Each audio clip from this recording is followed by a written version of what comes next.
Good morning and welcome to the first Porto Urban Greening Biennal. On behalf of the entire organizing committee, I'm delighted to see such a diverse gathering of participants. Innovators, growers, practitioners, researchers, students, teachers, policymakers, decision makers, you are all urban greening advocates. We are here today, united by a shared vision, the transformation of our cities into greener, healthier environments, better prepared to face present and envision challenges. As cities around the world continue to grow and evolve, so too must our strategies for ensuring that they remain not just habitable, but democratic, balanced, and resilient. Urban greening is at the heart of this transformation, as it is a key strategy to enhance our quality of life, to fight the effects of climate change, to promote the health and well-being of our communities, and to foster environmental justice and social cohesion and integration. Urban greening is not just about the technical solutions on how to plant trees, on how to install green roofs, or on how to build a rain garden. It is also about that. But in its most profound sense, urban greening is about fundamentally rethinking how cities are designed, lived in, and experienced.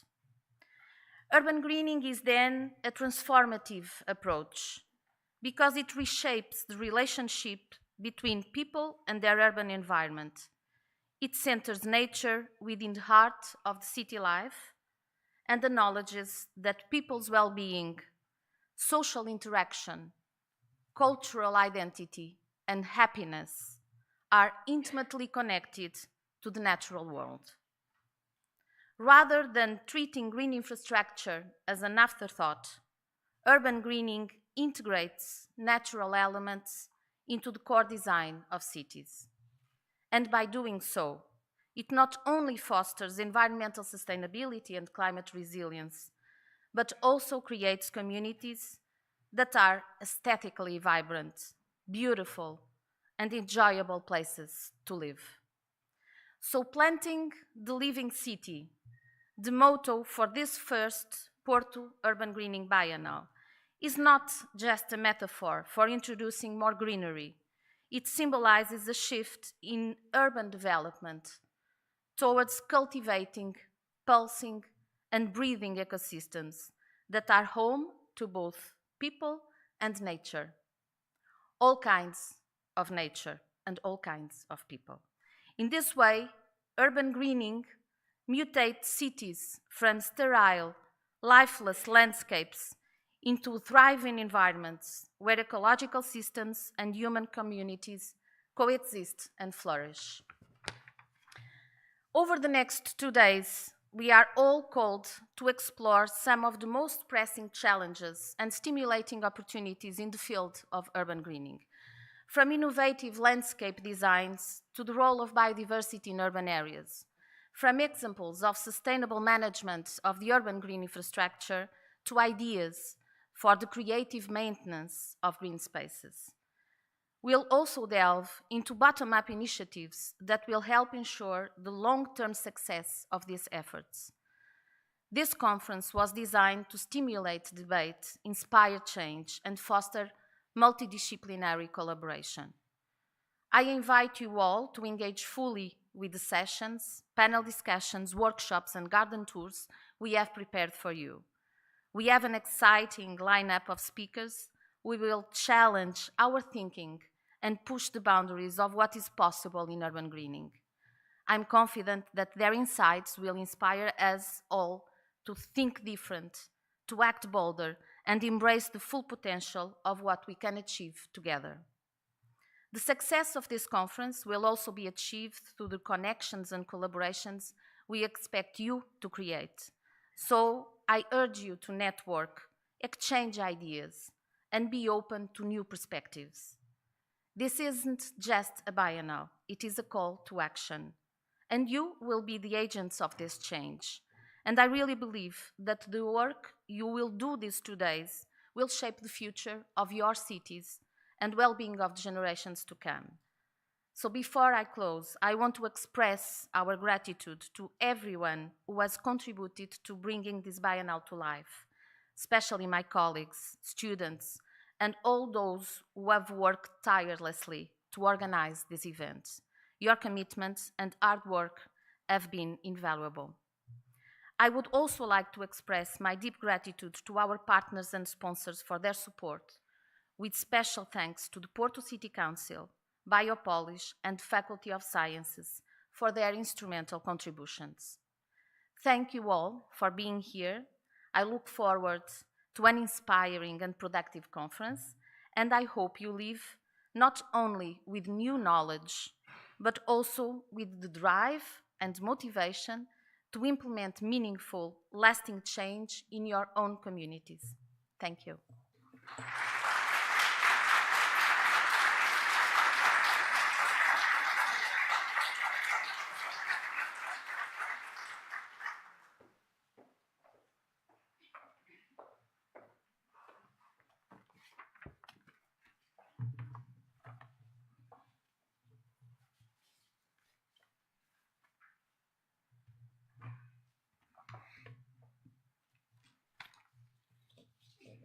Well, good morning, everyone. Let me start by greeting everyone involved in this exciting event. Dear Claudia Fernandes, Chair of the Organizing Committee. Dear Ana Cristina Freire, Dean of the School of Science of the University of Porto. Dear Joan Sergeiro, President of the Landscape Association and Landscape Architects. And all the teams and partners involved in making this summit possible. Dear participants, dear guests, good morning and welcome, of course, to I think it's my opinion, but I think you agree, with the beautiful city of Porto. It's an honor to open this important event, the first Porto Urban Greening Biennale, and I'm delighted to extend a warm welcome to all the participants and distinguished speakers that have traveled from near and far to be here with us today. As you may know, Porto is a city that proudly brings together tradition, culture, and knowledge, and we continuously challenge ourselves to follow the path of growth and improvement of the institutions, of our companies, our communities, without forgetting, of course, the unavoidable connection between our past and the future that we envision. I'm not going to go into detail on the city history, of course, which is long. However, talking about Porto without mentioning its historical heritage is simply not possible. And the city was born as a commercial port, and since then it's been built based on work, on overcoming challenges and continuous progress. Today, Porto has a state-of-art knowledge being produced by the academia, a strong pool of talents and creative people, growing local investors network, good accessibility and common safety levels, good infrastructures, high quality of life, a vibrant culture, and the ability to feed an ecosystem that is becoming more interesting by day. Despite all these factors of economic, social, and cultural growth, Porto, like many other cities, faces significant challenges that are posed by climate change. And in addressing this challenge, I cannot think of any political decision maker who doesn't aspire to leave behind a resilient city with a high quality of life where families and companies can thrive. We are convinced that cities are the major drivers of the change in the context of sustainability. They are, of course, closer to the main vectors of behavioral change, which are the citizens, and can leverage their physical and human geography to accelerate the challenges, overcome the inertia and bureaucratic weight of national governments. Challenges such sustainability, neutrality, adapting our territory to climate change cannot be resolved within a 4-year mandate or 4-year political cycle. Therefore, they require commitments from citizens and from all institutions, but also from European institutions beyond political terms, adhering to a consistent and ambitious roadmap.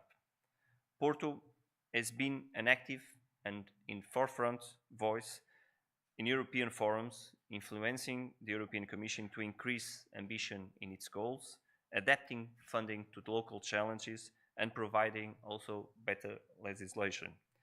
This is achieved mainly through the president of the Environment Forum of the Eurocities Network, one of the biggest networks of cities in Europe, but also with the participation of the Urban Agenda Partnerships, signing the Covenant of Mayors for Climate, and recently being selected as one of the, or for the group of the 100 European cities in the mission that is called Smart Cities with Neutral Impact on Climate, and was recently also awarded the mission label by the European Commission.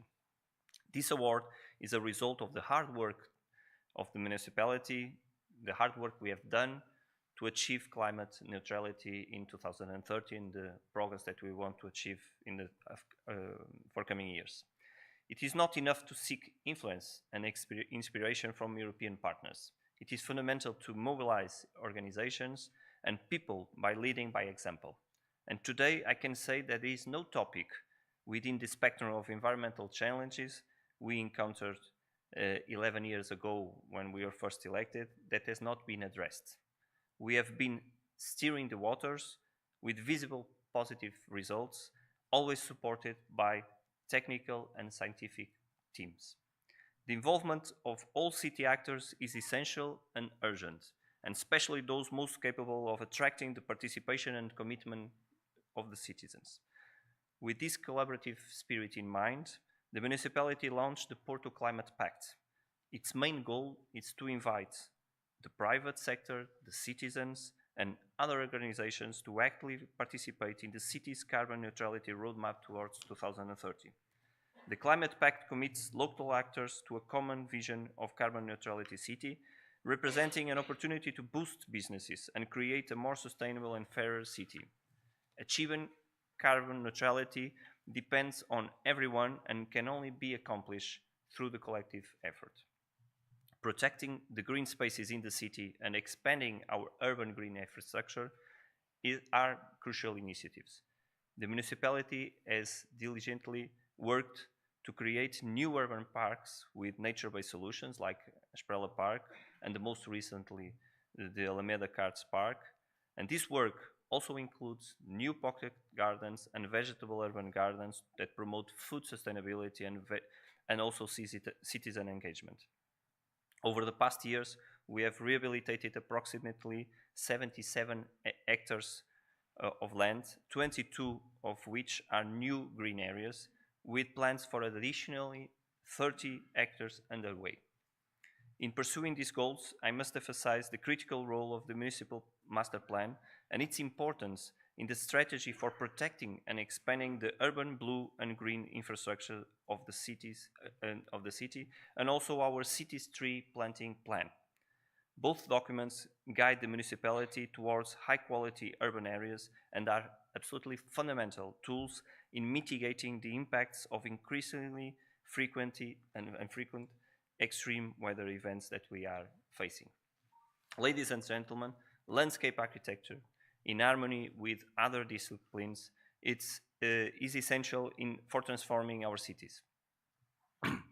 In Porto, we daily witness the benefits of this integration, appreciating the richness of our green heritage and its significant enhancement of our urban environment and the well-being of citizens. These spaces that beautify our city are also vital in addressing the challenges of climate change, natural resource management, and the daily faced space scarcity. This meeting offers another chance for sharing, for learning, and increasing our capacity to adapt and innovate, aligning with our strategy to continuously improve the environment and the quality of life for the people of Porto. For all these reasons, we believe that this event aimed at sharing the best practices with national and foreign experts will raise awareness among academics, among designers, among architects, among decision makers, and many others about the added value of how to planting the living city. It will encourage the incorporation of more and different solutions in their projects and policies that make cities more inclusive, safer, resilient, and sustainable. Thus, that's one of the reasons that we have supported this event from the very beginning to take place in Porto. So thank you all for being here. Enjoy the event and welcome to Porto. Thank you very much.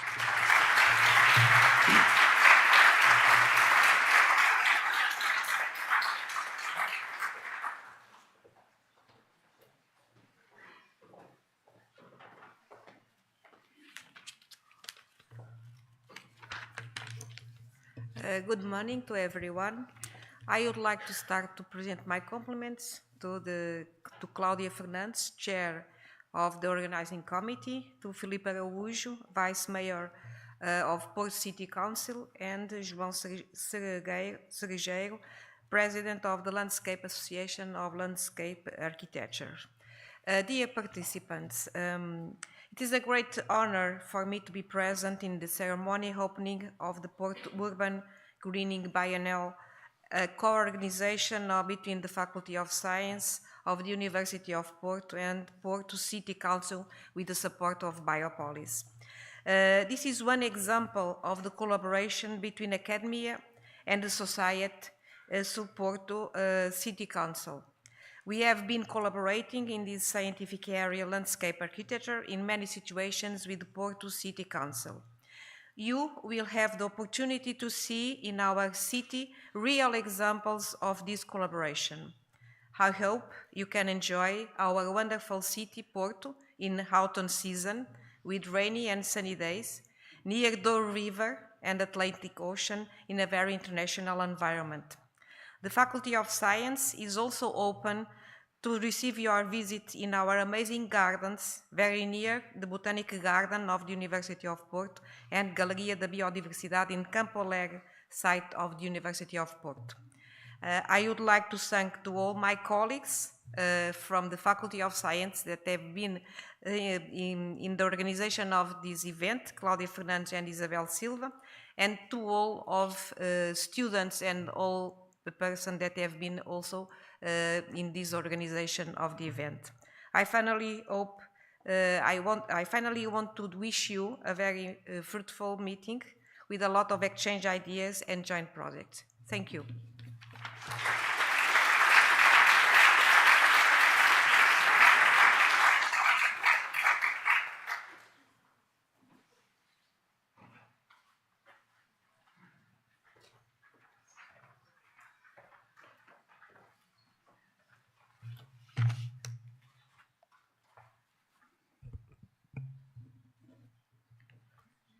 Good morning, all. It's nice to find so many colleagues here.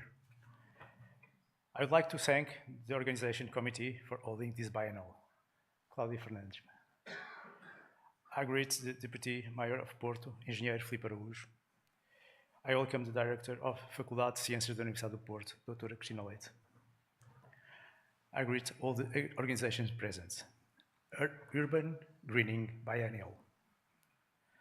I came here on behalf of the Portuguese Association of Landscape Architects, a profession that from the very beginning, still in a doctrinal field information, was already clamoring for concrete action on the need to plan more green spaces in cities and the viability of maintaining them.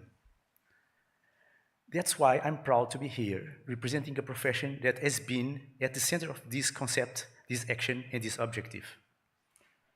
Far from the cultures of Northern Europe that were closer to the relationship with nature and the reconstruction of the new post-war cities, landscape architects in Portugal, in a political and social environment averse to novelties, were gradually passing on the message of the role of the landscape in its many components in the fields of rural development and urban renewal. Pioneers in the environmental debate, landscape architects were forerunners in environmental legislation, and on a technical and scientific basis, they formed the front line at the European level of new concepts and new policies in the land use planning and nature conservation. Initially, in cities, and still in the spirit of the first green corridors, the urban green structures was assessed on a biological basis, to be later joined by the physical components and succeeded by the ecological structure. In 1999, it became law, and the councils were given the municipal ecological structure. The conditions were met for the involvement of ecology in urban design and rural planning.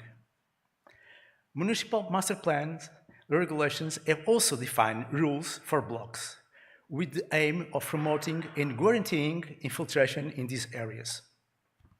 For more than 2 decades, the scientific community has recognized that cities can make a significant contribution to global efforts to protect and enhance biodiversity and ecosystem services. There have been multiple United Nations Conference of Parties and parallel events, examining biodiversity in urban areas and exploring how a landscape design can influence native biodiversity, especially where rapid urbanization is predicted. However, in recent years, the application of scientific knowledge to practical issues of urban design and regeneration has become scarce. In the face of adverse global environments, the exponential rise in the value of urban land, a worrying increase in consumption, and the loss of state power in the face of the open power of large corporations. In our country, the sectoral financial support with very short implementation deadlines has profoundly reduced attention to the progress of urban transformation and rehabilitation process. References by the work of the previous decade, soft mobility, green corridors, new urban parks, which in the case of Lisbon allowed it to be awarded to the European Green Capital in 2020. Today, the challenge is centered around infrastructure and new housing in political decision-making frameworks geared towards the primacy of pure construction, on which I hope that some decision-makers will still be able to look at urban design and rehabilitation in an integrated and rational way, enabling the creation of quality spaces, the promoting of the consolidated city under the aegis of gardens, paths, boulevards and parks, leisure and recreation, people, animals, vegetables, gardens and footpaths. It cannot be said enough that the process of renaturalizing the city does not lie in roof roofs or landscape facades, but in a commitment to urban design with the fundamental systems of soil, subsoil, water, light, open cycles, the city to breathe. Unfortunately, we are faced with strange and anachronistic situations where centenary gardens in Lisbon and Porto are the first choice victims to install infrastructures for the new metro lines, where municipal master plans show increasing construction rates, reducing permeability and destroying their boreal heritage, or where new urban licensing process convert rustic lands into urban lands regardless of the landscape suitability for this purpose. With regard to the linear systems of the ecological structure, it's time to assert them, to fight back, to resize them, to reinvest, to encourage new planting, equipment, routes, infrastructures, Wi-Fi coverage, to articulate them with open mobility networks to affirm their reality as vital pieces in progress. Regarding fragmented systems, the main tool for combating fragmentation in the design and use of ecological corridors along rivers and other watercourses and valleys, connecting areas with important ecological characteristics, making it possible to protect the most sensitive areas of flora and fauna, improve the study and appropriation of nature, and allow hiking through the various natural spaces. Faced with the current grave situation of ecosystems on the verge of collapse, the loss of biodiversity, the impact of climate change and the growth of the world's urban population, the main challenges for life on Earth are strongly interconnected, whether inside or outside the city. For reasons mentioned above, and because decision makers are progressively losing sight of a common future, I think this word common is key, because the sense of community must be emphasized and elevated. Civil society is more than ever responsible for the attention and vigilance of some vital areas. I would like to thank those responsible for the idea of this biennial, once again hoping for the best results. Cities reinvent themselves, surpass themselves, because so do we. Thank you very much to all. Muito obrigado.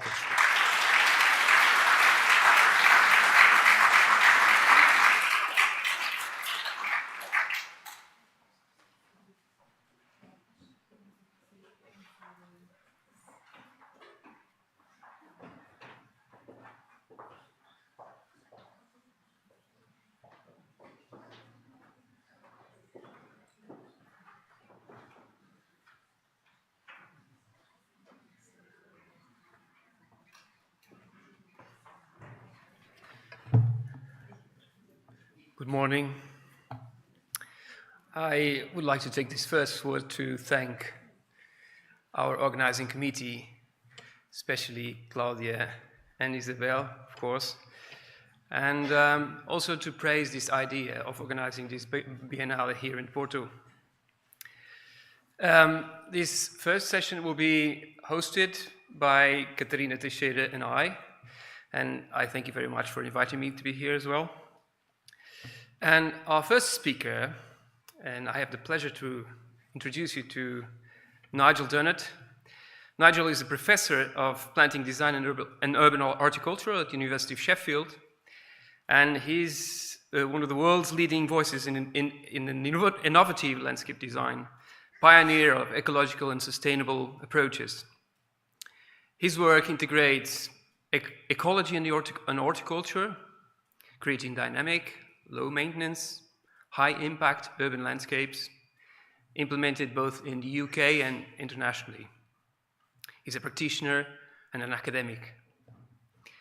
His today's talk is titled Transformational Urban Gardens, a People's First Approach to Nature and Cities. For the next roughly 40 to 45 minutes, we will have the honor to have him here, and he will explore how urban gardens can prioritize people, fostering more inclusive urban environments with harmonious interaction between people and nature. Thank you very much, Dunnett. The floor is yours.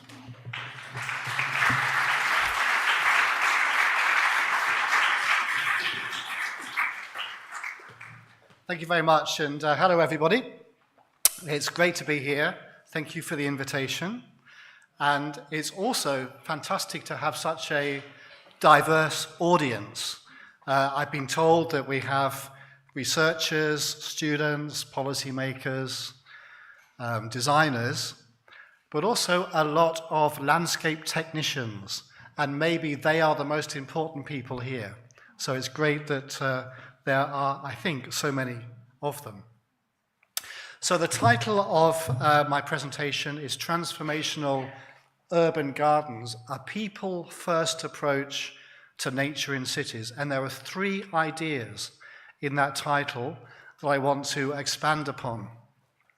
The first is transformational, and what I hope to talk about with some of the projects I show is that if we take the principles and the ideas that we are talking about today and tomorrow, things cannot stay the same. And to really echo the fantastic last talk we just had, this is the time to start the fight back, because it does need a completely different way of thinking, and places and cities and our whole environment is going to be different in the future. The second thing is that it's about gardens, and I don't mean about little places full of plants. I think the garden is an idea. It's not a place, it's an idea. And the idea of the garden is too important to stay in the garden. The idea of the garden needs to jump out of the garden. It needs to fill our spaces, it needs to fill our streets, it needs to fill our cities, it needs to fill our heads.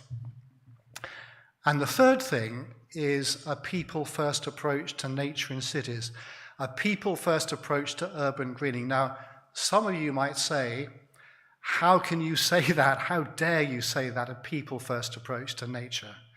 You might think, well, people have been on top for too long. It's time for nature first. But I want to talk about why I think maybe the nature first approach has not worked up until now. And maybe we need to think a little bit more about some alternative ways of thinking. So my work has really been about bringing colourful or vibrant or exciting nature into cities. I'm partly a professor, a researcher, an academic, and a teacher, talking about theories and developing ideas and techniques for sustainable urban planting. But that's just part of my time. The other part of my time is as a real person, as a designer, as somebody who wants to make a difference. And I collaborate with architects, with landscape architects, with garden designers, with artists to bring the ideas from the university and the research into real-world applications. And I would say that throughout my career, which is like 30 years, I've done a lot of experimental work, but my real learning has been making real projects with gardeners and with landscape technicians and with other professionals, and really making things work for real in very difficult situations. And I'm a practical person as well, so whenever I do projects, my focus is planting. I do the planting. I'm always there on site doing it, not just drawing things and telling other people how to do it. So I think there's a lot of practical experience that I like to bring. So I want to talk about why I think not just colourful, but vibrant or exciting nature is one way to perhaps open the door to a much wider approach. And I think also my focus has been on public spaces. I do a lot of work in private spaces, but the really interesting things I think are in public places for what we are talking about, of course. But it's also interesting because they are challenging. It's difficult to find the money. It's difficult to do the maintenance. But also I think what is useful about thinking about public spaces in cities is that unlike a garden or botanical gardens or a wonderful private space, people in a city space do not have the choice about going somewhere. People are not paying to go somewhere. People are having to go there. It has to be part of the background and fabric of everyday life. And so, therefore, it has to work. And it has to work not just for people like us who are educated and privileged and we know what we're talking about. It has to work for people who don't have that privilege and that advantage that we do. So I think we can learn a lot of lessons for much wider applications by working in very challenging city spaces. So I don't really need to go too much into the background about why we are all here, of course, but I think my focus has been on the city, and particularly in high-density cities, which is obviously around the world what is happening. More and more people are moving to cities, the density is increasing, the pressure for development is increasing. But of course, we all know that the problems with the climate crisis and the nature crisis are magnified 100 times, 1,000 times in high-density city environments like this. And we know the reason. We have lost the soils, and it was really good to hear the talk about just now about the importance of the whole ecosystem, the soils, the plants, and the other life. It's not just about the green bits. We've lost the soils, we've lost nature, we've lost the vegetation as the surface for these areas. So, of course, we have nothing to absorb the rainfall, nothing to absorb the heat, and we also do not have the biodiversity or the nature which is so important for people, for that nature connection and for our own health. So we know all of this and we know what the problems are, but of course, if we understand that, then we know the solution, or part of the solution to meet these challenges. We have to bring back soils and nature and vegetation into our city environments, and maybe more importantly in our high density city environments. But, you know, it's not enough, of course, to make a green roof over there or a rain garden there or maybe some meadow somewhere else. They will have some little effects. They will be very good effects, but they will be small effects, and they will just be happening where that green roof is or where that rain garden is. We have to do it on a large scale, not just a large scale, a huge scale, a transformational scale. That's part of what I mean by transformational. It has to be done everywhere. We cannot say that some places are not suitable, some places are not possible. And of course, it can't just happen by itself. It needs to be planned for, it needs to be designed, and it needs to be nurtured, it needs to be supported. And of course, that is where the idea of the garden comes, because what is a garden? It's somewhere where nature and people come together, where we have some maybe agency, some input into that, and we nurture it, we support it, we have a conversation with it. That's what I mean by the idea of the garden. And that's what we are all doing or are hoping to do. So it sounds great, doesn't it, to say, well, let's bring back soils and nature and vegetation. But where do we do it? Particularly where we do have pressure, as we've just heard already, pressure for development and pressure for other uses and pressure for commercial profit.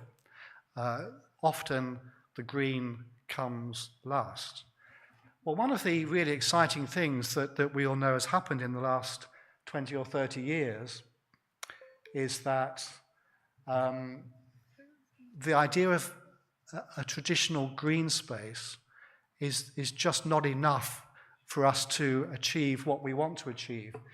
We have to look to all of the places that maybe 20 or 30 years ago people would have said these are impossible places, or these are not very interesting places, or you can't do anything. The rooftops, the walls, the sidewalks, the streets, the highways, the business parks, the commercial areas, the downtowns, all of those places that in the past we thought were maybe the most uninteresting places are now maybe the most exciting, have the greatest possibilities, and will give us all the opportunities to do amazing things. And we can think about parks and gardens and green space. And by bringing all of this together, we start to see this transformational, connected model for the future. And really throughout the last 20 or 30 years, I've been very involved in all of these other applications. And with Noel Kingsbury, who's speaking later, we wrote a book together on green roofs, another book on rain gardens. The dynamic landscape with my colleague James Hitchmo is all about designing and managing sustainable urban vegetation. And of course I was interested in all of these applications because of the environmental and social benefits they bring, of course. But I suppose I was really interested in them because I saw them as the most wonderful opportunities for doing incredible things with planting and with vegetation in cities, and saw them as opportunities to be able to do things that you would not be able to do if you just used traditional landscape ideas of making places beautiful or making places workable for people. When we achieve significant social and environmental benefits through what we do, it's often easier to do them and easier to attract funding than if we were just saying we want to make somewhere look better. And so I've seen this always as a huge opportunity for doing amazing and incredible things. Now, like I've said, to be effective, new urban greening, which is what we're all talking about, must be on a large scale and it must be transformative. And it's not worth doing if it's not transformative. It really isn't worth doing if it doesn't change places. But I think the point is that that's not enough. It has to be beautiful, it has to be amazing, it has to work for people in cities, in places where people are. And the other thing as well, which I think we'll hear more and more about today, and you may agree and you may disagree, is because in the urban environment, it's a very modified environment. We know about the urban heat island, temperatures many degrees higher than in the surrounding countryside. We have the pressures of people, but we also have disturbed unnatural soils and completely unnatural surfaces. It simply is not the right approach to say we bring the countryside habitats and try and recreate them in the city. Now, the problem is that this is the basis of policy now. In the UK, this is the basis of greening policy, that we try and remake countryside habitats in the city.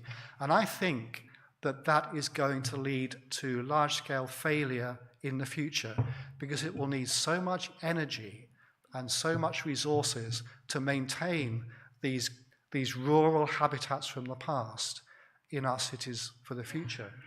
So I think looking to native ecosystems from the past is only one approach. I think we do need to be thinking of ourselves as making a new nature. I've used the name future nature for many years now to talk about this exciting possibility. Maybe we should not be looking at the countryside and the rural places of the past and pre-development for our inspiration. Maybe, and this is a difficult thing to say, maybe we should be looking at the spontaneous new ecosystems that are developing on abandoned places in cities, full of plants from other places. And I know it's a difficult thing for us to understand when we see all these invasive alien plants filling up our spaces.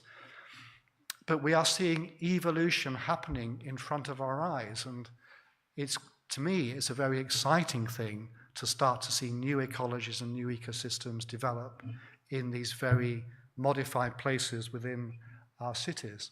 I think the most important thing is that we need to think about ecology, but we need to think about ecology not just as scientists. We need to think about ecology as artists, and we need to think about ecology as poets and as scientists. Because we have an amazing superpower when we do this. We can use what we do to cool down overheated cities, we can dry out flooded cities, we can rehydrate dry cities, we can clean up polluted cities, we can bring life to lifeless places. But the key thing is that we can do it in a way that's beautiful and incredible and sustainable. And in the past, these two things have not gone together. We can do all of these things, but very often it can look really bad, look really, really horrible. And on the other side, we can make beautiful things, but very often they are not very sustainable and not very ecological. But we can do the two things together, and that to me is one of the ways forward when we are working in cities. So there's a lot of course, huge environmental benefit to what we do, but I believe that there's another power we have at our fingertips by working in a very naturalistic and ecological way in cities. We can reconnect people to that connection that we all have to our ancestry as animals. We can reach deep inside to that connection we have with nature. And that's why I think working with a beautiful and exciting and vibrant naturalistic approach can do more things to people, psychologically and emotionally, than maybe a more formal or structured or geometric approach to design with vegetation. So I think really I've come to see that what I do is about trying through many different ways to infiltrate, to push, to encourage transformational nature everywhere, at every opportunity, in the smallest space to the largest space. But when we do that, when we apply these ideas we're going to be talking about, it is very challenging. And when I talk about being transformational, it's transformational in many, many levels. It changes the way places look. And like I've said, if we're not changing the way places look, we're not being successful. It changes how they're experienced, and that's really exciting. It's also really challenging. I think it changes the way they're used, and I think really importantly, it changes who uses them. It potentially brings in a whole new audience, set of users to experience wonderful, incredible urban landscape. but it also changes how they are managed, how they're maintained, how they're looked after. Let's use the word, how they're gardened. That's what we're talking about. And that's also really challenging, but it's also really exciting for the future. So I think a lot of what I've been doing is about trying to create immersive natural experiences in very urban and very city environments. So we have these two things, and I wanted to run through a few projects where we can unlock joy in people and almost childlike feelings that are buried deep inside, as well as achieving incredible environmental benefit.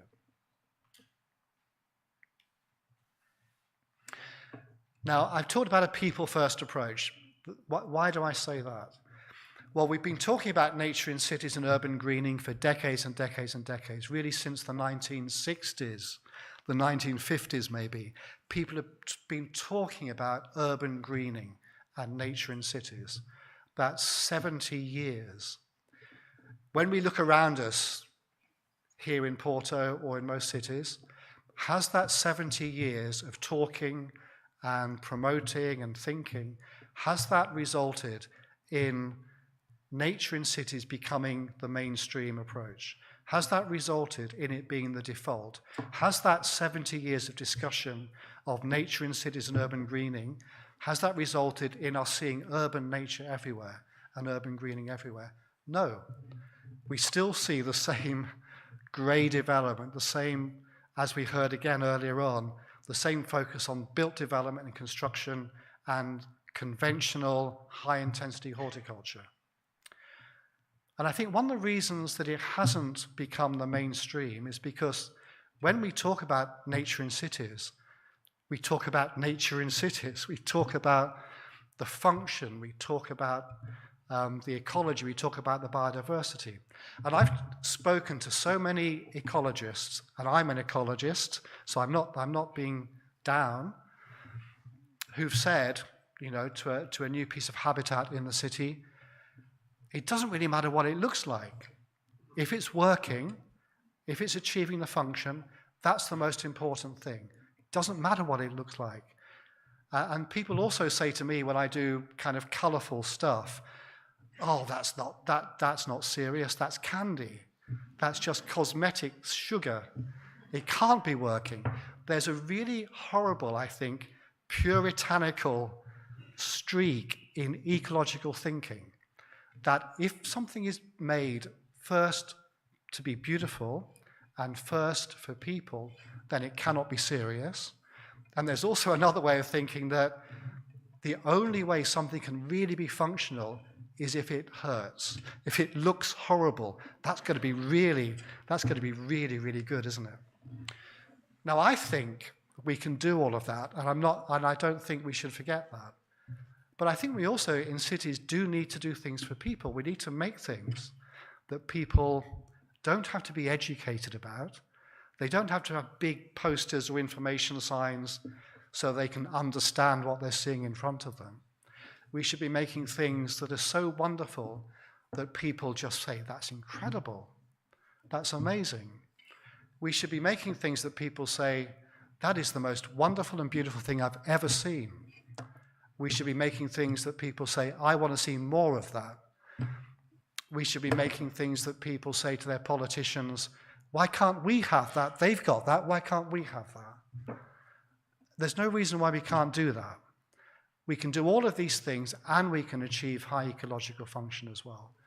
If we can work with people and make things that people really want, that opens the door to doing all the other things we want to do. It allows us to start to make these things the default, to make them the mainstream. Now, the things I'm going to be showing you as I finish off, you can't do them everywhere. They're what I call hotspots. They're the sorts of things that excite people. But I think they open people's eyes to a different way of seeing, a different way of thinking, and allow us then to bring in native ecosystems, maybe more untidy places. It allows us to do that because it starts to condition people into a different way of thinking. So I really like to think about creating a people-first approach to nature in cities, because I think it can open the door to a much wider application of ecological concepts. So it's part of the toolkit, it's part of the whole range of approaches that we can take. It's an ingredient in the urban mosaic of habitats and biodiversity. And the problem is it's an ingredient, it's part of the toolkit that is often discounted as having any value, as maybe we'll talk about next. So I want to talk about 3 projects just to finish with: the Barbican in London, Sheffield's Greater Green Project, and also the Tower of London Transformation.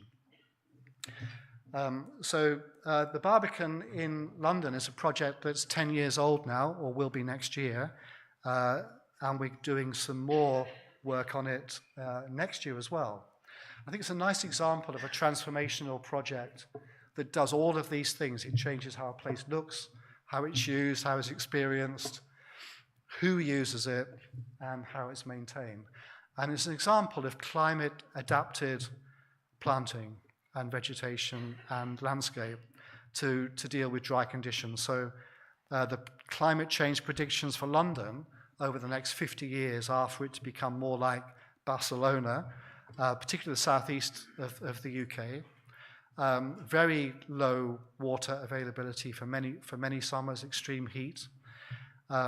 In London, the predictions are that in 15 years, I think, the southeast of England will be using more water than is available to it. So there is a huge pressure to reduce the amount of water required for landscape irrigation.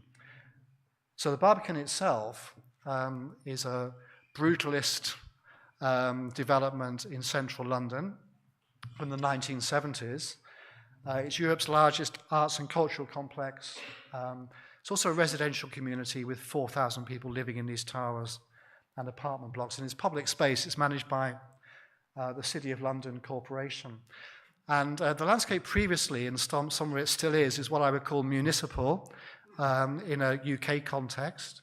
Very traditional. I mean, just having a look at this. I can, just looking at this planted area in the front, I can probably identify 2 or 3 different plant species in that view. They're planted in big blocks of the same thing, and the maintenance underneath is to keep completely clean, bare surface without a single living thing showing itself.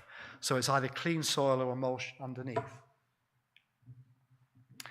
A lot of seasonal replanting of annual plants and bulbs and big, heavy evergreen plant species. And our proposal was to transform this low diversity, high intensity maintenance landscape into something more diverse and multi-layered and colourful.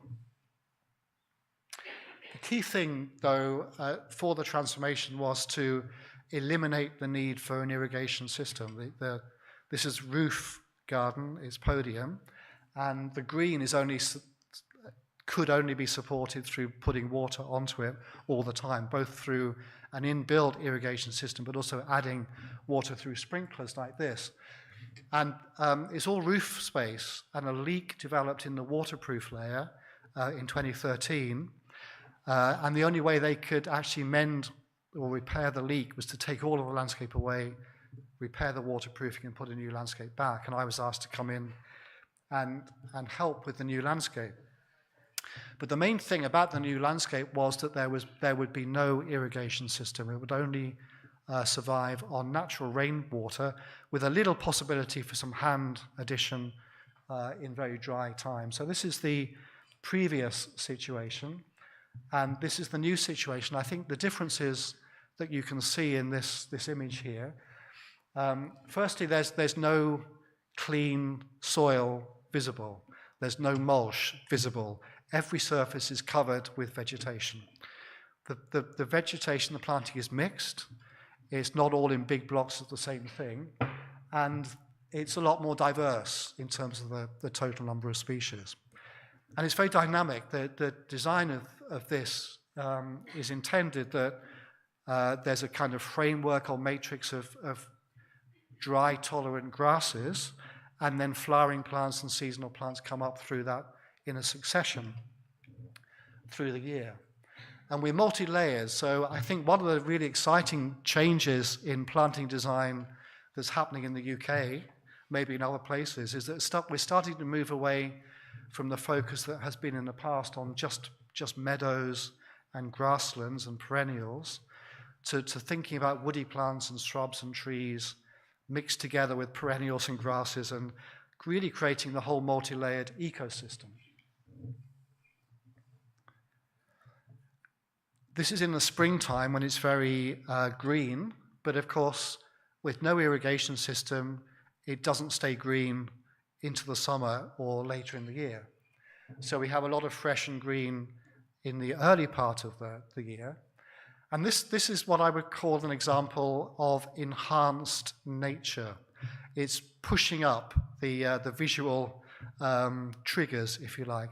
And I think we have to do this in city locations because so many people living in cities are kind of disconnected from that natural experience. Maybe we have to push harder to reconnect. So that's why I use color or dramatic shapes or repetition and rhythm of the same elements.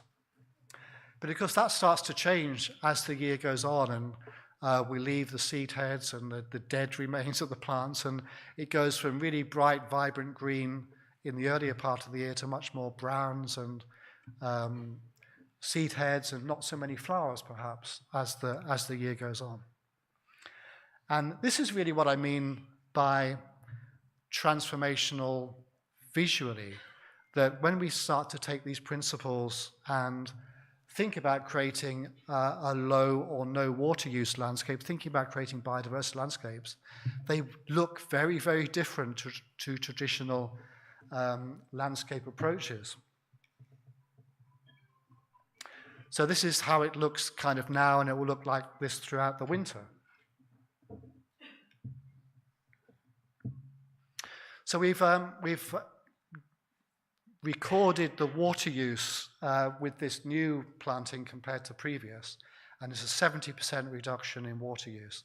There still is some water use because we want things to still live. We don't want everything to die, so there is a smaller amount of water to be used.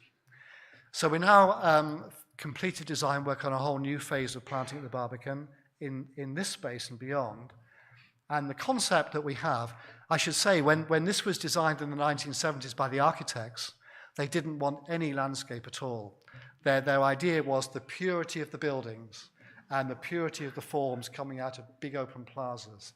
That was so hostile to people that they very quickly in the 1980s put in green and landscape so that people could actually use it. But this very traditional sort of green. Our concept for the next phase is to really imagine these apartment blocks as edges, and a woodland edge ecotone concept is the basis for what we'll be doing in the future. So the second project is the Greater Green scheme in Sheffield, not a capital city, not a big city, a regional city in the UK. And it's the UK's largest green street. It's a retrofit. And I think that's a really important thing to say, that retrofitting is maybe more important than new design. Our focus is always on new design and creating new places, but the majority of the area in cities is existing. So to tackle the problems, we need to retrofit into the existing and not just make new places. So this is a retrofit scheme. This is a view of part of the Greater Green before the transformation. It used to be a very busy street, the ring, the beltway around the downtown. A new outer ring system was made, taking a lot of the vehicles off this road, which gave the possibility to think about doing things differently with all of this space.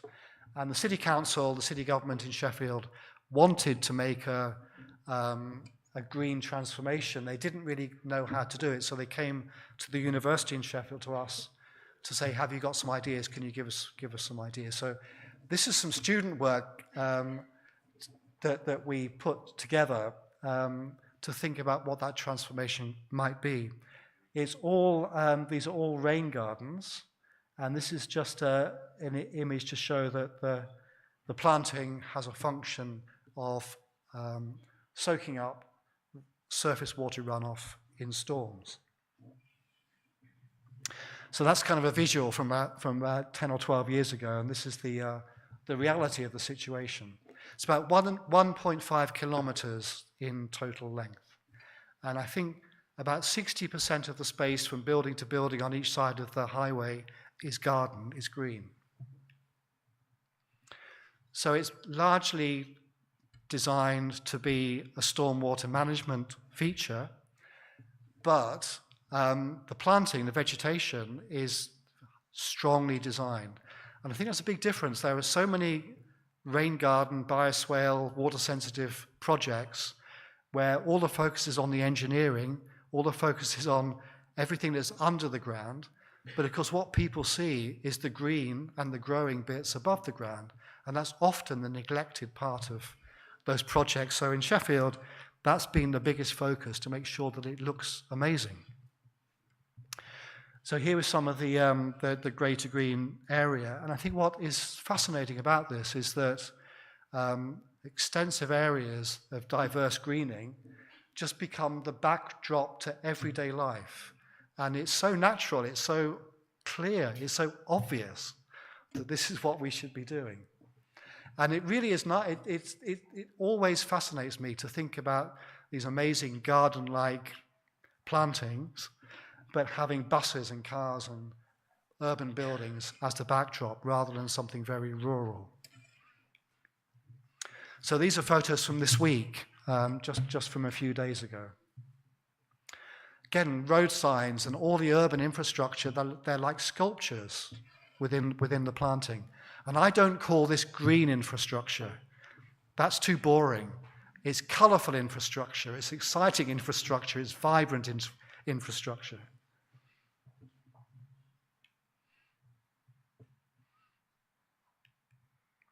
And as with a lot of this type of planting, it starts to look really at its best at the end of the summer and into the fall, into the autumn. It's maintained quite simply. It's allowed to stand up over the whole winter, and then in March and April, it's cut and everything's taken away. There's then a walk-through weeding of the entire space, but then very quickly it comes together. And this is just a sequence. This is maybe March.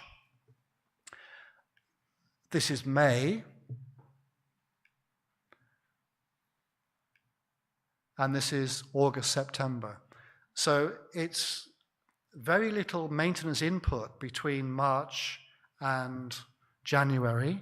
So for most of the summer, most of the summer and the autumn and the winter, there's very little maintenance.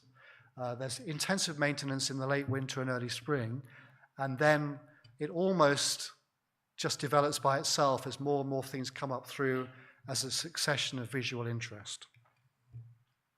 So yeah, this is the very early spring view after the cutback.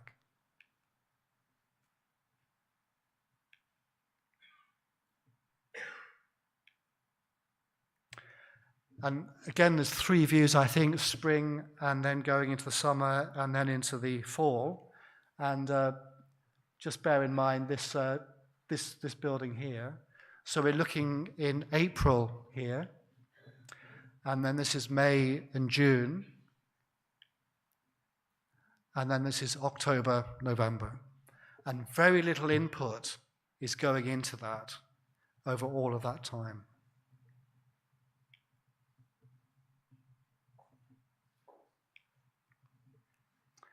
And then in the winter, it continues to look like this.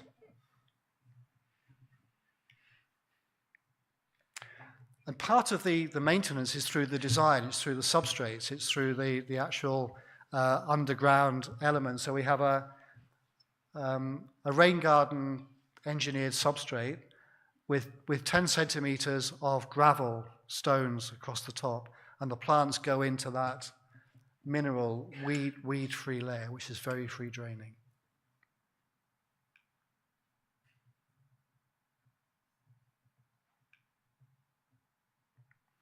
So just a few points about this. The city ecologists in Sheffield do not like the Greater Green Scheme. In fact, they've often said if they did it, they would do it very differently. They would just use native plant species because they are the best for biodiversity, for invertebrates, let's say. We've done surveys of the Greater Green vegetation for wild bees, not the honeybees, but for wild bees. And we've compared it with a nearby street with no green, but also with the closest area, which was 500 meters away, of native grassland. And we've done exactly the same survey techniques over exactly the same time. And the results were that we found a greater species diversity of wild bees within this greater green planting than we did on the native grassland. But we also found a greater density, a greater number of bees per square meter on the greater green planting than on the native wild planting. Why was that? Well, because the greater green planting has great structural complexity, many, many layers, and it also has a huge amount of flowering diversity. There are native plant species in there, but there are lots of non-native plant species in there. And there's more and more research from not just the UK, but from other places, that mixed garden type vegetation, if it's really well considered, can have greater biodiversity value than native only planting. And that's through very high level scientific surveys of a lot of vegetation. Some of you might have known about the biodiversity audit of Great Dixter Gardens, done by national authorities across a whole range of taxa, which found the gardens were the biodiversity hotspots compared to the meadows and woodlands within the estate. So we have proven biodiversity value from this. We have a proven cost saving in terms of maintenance compared to the previous grey infrastructure of highways. Our user surveys show it's hugely popular with visitors. And the planting costs more than just having grass or very simple planting. That's the wrong comparison. The planting there per square meter is the same cost as the hard surface, the high quality urban hard surface. That to me is the comparison we should be making, not this kind of diverse planting with the cheapest, simplest type of green surface like a grass lawn. So just to finish off quickly with final project, which is another transformational project, which is the Tower of London, the castle in the centre of London, and we worked on the moat, the defensive space around the castle, which would have been filled with water. And as part of the celebrations for Queen Elizabeth's 70th year as Queen in 2022, before she died, there was a proposal to transform the space around the castle into a biodiverse habitat. The existing space was low diversity lawn space, very low biodiversity value, and people were not allowed to go into it. And it's a very special place, and it's a kind of world-recognized site. But this situation, of course, is what we find everywhere, certainly in the UK. Large areas of short grass with a lot of time and energy to maintain them, and usually having no particular functional use and very low biodiversity value. So our proposal was to change this into something much more colourful as a visitor attraction. But also as the start of a long-term process into a different landscape. And the project was a totally organic project, so no herbicides were used to remove any existing vegetation. And it was a no-dig project, so the existing surface was not disturbed. But we brought in a new layer of engineered, very sandy, low-fertility soil to put on the top. And then we created the new landscape by seed. We spread seed, so it wasn't planted. And then the plants could get their roots down into the existing soil. So we also created a topography, a landform, so that people would go through on these paths and be immersed with the new, more diverse landscape around it. So I think this is a kind of prime example of what I would call a people-first approach, because we made the transformation from that to this for 2022, and people could go in it and experience it, and we had so many stories about the experiences that people had within this space. But this was just the start. So it was a high energy, high profile transformation in 2022 with the intention that it would never go back to being just that.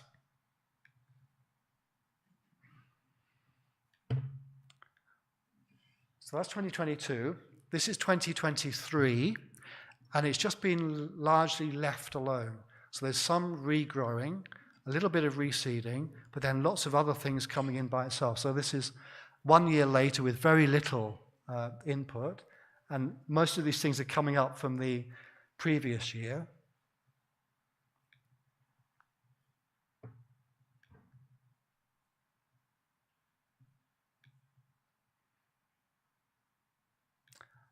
And then this is this year, so 2024.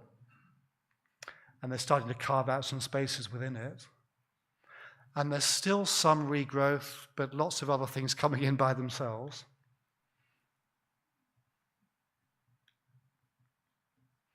Now, the interesting thing for me about this project is that I think if somebody had said to me 5 years ago that the space around the Tower of London would be the most incredible wild space in the centre of London, I would have said, how could that be possible? That could never possibly happen. It would never be allowed to happen. But now it's this quite wild, shaggy space. And I think it's just a symbol of what is possible.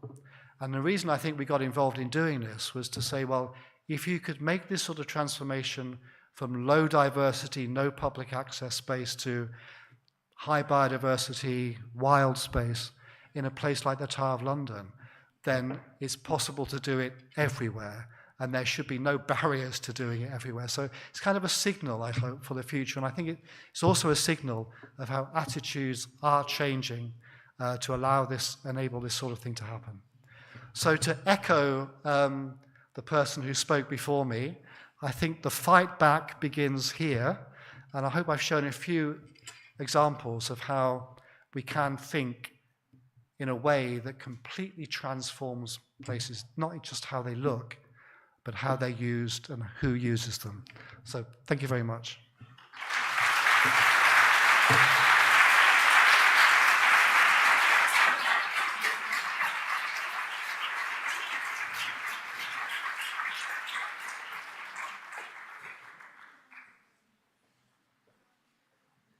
Thank you, Nigel.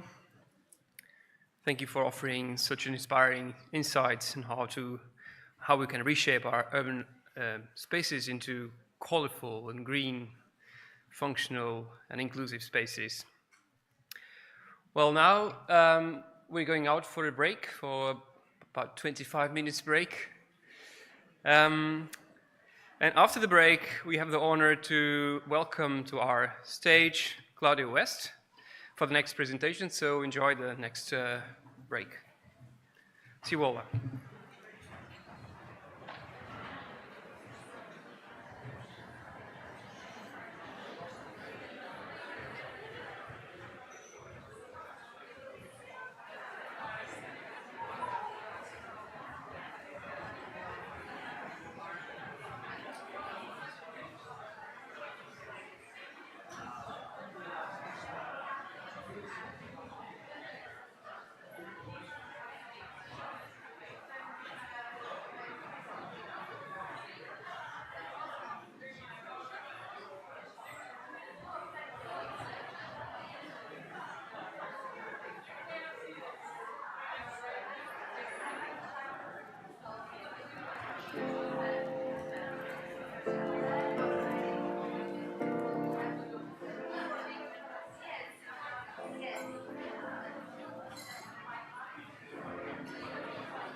Hi.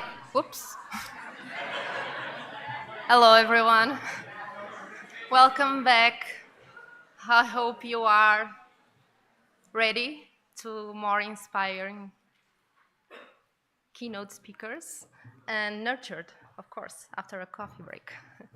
So we will continue with Claudia West. We are very delighted to welcome her. She's a leading expert in ecological planting design and is renowned for her passion for plant-driven design, applying ecological principles to restore natural functions in urban areas. She has an experience across the green industry as a designer, as a grower, as an installer, and a land manager. She brings practical, grounded solutions to challenges of urbanization, and she is also the co-author of the highly regarded book, Planting in the Post-Wild World. So today, Claudia will talk about rebuilding abundance, shaping future nature with planting, focusing how planting design can enhance biodiversity in cities. So Claudia, the floor is yours.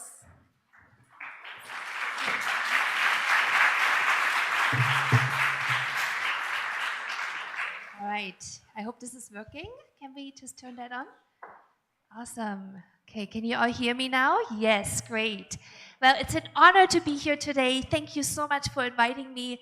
Thank you to the whole committee for the careful and thoughtful planning of the event. I know it's been tough at times, so I really appreciate it. And thank you all so much for coming. It's really quite heartwarming to see such an interest for better, richer planting here in the Porto community. And I hope that you will all take a lot of lessons learned home with you here today and be inspired to build your own projects. Let's get started here with rebuilding abundance. I'm a principal at Phyto Studio. Okay, it's not advancing. Here we go. We are a niche landscape architecture firm on the East Coast of the United States. A really small practice, and we really focus on building artistic spaces filled with evocative, artful, and deeply emotional planting. Places for people to reconnect with the wonders of the natural world. And for that, it's not just important for us to have this planting really touch something emotionally, but for also the plantings to be filled with rich ecology, with abundant biodiversity. That's really what we do. And our sweet spot is creating, just like Nigel said earlier, I couldn't have said it better, planting with a wow effect. That's really important. We have one foot in the world of restoration and ecology, but the other one is absolutely 100% in the world of horticulture. Making spaces that make people look up from their cell phones and actually pay attention to what surrounds them.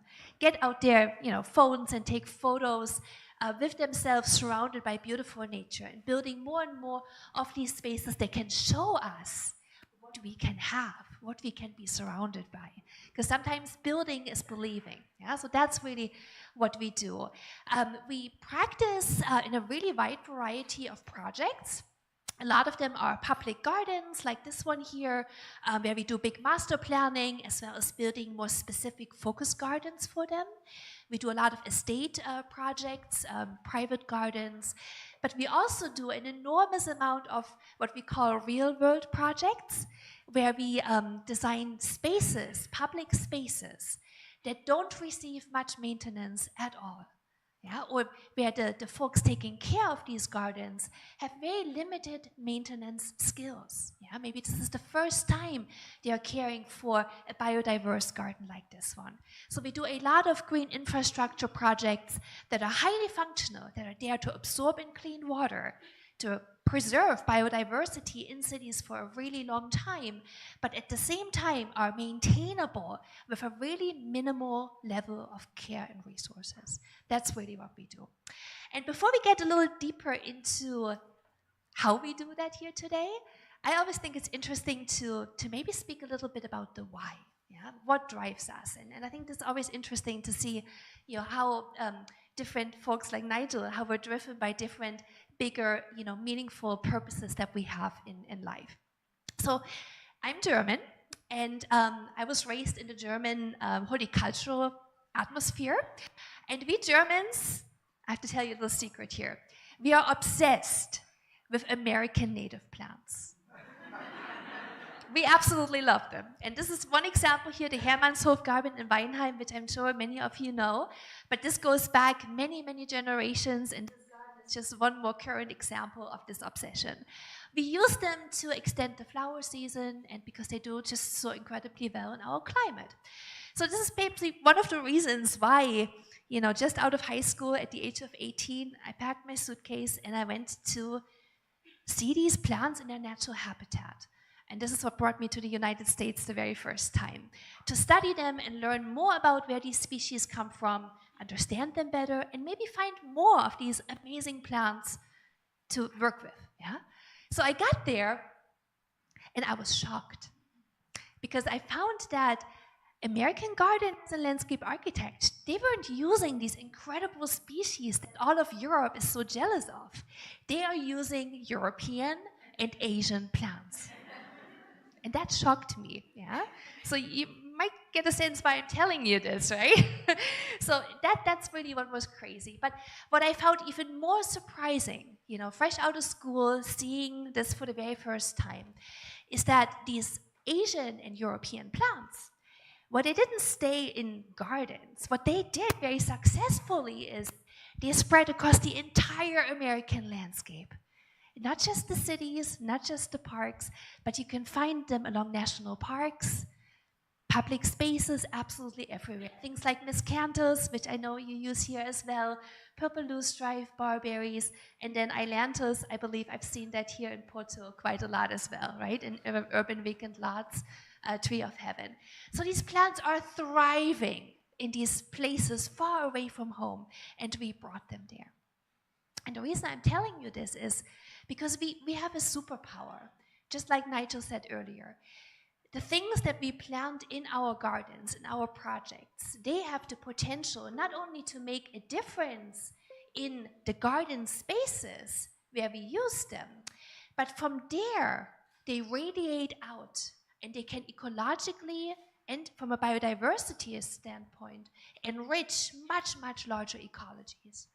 Now, many of the professors and designers who inspired me and still do, very few of their projects still exist today. But the plants that escaped from their projects, that's the real legacy they leave behind. They have become part of this bigger urban flora and beyond the urban ecosystem. That's the legacy that we can leave behind in our work. And the thing is now, we don't have to let this happen by accident anymore, like you've seen in the past, where things like Tree of Heaven just escape. We can now be a lot more precise and educated about the choices we make with the plants that we use in our projects. And we can actually use them to ecologically enrich our urban spaces. Never before have we known more about the connections between insects, birds, and plants and other life forms. We're very educated about this today, and at Phyto in the United States, we eat up, literally, study and obsess over new publications from the world of entomology and ornithology that teach us more about these relationships and teach us which of these plants are the high-performing plants. And this has nothing to do, and I agree with Nigel here, on where they are from. Some American native plants have almost no value whatsoever for the local flora, and others are super performers. And I'm showing you some of them here, like these are all American plants. For you here in Portugal, you have to do your own research and find who these species are that you should be using a lot. But for us, we know what are the superfoods for migratory birds, or the ones that feed the largest number of insects and give them, really high sugar content in the nectar or high amino acids in the pollen. So we can be a lot more strategic now about what we use in our projects and hope that some of these will stick, and become part of this flora, because that is really how biodiversity in terms of evolutionary terms can be preserved. Many of these species can only be found in a few nature reserves somewhere in the United States. Without our help, they have absolutely no way of becoming part of this Anthropocene world, right? This landscape that we have created.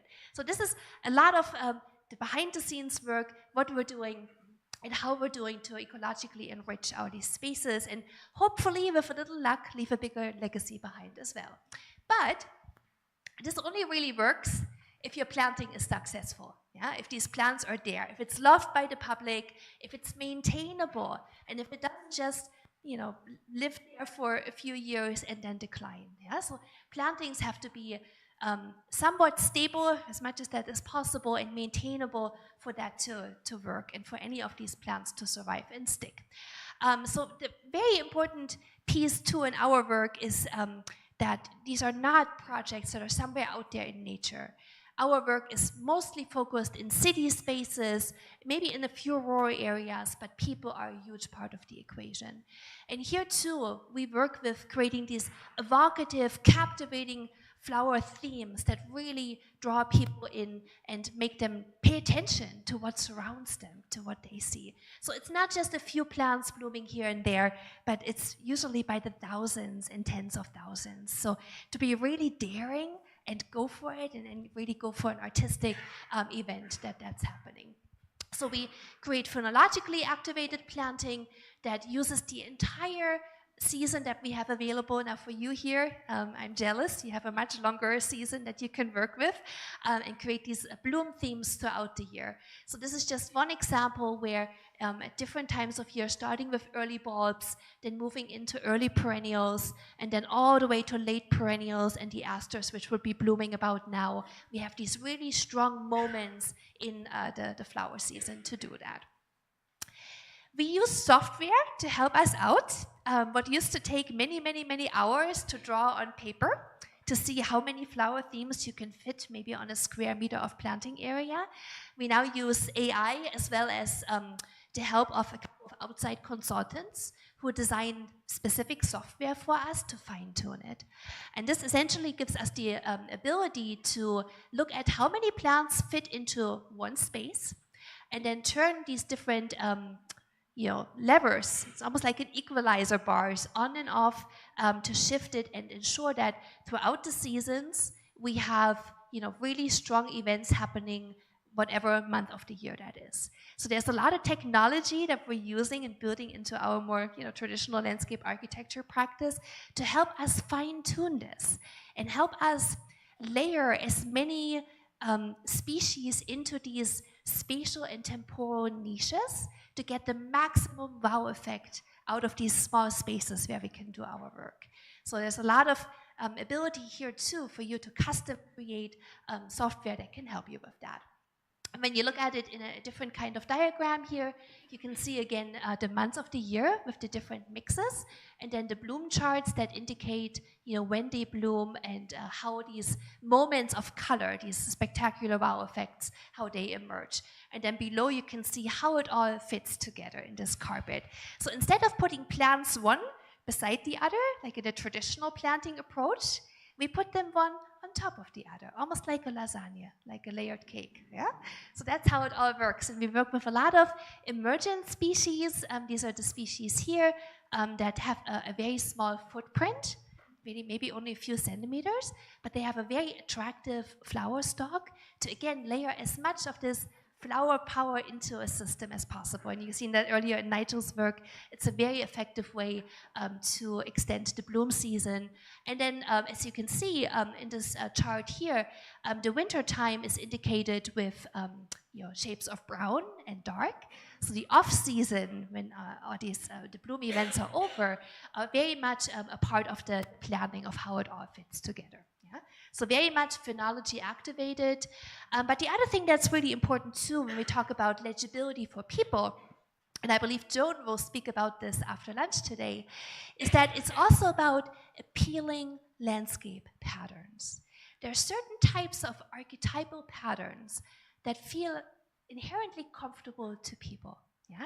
And for woodland settings like this, it usually means having really tall canopy trees.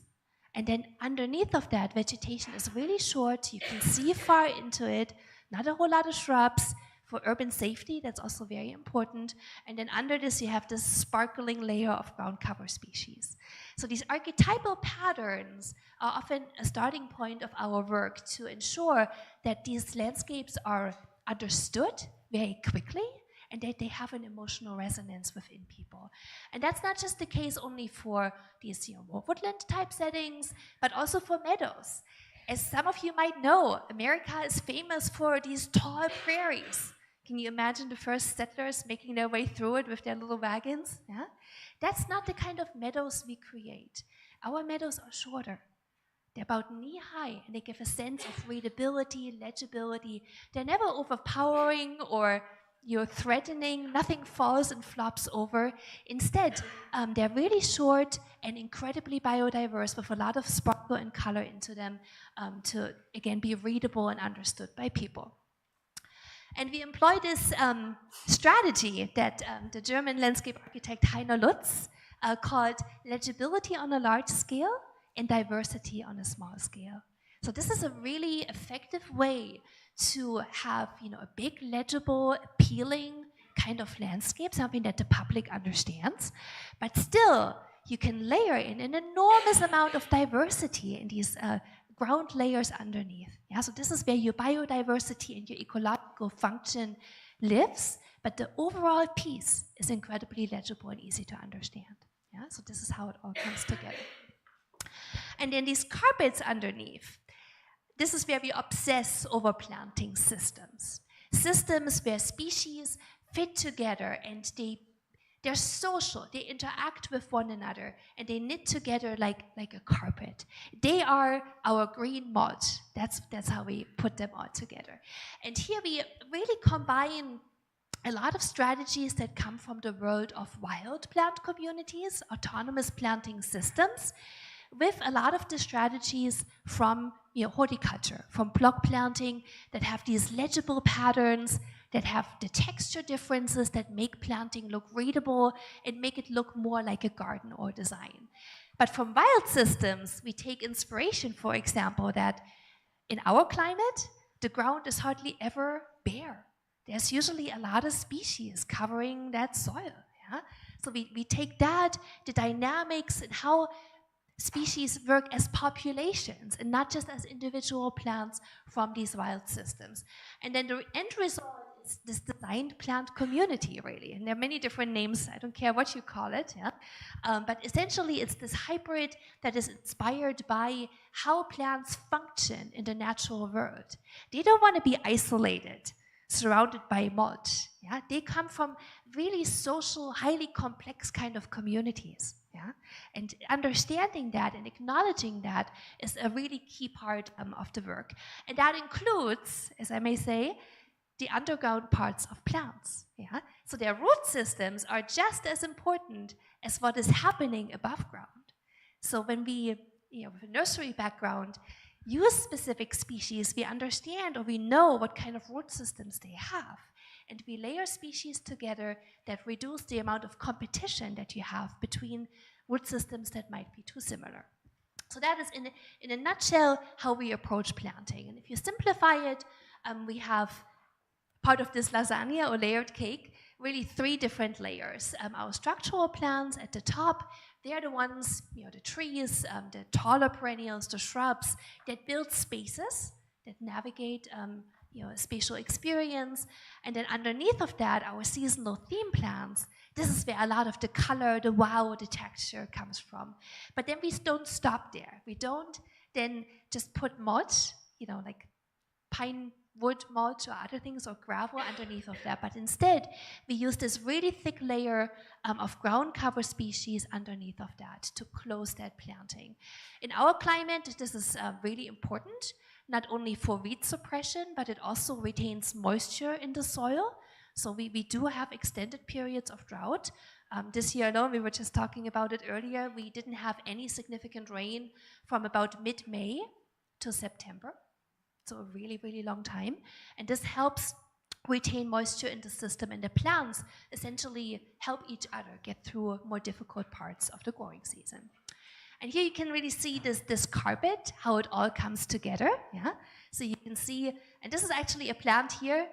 I just saw in the nursery catalog of Dia plant, right? And here at the Botanic Garden as well, this the Shamsia Goldtau right here. It has a German name, sorry.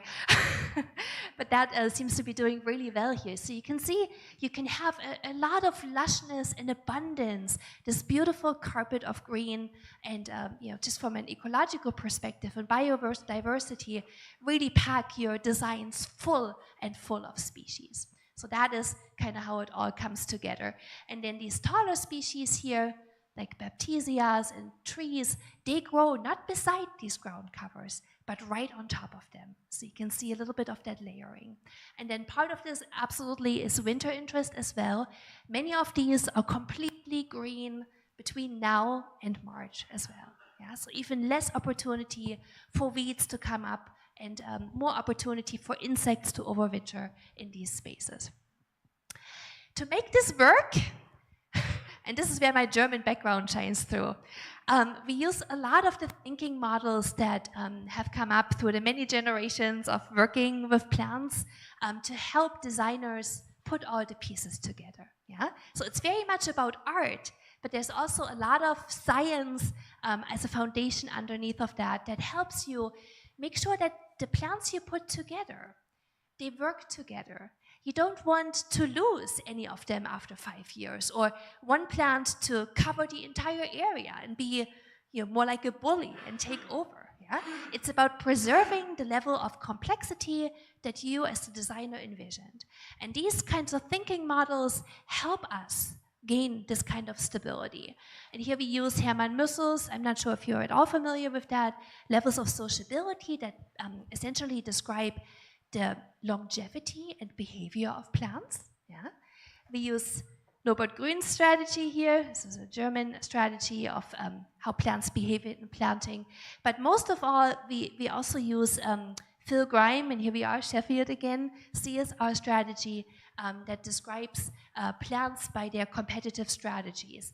And to apply this, really, we use certain species. They thrive in really great garden soils and wonderful conditions. So they're competitors. Other species, they really thrive under stressful conditions. And ruderal plants, this is what this R stands for here in the triangle, they can handle a lot of disturbance. So this is the general thinking model.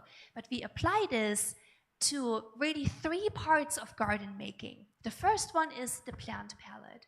So as we've seen for Nigel's planting, for example, earlier, many of these annual pictorial meadows, a lot of annuals, they love disturbance. Yeah? So they are in this part of the triangle. Biennials are here, perennials in the center, and trees and shrubs are more here.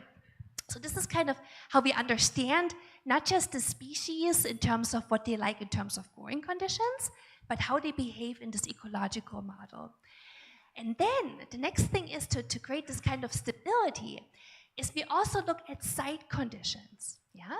So if we have a street median, for example, right here in terms of site conditions, it's very stressful and we have a lot of disturbance. So in terms of using the CSR model here to describe where we are, we put that just about here. Green roofs have very stressful conditions for plants. Stormwater systems, stress and disturbance. Brownfields, usually when you have a lot of contaminants, that's very stressful for plants. And then steep slopes can be, a lot of disturbance. So we understand sites through this model. So we understand plants and site conditions through this model. And then the third piece that we really look at when we are putting planting together is how maintenance actions, how they behave within the CSR thinking as well. If you irrigate a planting system, the conditions become better and it favors more competitive plant species. So every irrigation, fertilizer, mulching, weeding, or biomass removal action has a certain direction within the CSR thinking model. And I'm not telling you this here to bore you, I'm telling you this because it's very important when you do garden design, planting design, that all 3 of these, your plant palette in terms of where it lives in the triangle, your site conditions, and your management actions align they have to be more or less within the same part of the CSR thinking model. This is really the only way to make planting more maintainable and more stable long term, especially if you're thinking about public planting, yeah, and thinking about lower maintenance budgets. This is very, very important. Now, let me explain this in a tiny little bit more detail, so hopefully it will make a little bit more sense. We're going to explain this just with a rain garden system right here. And this is in the SR, so rain gardens here, we have a sandy soil often and a lot of disturbance because water flows into these rain gardens. So this is the system that I showed you earlier in the presentation that we redesigned after a complete failure of a previous planting system. So this, if we look at it with the CSR model of thinking and not the traditional horticultural approach, it is an SR system. So this is this previous design that completely failed because the designers were treating it more like a horticultural garden bed, yeah, and we're filling in ornamental plants. But you can see all this water that comes from up here, it goes through these curb cuts and then washes in here. So there's an enormous amount of disturbance. And disturbance is one of the key site conditions that we find in urban projects. It's either water, it's people, foot traffic, it's dogs, right? All of these things. So it's a very important piece of our work that we have to acknowledge as designers, yeah? So that's the first thing. We look at site conditions like that, and we will put that little dot here. Pointer is not quite working, right here in this part. So this is the very first step to making this work. The second step now is to look at plants that can handle these types of SR conditions. And these are specific types of perennials. And many of these perennials that are very good at working with disturbance are more short-lived perennials. Perennials and even annuals that only live for a few years. But in their short life cycle, they make a lot of seed. And this is how they are able to survive being flooded, being washed away, being trampled, being run over by a car, which we often see in urban plantings. So this is the kind of palette that we then put into this rain garden. And many of them, like this wild petunia here, to my point earlier, my pointer is not working again, have the ability to leave that planting site. This is one of the plants that has the potential to be a future weed. And that's exactly what we want. If we want to enrich this urban flora with more ecologically important species, then that's how we put it in. Yeah? So that's what that looks like in the planting stages here. So you can see that for these types of projects, in the United States, we work with landscape plugs. They come in bigger trays, not in individual pots, and we often space them really closely together. The brown matting you see here is really just something that helps us hold the soil in place, so you don't see any mulch because it would just wash away in the next rainstorm. Yeah? And then the plant spacing in these systems is often really, really dense. And in addition to that, we use seed, so it's often about 15-20 centimeters of spacing in between. And then only a few months after planting, really, you get this kind of density very quickly. Yeah, so that also helps with the maintenance. And here too, now the third piece that needs to align with this, we have these SR site conditions, our SR plant palette, and now the maintenance of it means we don't ever want to irrigate it. We don't ever want to add any fertilizer to it. Because if we did, these three dots, they would no longer be huddled in one spot. Yeah? One of them, the little pink one, would actually move up to make to a more competitive planting system. And the second this happens, planting becomes more difficult to maintain. It's much, much harder to keep it alive. Yeah? So I know I don't have a whole lot of time here today to go into more depth here, but you should absolutely research that a little bit more and see if you can align these 3 points together to make more resilient and long-lived planting. Yeah? And then the last step we do, because these types of planting systems are just still so very new in the United States, and there are not a lot of people who design them or know how to maintain them, is that we deeply anchor this knowledge of how to care for it, of how to maintain it, what to do and what not to do, for example, not to irrigate it or not to fertilize it. We anchor that in very detailed management toolkits. And these are tools that the folks, the gardeners, or even public works staff who is maintaining these systems, they can use that on a daily basis to plan exactly when what specific action is needed. Yeah, so to really give the guidance so they know what to do at different times of year, to be very specific with when certain actions happen to save resources and to ensure that whatever action is taken has the highest possible effect to sustain the planting.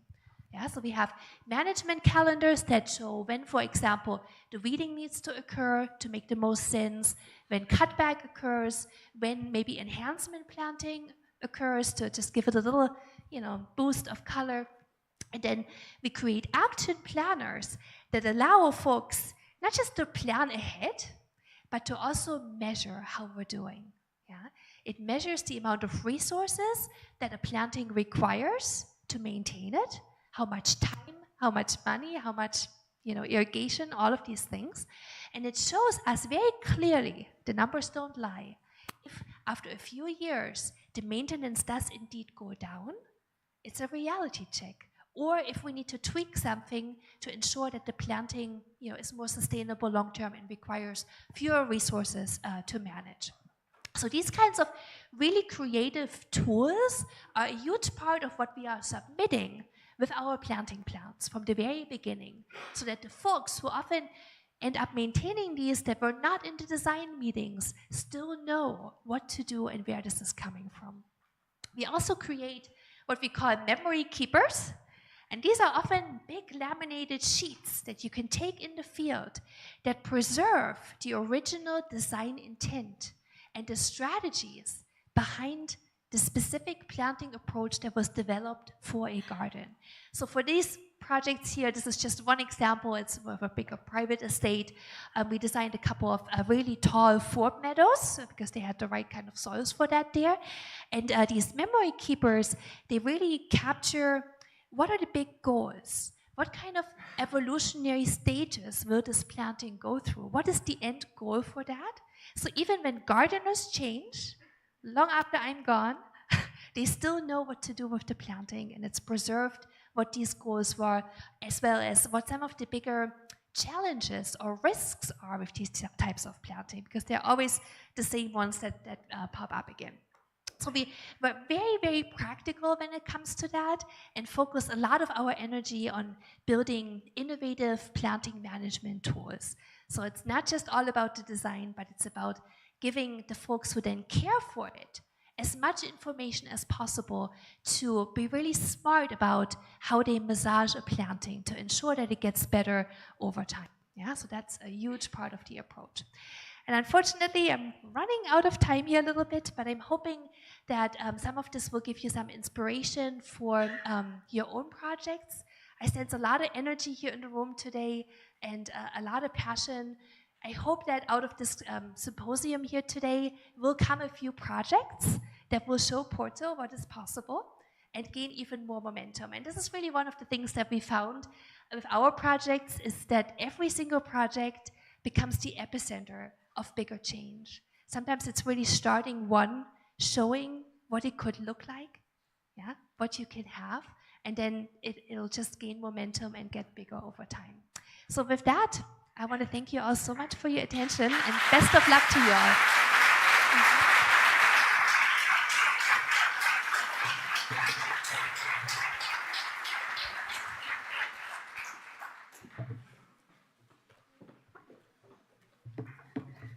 Thank you, Claudia, for such an inspiring talk and for shedding light on how we can use the CRS model and on how important it is maintenance for our projects.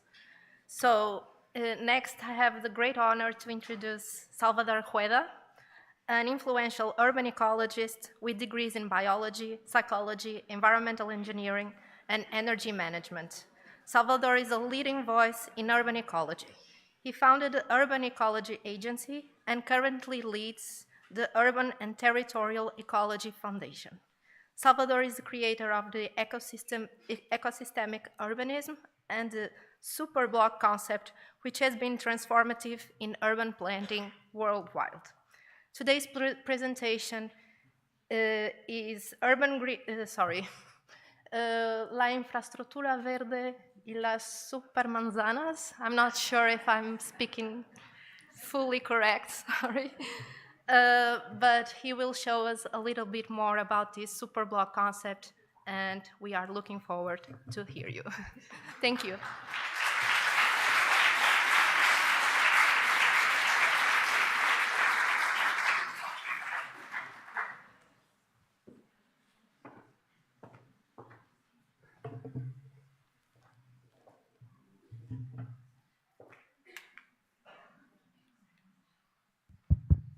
Good morning. Thank you for this invitation, Claudia. I want to talking about the superblocks and how it's possible to change our cities, not only in green aspects, even because it's the base of the new urban mobility models and also the public space models. It's integrated all of these aspects inside of these kind of models in our cities. I want to speak about Barcelona and Vitoria-Gasteiz. At the beginning, I had 4 cities, but I don't have time to explain so quantity of information, and I need to reduce my explanation about this, okay?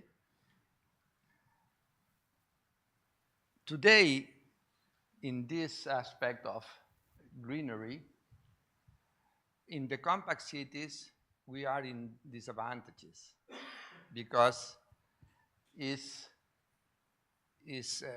full of concrete, asphalt, and cars. It's very difficult to change something like that. In Porto, in Lisboa, in all the cities practically, when the city is compact, we have this serious problem. But how is possible to change something like that? Because, no, I want to go back.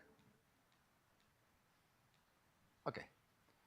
With this scenario, the current scenario, with this kind of urban mobility model, is impossible to do nothing because all is full of the mobility and displacement uses. And it's very dangerous.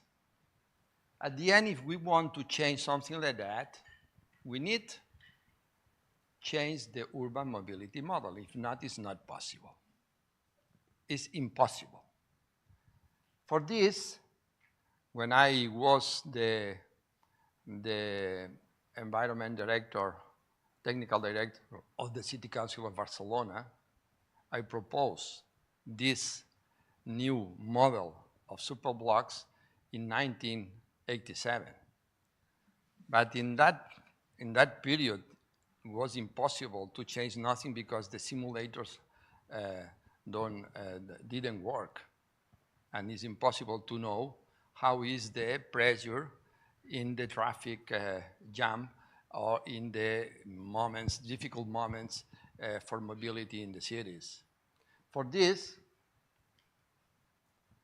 when I found the Urban Ecology Agency of Barcelona, the first thing I create a team to simulate in 2000, to simulate the mobility, not only in Barcelona, even in more than the 100 cities over the world.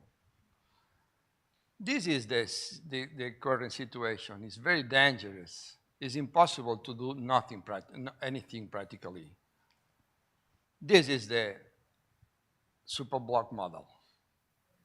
It means practically reduce the 70% of the public space today related with mobility only reducing 15% of traffic. It's quite magical. 70%, 15%. But the magic skills is above all related with the orthogonal networks. It's mathematical. Okay?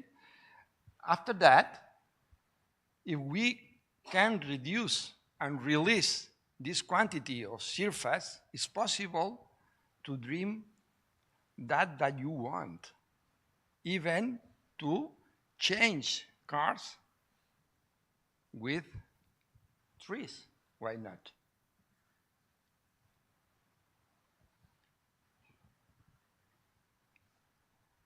And it's very cheap because we can make this change in developing the 500 super blocks in Barcelona with only 300 million of euros with a tactical solutions. Planting trees, the double of trees that today we have in Barcelona. Is necessary to know how we can assure the functionality of the city. If not, it's not possible to do something like that. For this, in the perimeter of the superblocks, in red above, in the perimeter, we integrate all the modes of transports. Public transport, bicycle, cars, and also sidewalks.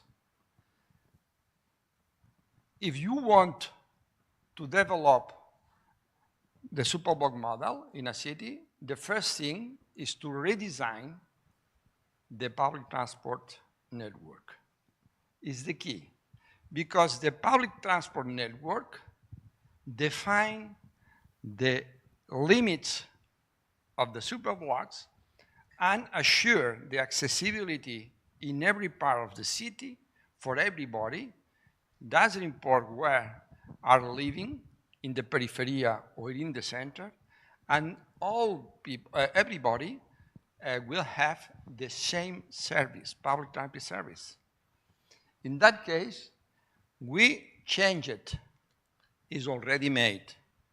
We changed our radial network for this orthogonal network, and with this changed, everybody have in that moment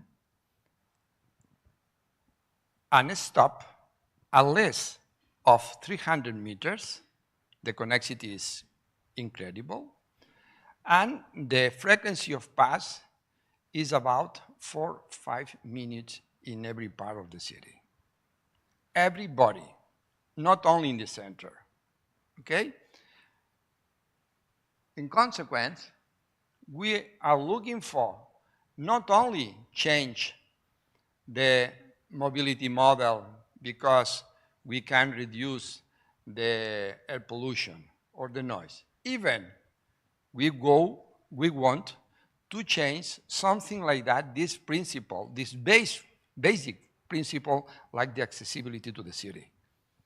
And also how we can change the public space model. It means to change the uses in this public significantly, these uses in the public space in the city. This is already made. Practically is already made also, the bicycle lines network. And we are, working to change something like that for pedestrian streets. We can change, we can convert into streets with a pedestrian priority in 2,500 streets. Is a lot.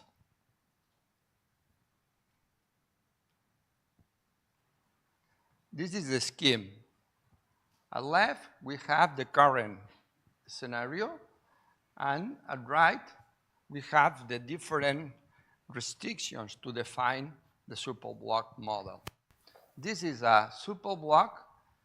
The size is 400 for 400 meters, more or less, or 500. Because at the end, if you want to go around to these black lines by car, the time must be similar to make the same by foot in a block. Okay? It's a behavior aspect. I'm a psychologist also. In the case of the public transport network, I'm looking for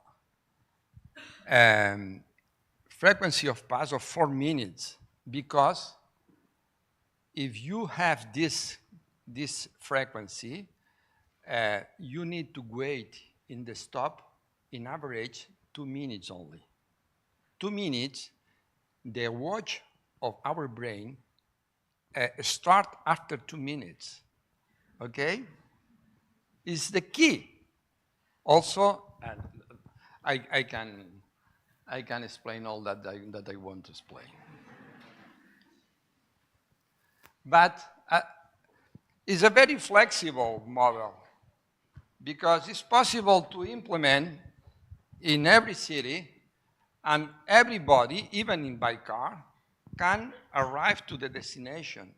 For example, if I go for this street, I can connect with all the facades related with this slope. Oh, but in that case also, and also in the above part of the scheme. Everybody can arrive at the destination, but with this solution, we reduce practically the 95% of the cars that go in the superblock, because it's stupid go in if your destination is not in the superblock, okay? But everybody can arrive to the destination. It's very important, this. But the priority is for pedestrians, because the speed, the maximum speed is 10 kilometers per hour. With this speed, we can develop practically all the uses inside of the street. The kids playing football or other games use the public space. The kids, people, the blind people, all people is possible to use, because this speed allow us to develop these uses without problem and safely. In the perimeter is 30 kilometers per hour, because we want to reduce the serious and mortal accidents. With 30 kilometers per hour, from 100 accidents between a car and a pedestrian, 5 of these pedestrians die. After 30 is practically assure the die of the people. And inside of the superblock, it's practically impossible to have serious and mortal accidents, okay? The greenery, how it's possible to change our streets in that aspect, so important for us, above all in the compact cities. Previously, I need to say, this is an example of the perimetral street. Is the perimeter of the superblock, okay? And this is another example, but inside of the superblock.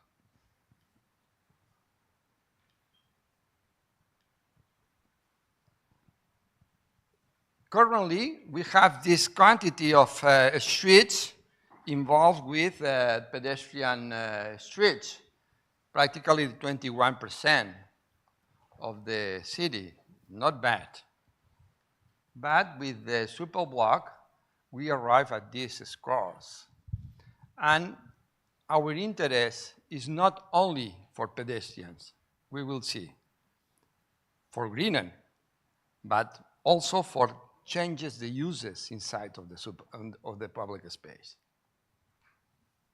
For example, like this, or like this. This is already made. This is a tactical solution. Magnific for me. Because it's very cheap, it's affordable. It's possible to do this with 300 million of euros in Barcelona. The budget of the city council the last year was 3.8 billion of euros. If we develop this project in 10 years, the budget is 30 million per year. Is anything that is not a traffic problem, mobility problem, is not economic problem.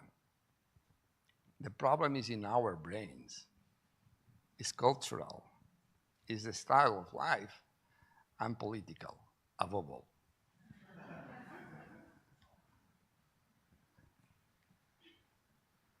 In Barcelona, for example, we have this challenge that we can develop in every super block in this kind of fabric of Champlain, de Cerdà,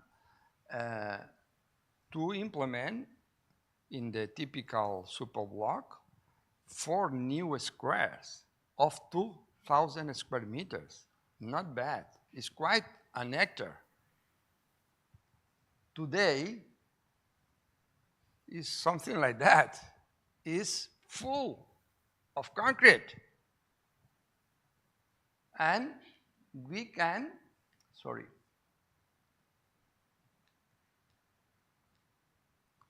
we can change these intersections between streets, 163 new squares, without demolish any building. Once again, it's very cheap. Only we need to change the design of our networks. It's very, very easy to do. It's very easy to do technically, even economically.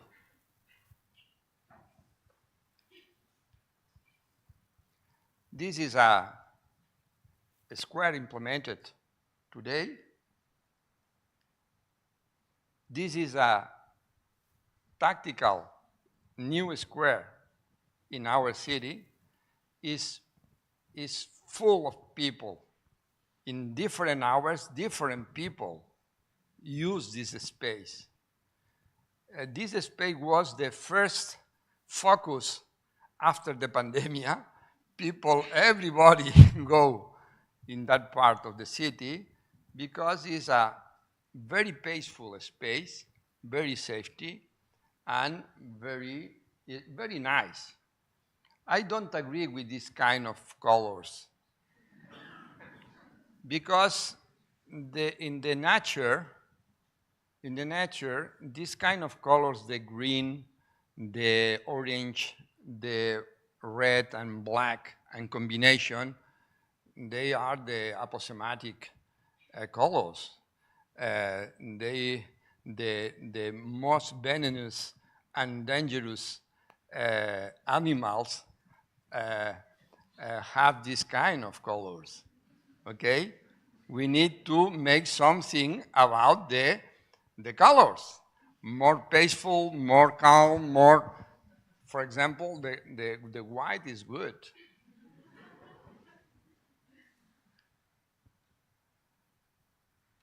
The current situation in this kind of fabrics in the Champlain, in that moment we have this average 1.6% of the surface dedicated to the greenery.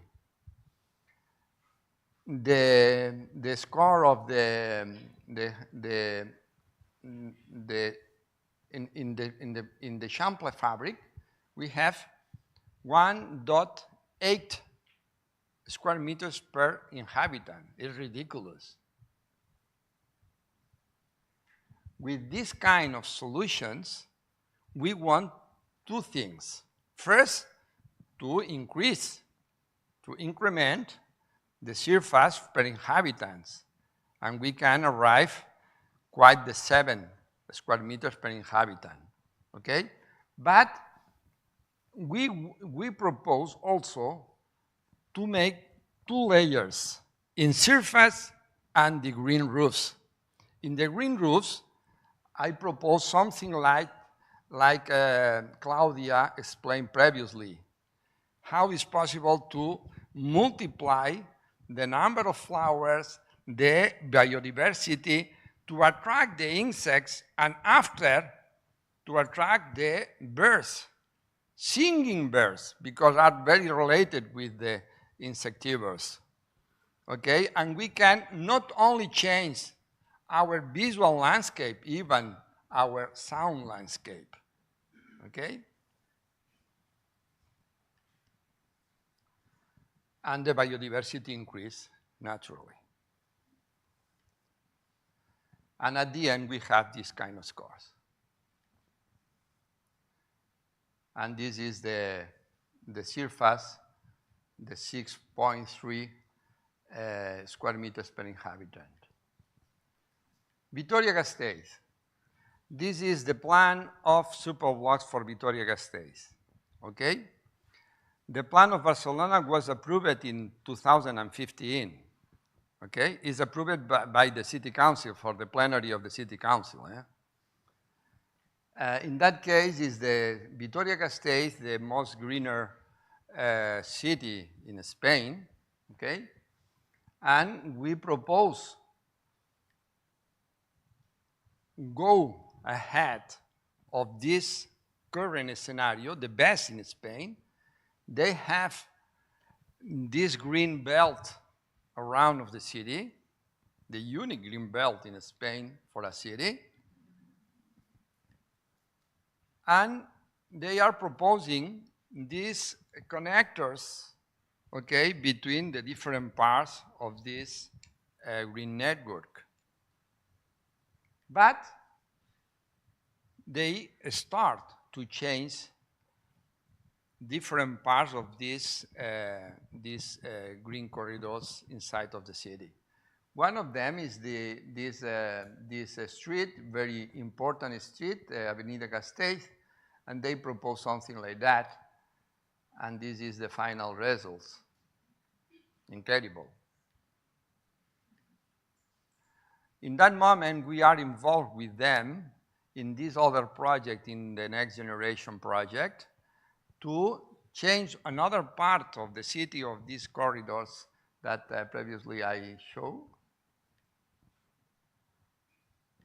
And at the end, we want something like that. In that moment, it's in progress. It's working in progress, okay?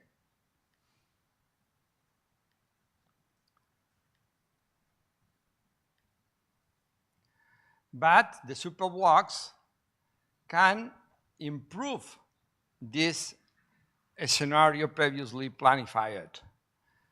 This is the quantity of trees that Vitoria-Gasteiz has in that moment. But we define a DNA for every sector of every street in the city. This is the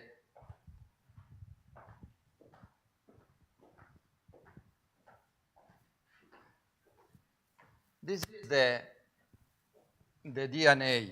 In every sector, we have here a sidewalk, a tree, parking, curbside parking, 2 lanes for cars, and another curbside parking, a separator. This is the bicycle lanes and other sidewalk.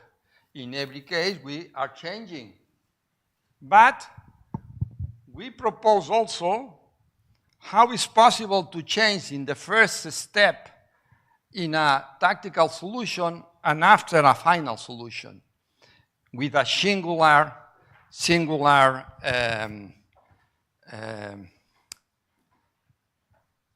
¿cómo se llama esto? Sorry. I'm worried for my English, not for my knowledge.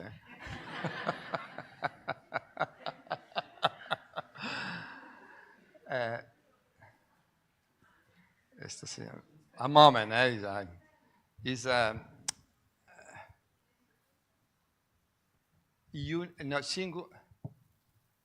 Singular platform.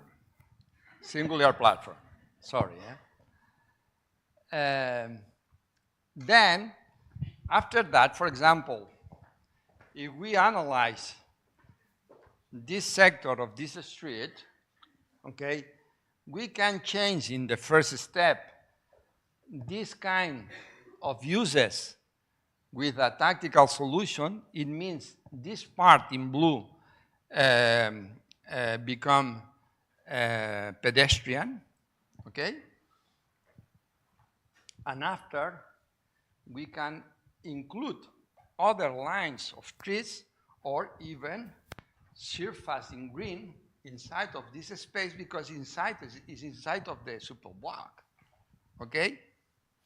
In every case, you can see something like that. All is changed. All is changed. Every sector of every street. And also, if we include the layer of the green roof, the complementarity is magnific.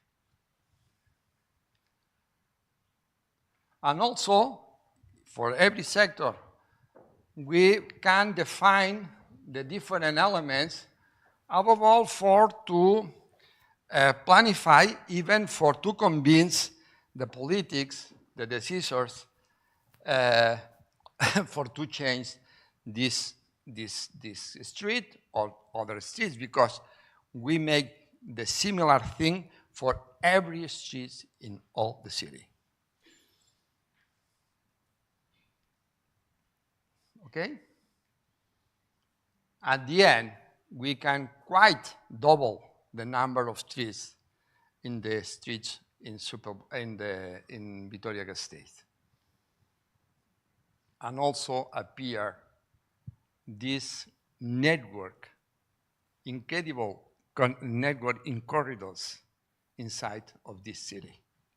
And after that, we can connect it, all parts of this network.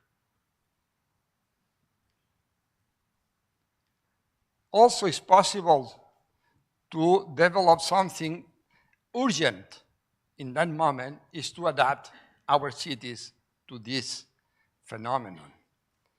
And for this is the heat island effect in Barcelona. In several occasions, it means a difference of 8 degrees between the periphery and the center.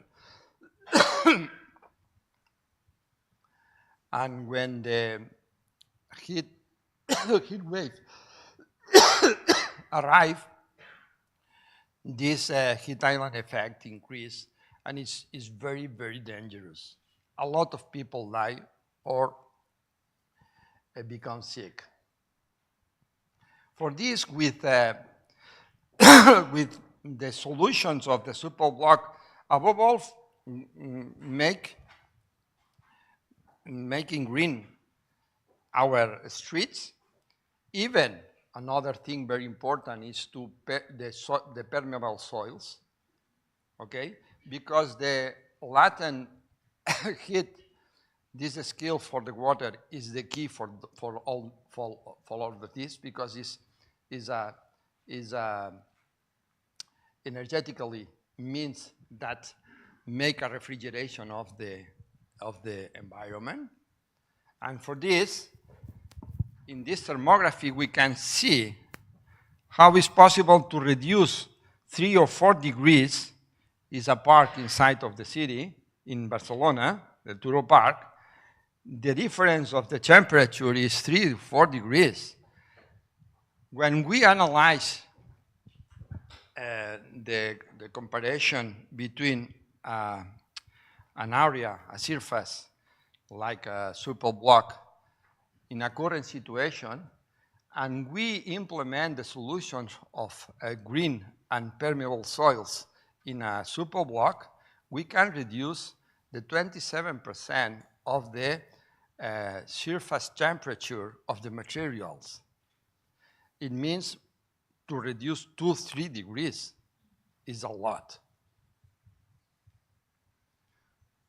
And for this, we always, I'm looking for to make these covers, these kind of solutions to make in shadow our streets.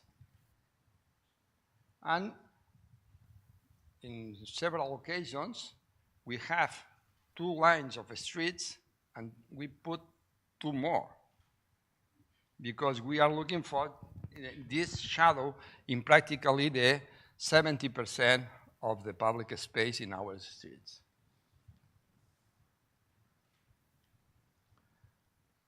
And finally, the more radical idea is to change the uses of the public space because the mobility is one use.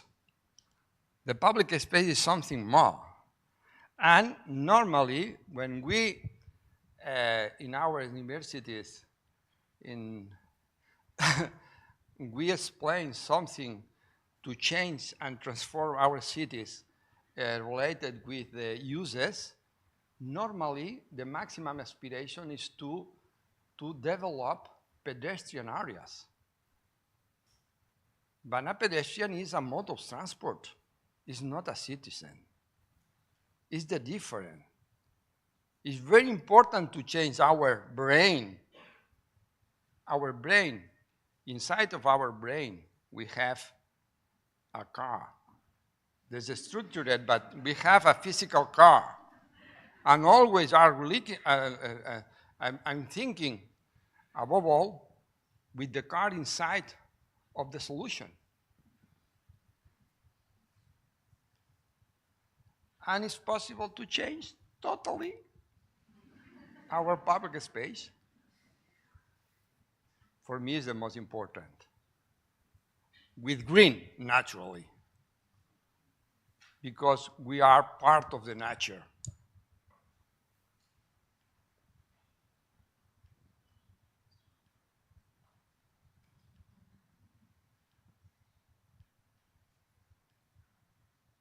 More than 200,000, 200 new uses is possible to develop because we need to reivindicate the citizen rights.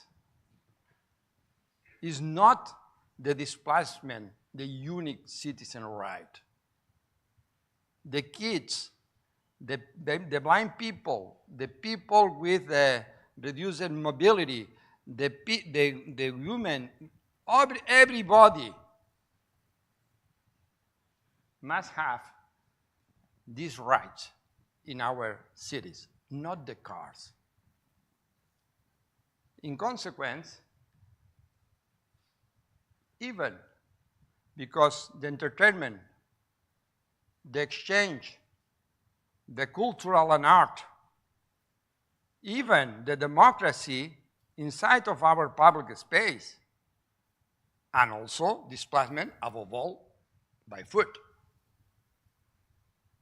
but not the unique use.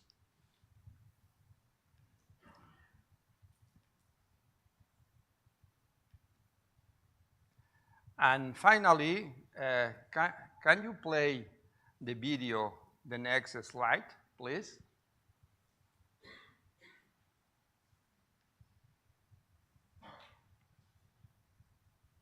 Superilla is superwalk in Catalan. Okay? Every time that you see this hashtag, you are seeing a superwalk. Okay? Thank you.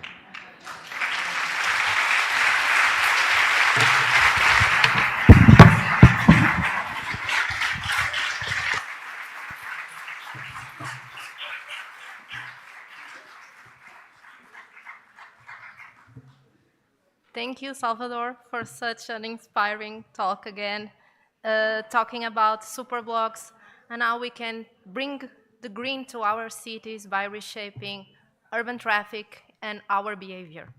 So we will now proceed to question and answers session featuring our panel, Nigel Dunnett, Claudia West, and Salvador Rueda.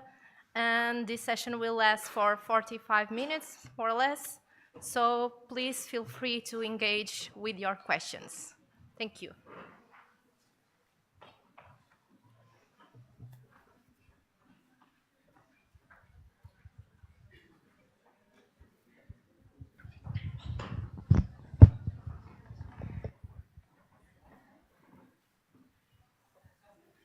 So who wants to begin? Questions? Oh, we have a question there.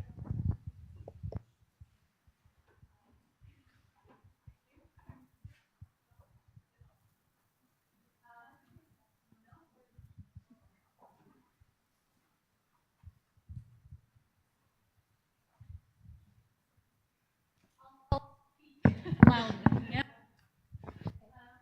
Well, the question is to Salvador. Thank you. Oh, it is. Oh, hi. Thank you. Anyway, my question, and thank you so much for your presentation, to the three of you, in fact, but I'm very curious about one thing which is in my brain, as you said, which is, what have you done to the cars, the parked cars? You know, the cars that are parked, that you have removed, and this is something I deal with every day. In my profession, I work at a city council, and we've been trying to remove the cars. We manage. Politicians hate that, obviously, as you know. So I'm curious to know, how did you manage that? Thank you. Perhaps it's the first and the main problem. But for this, I didn't explain, but I have the opportunity to explain something like this, is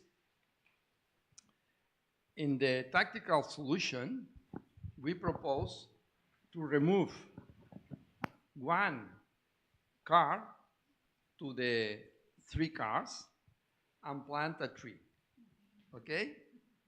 Not all the cars out. 1 of 3. And after that, when we develop the final solution, the trees grow up and we have the shadow, okay? But we need to start very quickly, because this change, the climate change, push us to our brain to go to the limits. We need to change this, and the parking is the first thing. Secondly, in that moment, we are in transition in the cars technology between the cars with fossil fuels with electrical cars. We have a very, very big challenge and opportunity. If we don't put the charge of the electrical cars in the public space, we can clean our streets, okay? It's very, very important, this. And I recommend it, okay? I recommend it. If not, this scenario will be permanent, because we have another advice. It's impossible to remove this. You can remove the car, but not the advices. And for this, it's very important for the city council councillors to push in that direction. We have a unique opportunity to clean our cities, to make green our public space, and only the main objection is the parking of the cars in our public space.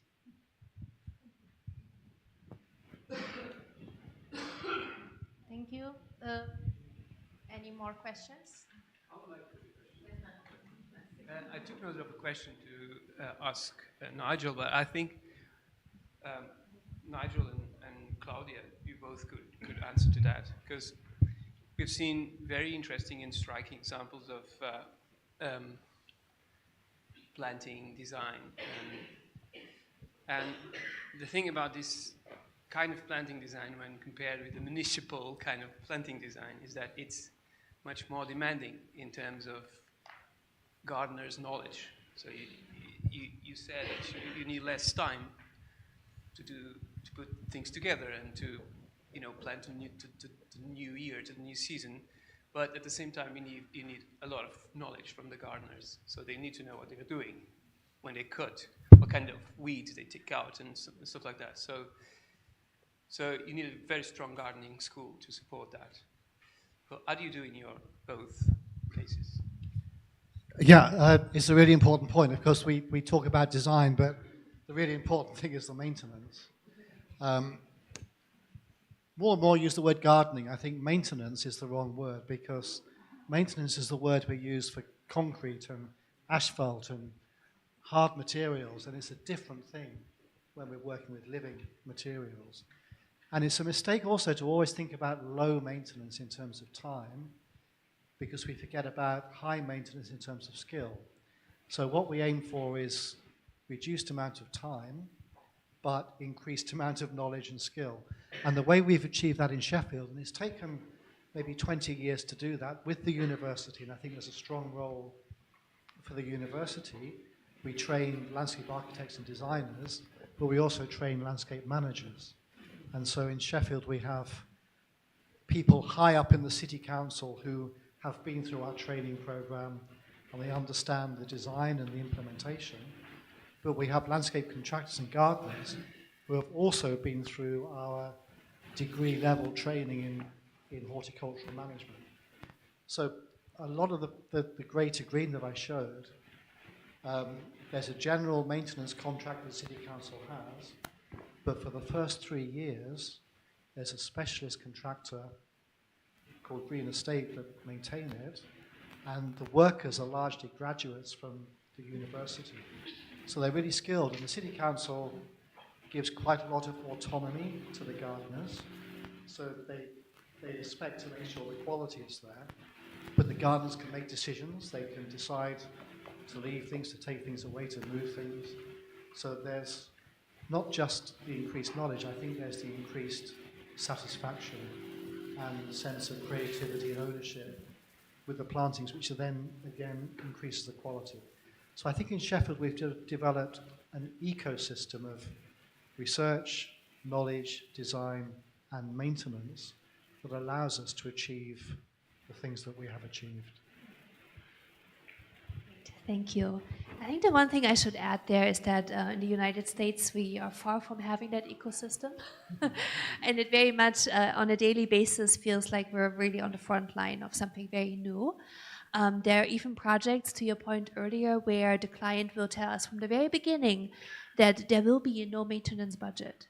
That in it just, one mowing a year is the maximum that we should expect. Working in New York City is one example. Not every project in New York City is like the High Line, where we have an international army of gardeners, general staff for other projects in New York City. They have a fraction of that budget, and they don't even have time to mow things at the right time of year. So we, as we go into these projects, we're not working on these luxury projects of high visibility public gardens, but more of the standard city kinds of projects. We, for the first couple weeks, really understand what are the capabilities, how much is in that budget, what kind of tools do we have available to maintain that. We meet with the gardeners or horticultural technicians, whatever they're called, in person to directly, not through somebody else, but directly understand where they are and what are the tools, what they can do. And then the design is very practical. It starts from that perspective and we build it up. So it's not ever an illusion or something like a bubble that is disconnected from the realities of it, but it's very much rooted in the capabilities. So some of our projects then are more restoration type projects where it's more about population dynamics, right? And thinking about how a planting ages. It looks fantastic the first couple of years, but then what we often see is that a lot of species that were in the original seed mix or plant palette, they disappear. But other species from the urban flora, the wild flora, they come in. So we really were out there on our hands and knees studying what is around it to understand what will disappear and what will come.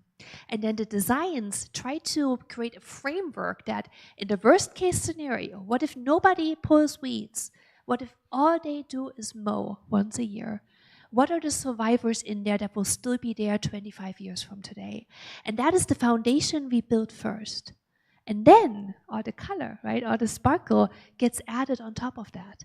And if that disappears, it's not the end of the world. Your planting still looks okay. It still has a certain level of biodiversity that will hopefully live on. And it becomes, the best we can do with the limited resources that we have available. I hope that answers your question. Great. We have a question there, please. Hello, good morning, everybody. I have a question for Claudia and Nigel, and then another one for you. The question for you is, if London will be I'm from Barcelona as well, so if London will be as hot as Barcelona, I would be quite concerned.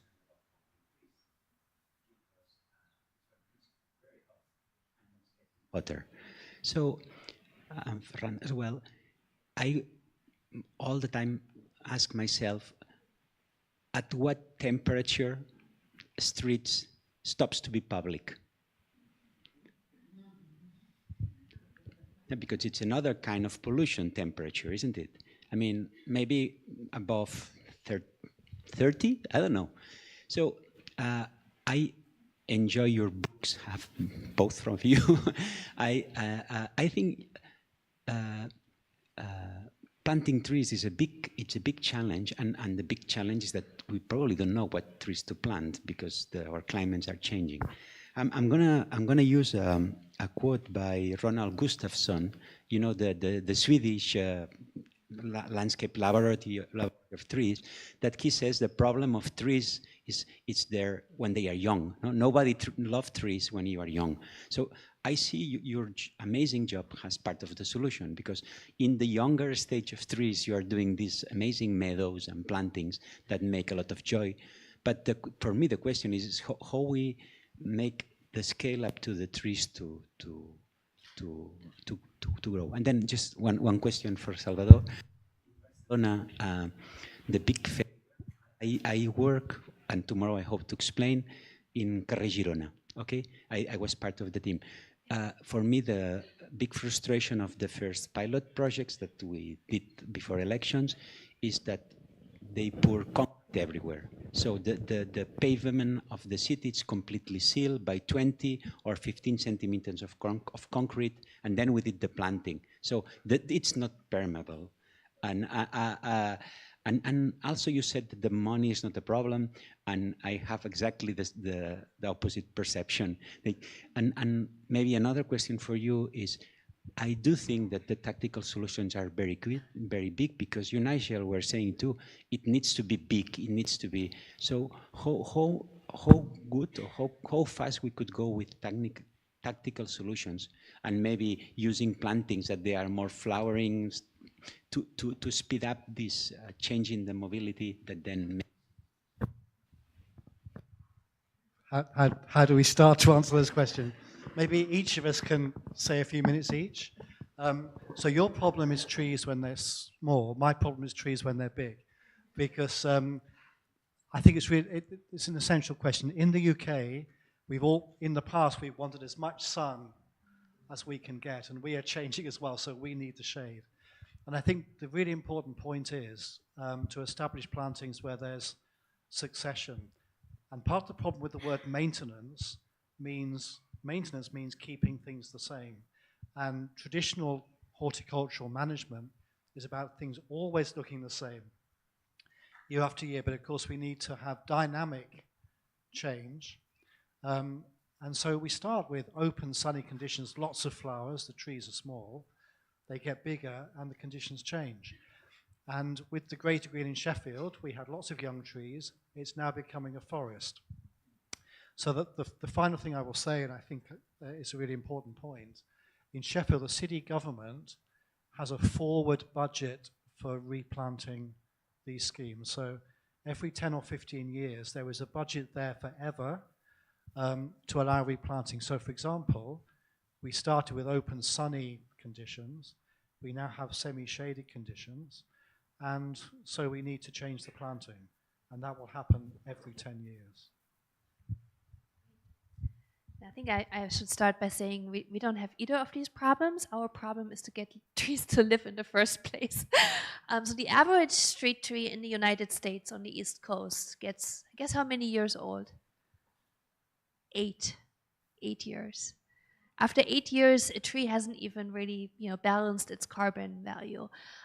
It's just they're under so much stress. We're dealing with all kinds of crises that make it very difficult to have a canopy in the first place, and extreme weather is just one of them. We also have enormous issues with nursery quality and installation practices. So as a firm, we spend a lot of time going to tree nurseries, discussing what needs to happen on their end to ensure that a tree transplants successfully into the really tough conditions we have in cities, that they're planted at the right soil level, that they're transplanted and root pruned. All of these details matter. We are on site during installation to work with the contractors to ensure that it is planted correctly. You can have the perfect tree. If it is planted too deep, or there's a lot of things that can go wrong, it will never establish. So we really intervene and do a lot of education work. We go above and beyond. That's really what it takes to ensure, at least from our perspective, we get them to live. Yeah, start them off in the right direction. And then in terms of resilience, I would love to plant tree species that are, from southern climates, but we're still very much stuck in today's world with today's strong winters.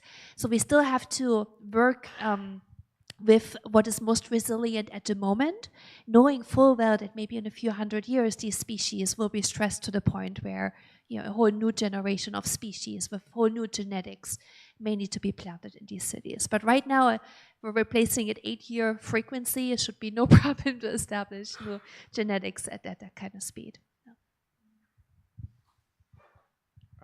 I agree with you that the solution of the pavement with 30 centimeters of concrete is, for me, is a worse thing. I propose not to do this, but I am a planner, not an executor. But I agree with you. We had a very good opportunity to change something about the permeable soils.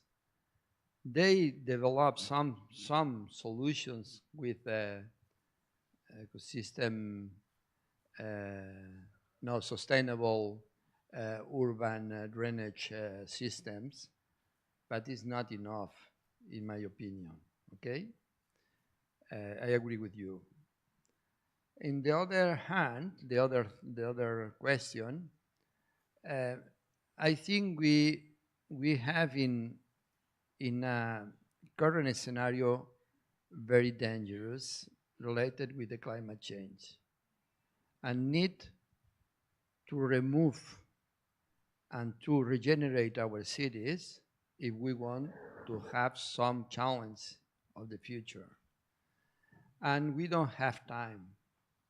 Perhaps 10 years, 15 years, 30 years maximum, in my opinion, because it's very, very explosive, the changes that are coming with the climate change effects. For this, I propose the tactical solutions because it's very cheap, you can implement very quickly, and at the end, the results are similar to the final solutions. It's similar in air pollution, in noise, because the main aspect of the superblock model is to remove and to redesign the networks. After that, it depends the good or not designs for the tactical solutions. Above all, in my opinion, is to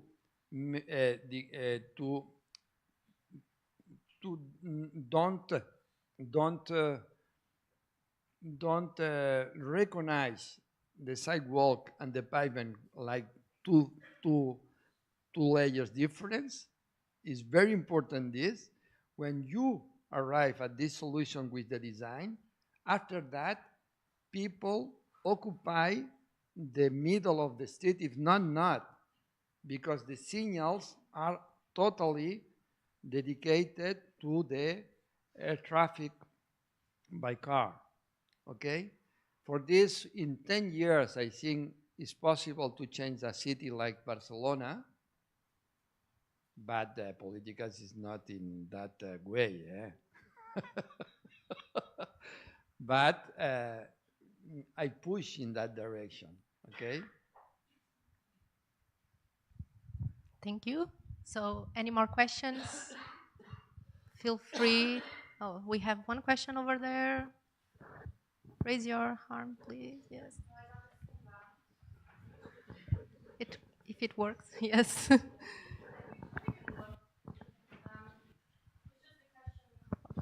Oh, there's people watching online, so thank you. Hi, thanks to the three of you for your talks today.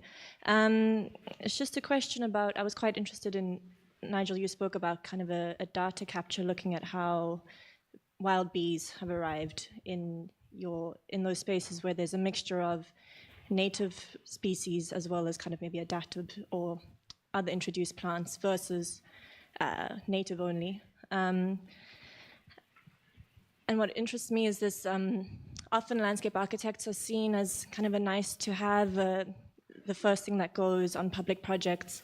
And have you found that kind of site monitoring and data capture has shifted the conversation and it's a way of maybe having our profession taken more seriously? Has it also shifted the conversations with ecologists that you've worked with? Are they on board and do they kind of have a trust in those processes that you're looking at in studying sites after they've been implemented?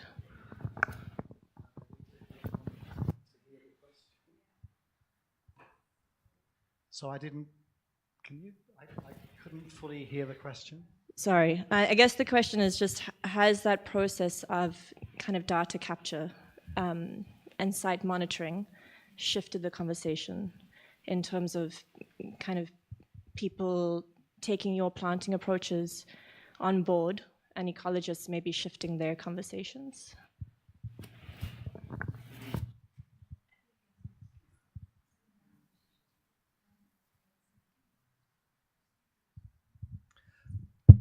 The answer is no. Unfortunately, because I've been in this world for some time, and when I first started, it was a very angry argument. And I thought that there was a much more gentle discussion about the importance of native plant species, but also not excluding everything else. But I find in the last 2 or 3 years, the discussion is becoming very angry again, but more angry, more separate. Like everything in the world, everything is becoming very polarized and people are taking very strong positions and are not willing to listen to the opposite argument. And I think that's the big problem. And a little bit like many things, I think this discussion has unfortunately become a matter of religion now, that you can produce more and more evidence and scientific results to say that, well, it's not quite so simple as all native plants are good and all non-native plants are bad, that it's a lot more complex than that. But it becomes very difficult to have an argument or discussion with some people because it's a matter of belief. And there's no way you can have a rational argument. And I find that that has become more difficult. And the big problem I found is that it's now becoming embedded in city and national policies, that you must do things one way, and one way is good, everything else is bad. So, I think to answer your question, I think a lot of the things we're doing, and Claudia is doing, and people around the world are doing, is trying to have a calm discussion, a gentle discussion, to say, well, look, we're doing this, there's a lot of evidence to say this is beneficial, it's working for people as well as for biodiversity. But it's becoming policy-driven by people who are probably disconnected from the reality of doing real things. If that's not too, not a pleasant way of saying things, but I think there is a disconnect sometimes. So I think, yeah, I always say now, I think if you believe that some of the things we've been talking about are positive, we need now to be really assertive, to really be strong in what we believe in, and to perhaps not be defensive anymore, but to be assertive in putting forward the values that we want to promote. So I think we have maybe been defensive in the past. I can add on that thought. Do you think, this is for all of you actually, do you think climate change can reshape the way we think about plants? Because we are used to think that native plants are the ones that are adapted to the site conditions. And if climate is changing, we don't have that safety spot anymore. So what do you think about that? Yeah, so I think even if you don't, use climate change to frame the problem, what's happened in the United States, and I'm going back to some of the things the first speaker, I think, said, is that a lot of the ecologies, they're not collapsing, they have collapsed. It happened. The birds, a lot of them are gone. The insects. When I first moved to the United States, I had to wash my windshield almost daily. That's how many insects hit it when I was driving. I no longer have to do that. Every citizen sees now what's happening in ecology. So in a way, it kind of liberates us a little bit, Nigel, too, from having to replace the past. I think it's becoming so clear now that what we have created, there is no going back. And it's liberated us to now think about rebuilding. With armored with science, not beliefs, we now know what we need to do, or we're learning, still that it is not available or knowledge that needs to be explored, but we can rebuild now and rebuild it for what we think the future will be like. Yeah, this is really the phase we're in. And that really kind of relaxes this war that has been going on. And we do see it shifting. Yes, these policies are in place that, for example, for some of our projects require us to use only native plants, even though the science tells us that they're not all created equal, right, in terms of their ecological function. But with the science in hand now, we can find the loopholes and advocate with local politicians to pass other ordinances that are more science and less belief driven. And with that in hand, I think we can build this new kind of future nature, right, that will live and thrive in the Anthropocene and learn lessons, quite honestly, from the plants and ecologies that are thriving. Nature is not dead, it's adapting. We just haven't gotten used to the way it looks like. So in a way, we're very optimistic about what's happening, because in every sidewalk crack, there is a plant. And there is an insect on it. There are things there. We just need to learn to see it and kind of help it a little bit by making more space for it. But I'm personally really confident it'll sort itself. It will look different. It will function different. But it's not dead. It's not gone. Thank you. I'm not totally agree. Because I think this phenomenon of the climate change is different in different parts of the world. And perhaps, not sure, more than 1 billion of people must be migrants for this reason. It means the climate change in that hot post changed totally all.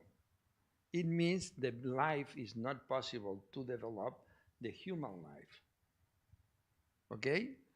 For this, I think it's very important to recognize these puntos calientes, these hot spots, like the Mediterranean basin, is one of the most dangerous phenomenon with this population in that basin.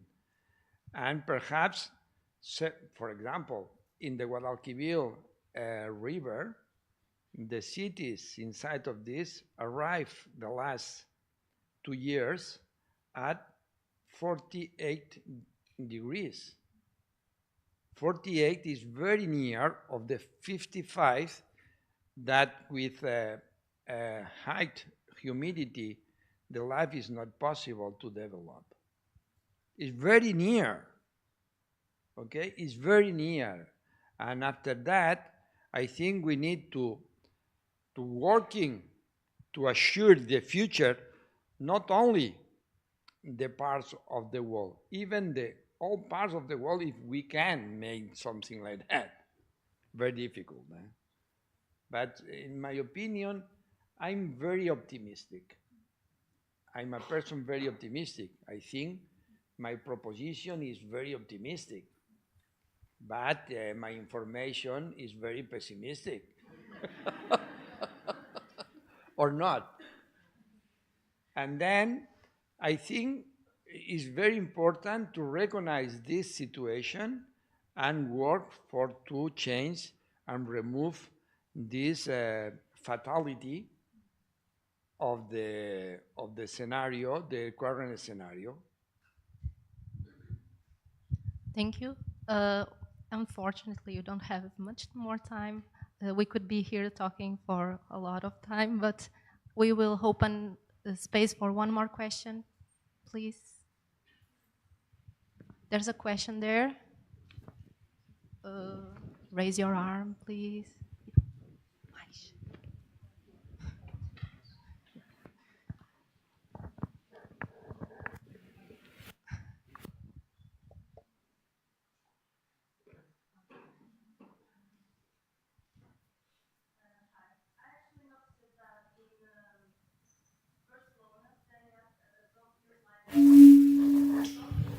Sorry.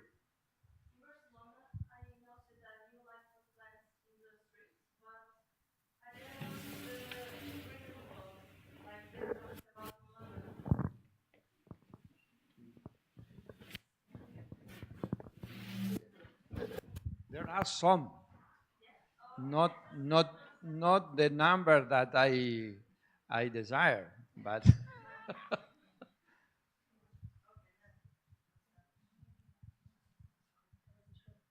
Okay, one last one. My question is for Senor Salvador. You showed the heat island map of Barcelona. Yeah. And I noticed a very hot spot. I think it was the airport.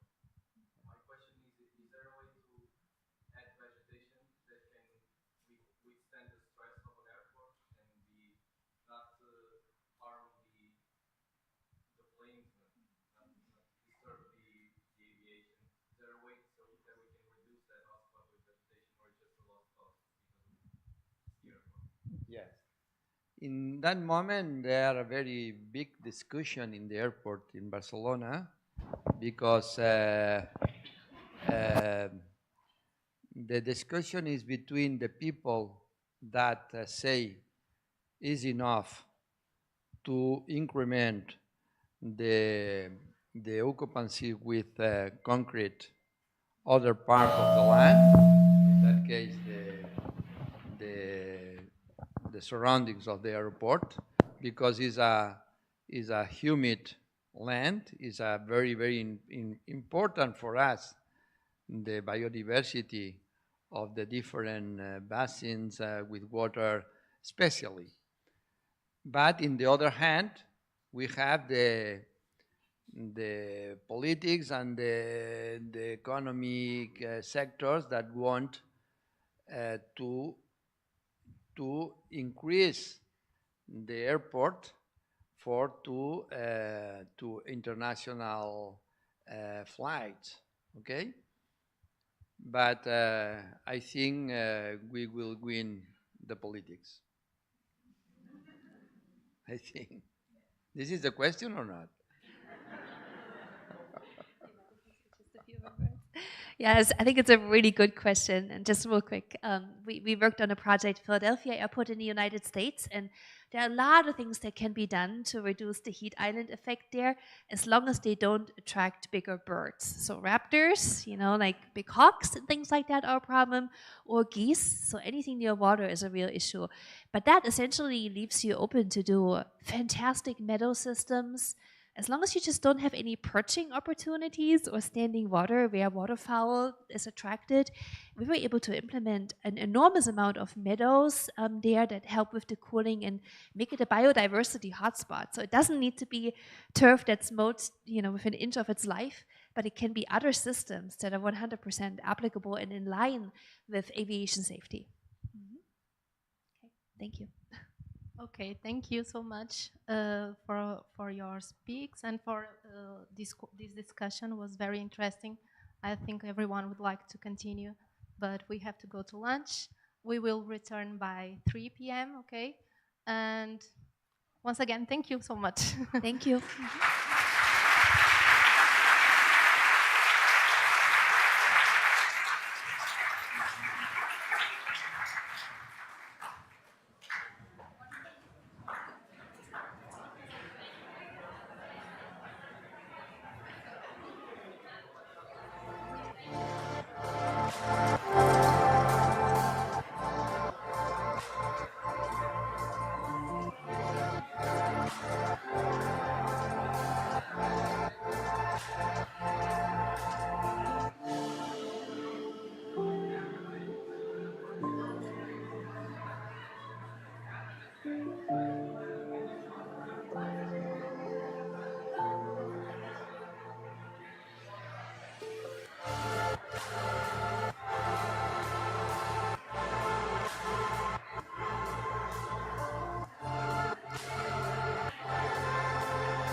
Can you please go back to your places and accommodate?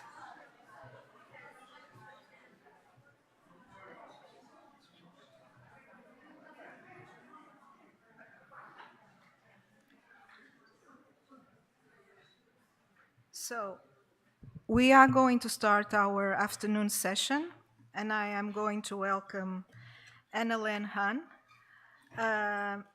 a landscape designer and a PhD researcher specializing in the revitalization of urban and post-industrial landscapes. Anna's work emphasizes the role of ecological design in transforming these spaces into more welcoming environments based on her upbringing in German rural mining region, her experience in the famous Hermannschaft Garden, and research at the University of Michigan. Today, Anna runs her own design studio based in France, the Atelier Zatar. And today, Anna will present Maintenance is a Mastery, Bringing Design into Action in Urban Green Spaces. So welcome, Anna.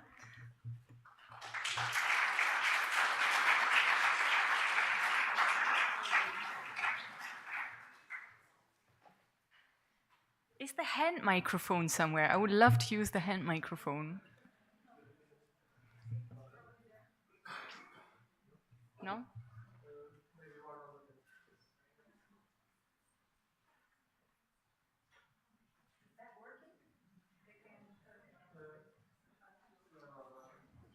Is that working? Yes, wonderful. Yeah, so hi.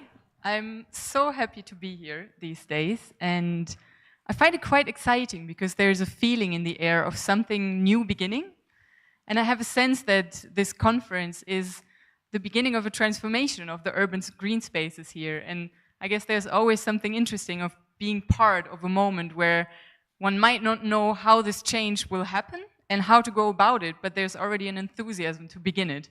So I'm very happy to be here today.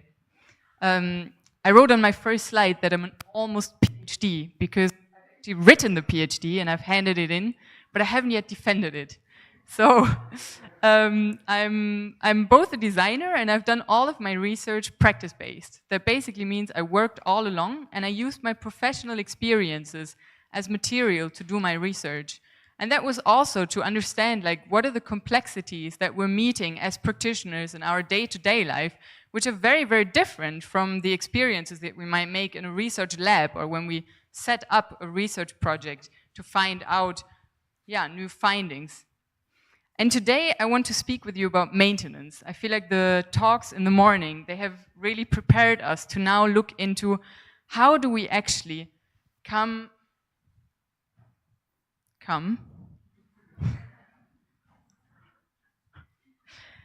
how do we actually come from designs, which are basically intentions? A design is always an intention. It's a wish of how something might pan out. And how do we come from a design to a planting? And I guess here we're having a specific situation because we're not only talking about a garden, we're talking about urban green spaces. And I guess this is the first distinction I want to make, that maintenance in urban green spaces is very different than gardening. Because gardening, the advantage of the gardener is that he's in the garden every day. So the gardener can walk around, can look, can say, oh, this might need a trim, or this might need a cut, or I need to attend to this and this plant. The thing is, we don't have that privilege when we maintain urban green spaces. We need to be much more strategic, and we need to work at specific moments that are often given to us by a calendar. So the reality in urban green spaces is that they have to deal sometimes with 1 or 2 or 3 interventions a year. So in my research, quite quickly, I became curious if these are the conditions we need to deal with. What is the kind of maintenance and what is the kind of work that we can do in these limited conditions that lead us to to plantings that are at times aesthetic and also ecologically valuable. So that's what I want to tell you about today. And I've done my research at the research garden Hermannshof that Claudia already mentioned. Here is the prairie planting, And she is right, Germans are obsessed about Native American plants. And I also did research at this place, and this is actually where I grew up. So I grew up in the Ruhr area, which is a former steel and coal mining area. And this picture is not so old, actually. So when my mom grew up, she grew up in this landscape. But by the time that I grew up, the Ruhr looked like this. So this landscape park is 180 hectare large. That's enormous, really enormous. But the landscape designer and the maintenance crew, they managed to maintain these 180 hectare in a very economic way. So the maintenance for this park costs 40 cents per square meter per year. And just to give you a comparison, a normal park takes around €4 to maintain per square meter per year. So I thought these two places, they will definitely teach me something about maintenance and how to maintain these very dynamic plantings that we've seen this morning. And obviously, traditional maintenance operations like mowing the lawn, clipping the hedge, keeping soil free of weed, they are absolutely not adapted to maintain such dynamic plantings. Hermannshof is another example of a garden that works very efficient. They need 5 minutes per square meter per year, whereas a normal planting usually needs 3 or 4 times the amount of time. So the first year of my PhD, I actually didn't spend on a desk, but I spent in these gardens and parks, and I just gardened with the gardeners to see what are they actually doing when they're maintaining these plant communities. So I want to be very upfront and direct with you. So the intention of my talk is to show to you that maintenance is basically misunderstood in its essence. Maintenance is not a follow-up task to design. Maintenance is not simple, and maintenance is not just a blue-collar work that everybody can do. Instead, maintenance of these plantings, as we have seen them this morning in the presentations of Claudia and Nigel, they need a lot of ecological understanding, skill, and creativity. So I kind of hope, because I'm seeing also so many young faces here, I kind of hope that after this talk you might be a little bit more curious to actually do that work, which has for a long time been classified as, yeah, very badly paid blue-collar work, working-class work, but which is actually so necessary to have these urban plantings as we've seen them this morning. So my main hypothesis in my PhD is that maintenance is actually a strategic disturbance, which challenges some of the ways we usually think about gardens, because usually we think that gardeners grow the garden. But that's actually absolutely not true, because plants grow by themselves. Even if you have, like, no matter where you are, in the city or on a plot, if you do nothing, plants just begin to grow. And of course, in urban spaces, we introduce plants. We plant them, we seed them, but the plants basically don't need us to grow. So I think we need to inverse this role. We don't need to think anymore of the gardener as the one who grows. We need to think of the gardener or the maintenance crew as the one who disturbs. And when I say disturb, I mean, we're in Portugal here. I think a main disturbance here is fire, but there are a lot of other disturbances. There is grazing as disturbance. There is somebody walking through a planting which is disturbing. Mowing is a disturbance. Fire is a disturbance. And basically, disturbance just means that the process of life, which is always a mix between renewal and destruction, disturbance is basically a participation in this process. So I think when we speak about the living city, as we speak about it here today and tomorrow, then we need to speak about living processes, and they always cycle through this process of life and death. So basically, that sounds very philosophical, but basically, I think that maintenance is to relearn to participate in this circle of renewal and destruction. So I want to make my idea a little bit more clear by taking you to a landscape that I've just come back from before I came here. And this is in the Massif Central in France, in central France. And it's a volcanic plateau with quite acidic soils. It has granite stone and very limited soil. It's a very poor soil and it's quite high, so it has a rather mountainous climate. And I've been working there for 4 years. And I want to show you a couple of the images of this landscape. So in the beginning of the year, one of the first plants that comes up is Narcissus. Here, Narcissus pseudonarcissus. And then this is followed by Narcissus poeticus, which is the narcissus that gives us this typical smell of perfumery. And then as the year progresses, these very typical pastoral plants are coming up. Here on the left, you can see gentian with the yellow stalks, Dianthus graniticus, and yeah, very typical meadow vegetation, which has very, very beautiful flowering aspects. Here, Armorea maritima, which is a very drought-resilient perennial, a meadow of Armorea maritima. And this is actually a quite interesting photo. We don't see flowers on this photo, but what we see is the patch dynamic of this grassland.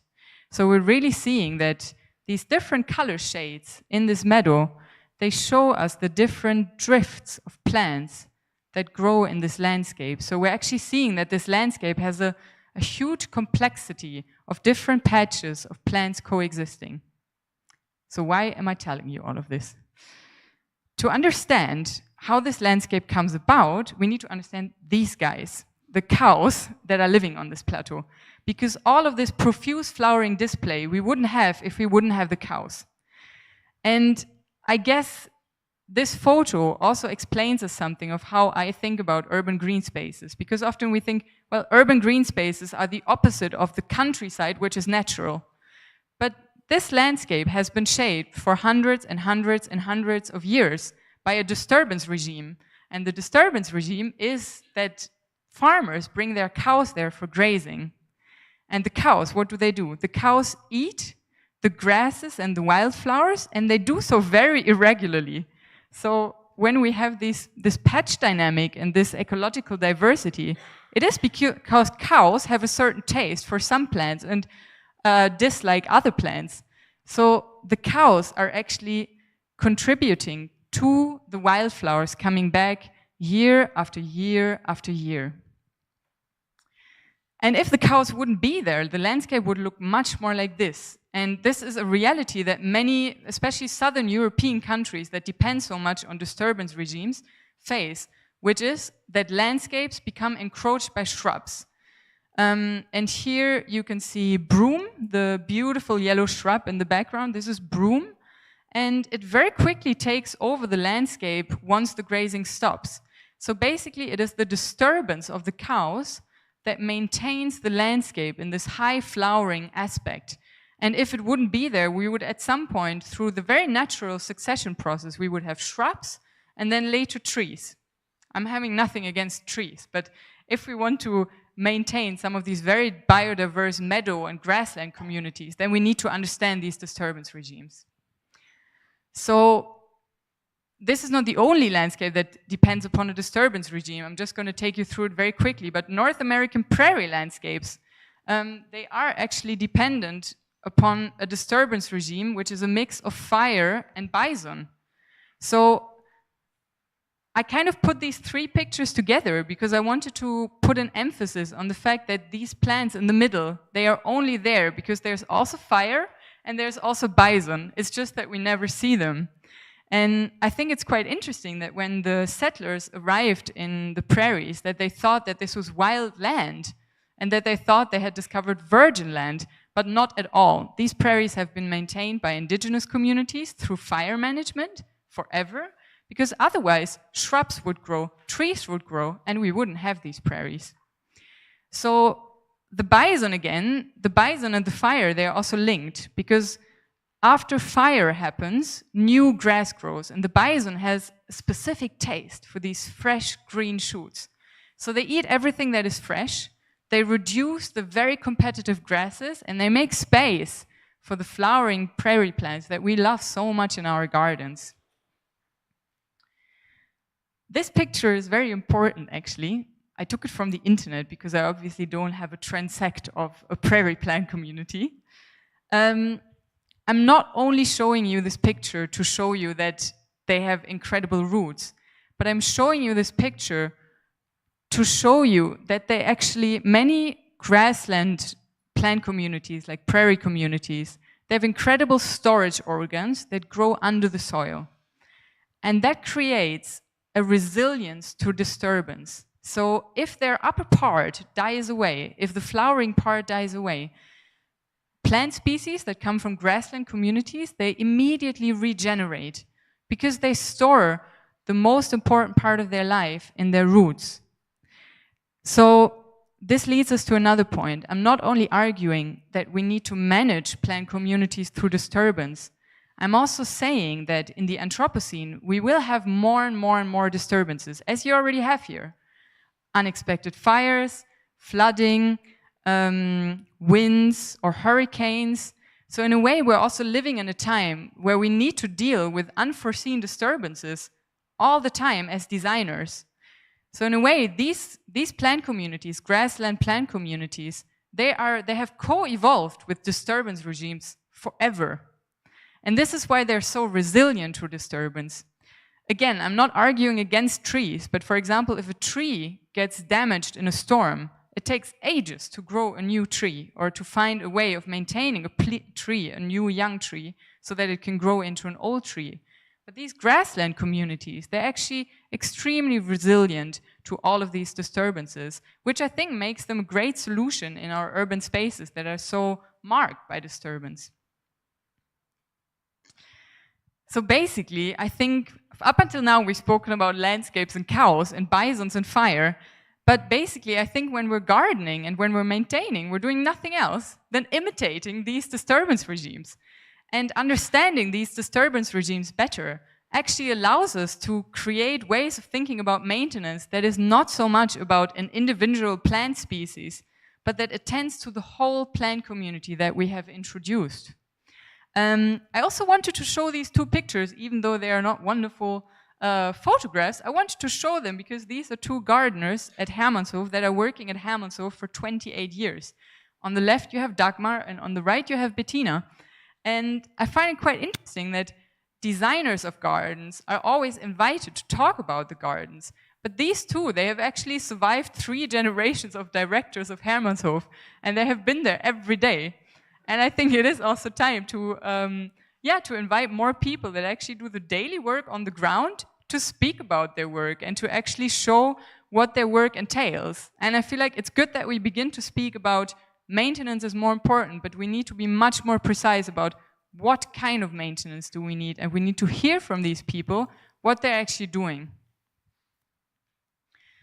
So I think I have introduced this question now. What if we look at maintenance crews as disturbance agents, or if we formulate it differently, how can I be more like bison or fire? And I guess there's also a certain beauty in thinking through disturbance, because it reconnects us with what already happens in landscapes and in nature. So it's a way of biomimicry in a way, maintenance as biomimicry. I think the most important part in this is to stop thinking like, how can I maintain a certain display?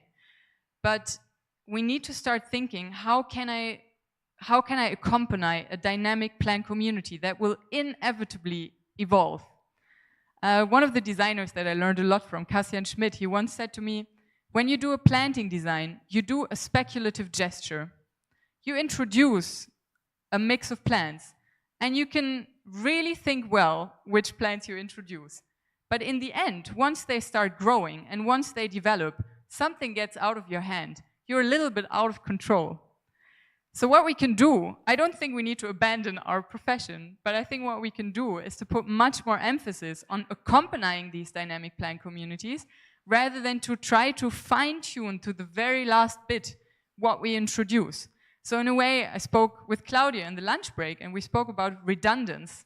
Redundance is really, really, really important. And then again, the garden grows by itself. Our task is to accompany it and to shape it in a way that we can also aesthetically appreciate it. So here again are the landscape photos that I've shown you throughout the different seasons. And I wanted to show you a planting at Hermannshof that is developing throughout the different seasons. So here, early spring, this is inspired by a steppe plant community, so also grassland. summer, high summer, and then autumn. So these pictures actually show a lot. On one hand, it shows how much the planting actually changes over the year. That also means that if you intervene into the planting as a maintenance crew in spring, this will have an effect on what comes up next spring or in the autumn. So you actually have to foresee a lot of what is going to happen much later. It will play out much later. Another thing that these photos show is that you actually cannot get into the planting. And I think it's a very basic insight, but it's really important. Like, you cannot walk into such a dynamic planting because it's so dense. That also means if you try to get into the planting and you walk into it, I've done that a million times, you are disturbing the planting. Every step that you make in such a planting is a disturbance. Every time we're intervening, we're changing how it is going to develop. Basically, it means we're participating all the time, if we want or if we don't want. And I guess we need to understand better what this participation actually affects in plantings. So this is why I turned to a discipline that is not so known, actually, especially in Europe, to disturbance ecology. It came from the US initially and now finds some more echoes in Europe. I can really not recommend you to open books on disturbance ecology because it's terribly complicated to understand them. But I do think that it tells us a great deal about the job of how we can do better maintenance. And to my knowledge, there is actually no work making the link between disturbance ecology, which always looks at landscapes, so huge scale, and urban plantings or urban green spaces. And I think we should look much closer into these connections. I've begun doing that, and I wanted to share with you what I've found. So one really interesting graphics, it's a bit 90s, the graphics, is this one. And it explains us the relationship between diversity, plant diversity, and disturbance. And it's super interesting because we often think that nature needs to evolve by itself, but actually diverse plant communities are mostly disturbed. So in the middle, where we have some disturbance, here we have the bisons, if we have some disturbance, plant diversity will most probably be highest. Whereas if we have no disturbance at all, the landscape will evolve and become shrubland and trees, which is not necessarily the most diverse or, pollinator attractive landscape. And then on the right, on the other extreme, this would basically be overgrazing. So then we only have grasses, flowers don't have enough time anymore to come up, and that is also not diverse. So this model is called the intermediate disturbance hypothesis, and I think it's a really, really interesting model to ask ourselves, how much maintenance do we really need? A lot of maintenance is also habit. A lot of maintenance is habit to a certain image of tidiness. And I think we need to ask ourselves, how much do we really need to interact? And I mean, this model has the bisons, but in a way, it also goes for gardeners. If we have no gardeners at all, and if we plant something, quite quickly it will grow into shrubland, and it will evolve, and we won't have these flowering displays anymore. If we have too much disturbance, basically on the right, it's somebody who has a front lawn and who constantly mows the lawn. And there's super interesting research from the States that actually lawn is not in itself biodiversity unfriendly. What is so problematic about lawn is that we mow it so much, we disturb it so much, that plants basically have no chance to flower. If lawn is only mown once every 3 to 4 weeks, it can be quite a biodiversity friendly solution for small spaces. So it's actually, lawn is not in itself always a problem. It's how we maintain lawn and how we disturb it. And then I guess there's also something of like looking at these landscapes and seeing how are they disturbed? Are they disturbed by fire, by grazing? And then to think, how can we mimic that? How can we imitate that? And I guess it would be a mistake to think that we can directly translate that. For example, a bison or a cow, you cannot equate that to just mowing something down. Because a cow or a bison, they graze over a very long period of time, and they're really irregular eaters. They eat a bit of here, and then they move, and they eat a bit of here, and they like certain plants, and they don't grow others. Whereas when we come with a lawn mower, we usually mow down everything in one go, on one day. Well, and I guess,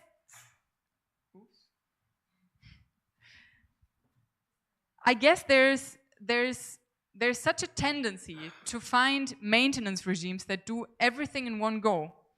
But I think we should allow ourselves to create these patches that we've seen in the landscape, to also create them in the urban landscape. And to mow something down here, but not in the other planting. And to have a city quarter that is maintained slightly earlier than in another quarter. So the when and how much we disturb becomes a guiding question if we think about maintenance as a disturbance regime. I'm completely going to skip these points on the right because I'm going to run out of time. But these are some of the effects that it can have to disturb. Maybe just the 2-3 most important ones. For example, if you if you mow down a meadow, what immediately happens is that resources are free. And there will be plants, like usually annuals or biennials, that profit on that. Dormant seeds will come up again. And we're resetting the clock. Sometimes that is desired. Sometimes we want these very early succession stage plantings. Other times we might not. And then it's very good to not disturb and to say, well, this planting is there to evolve over the next 10, 15 years into a much more shrubby, much more shrubby and more, less flower intense planting. So basically, you always have to ask, where do I want this planting or this landscape to go? And how can I disturb it in a way that is appropriate to achieve that?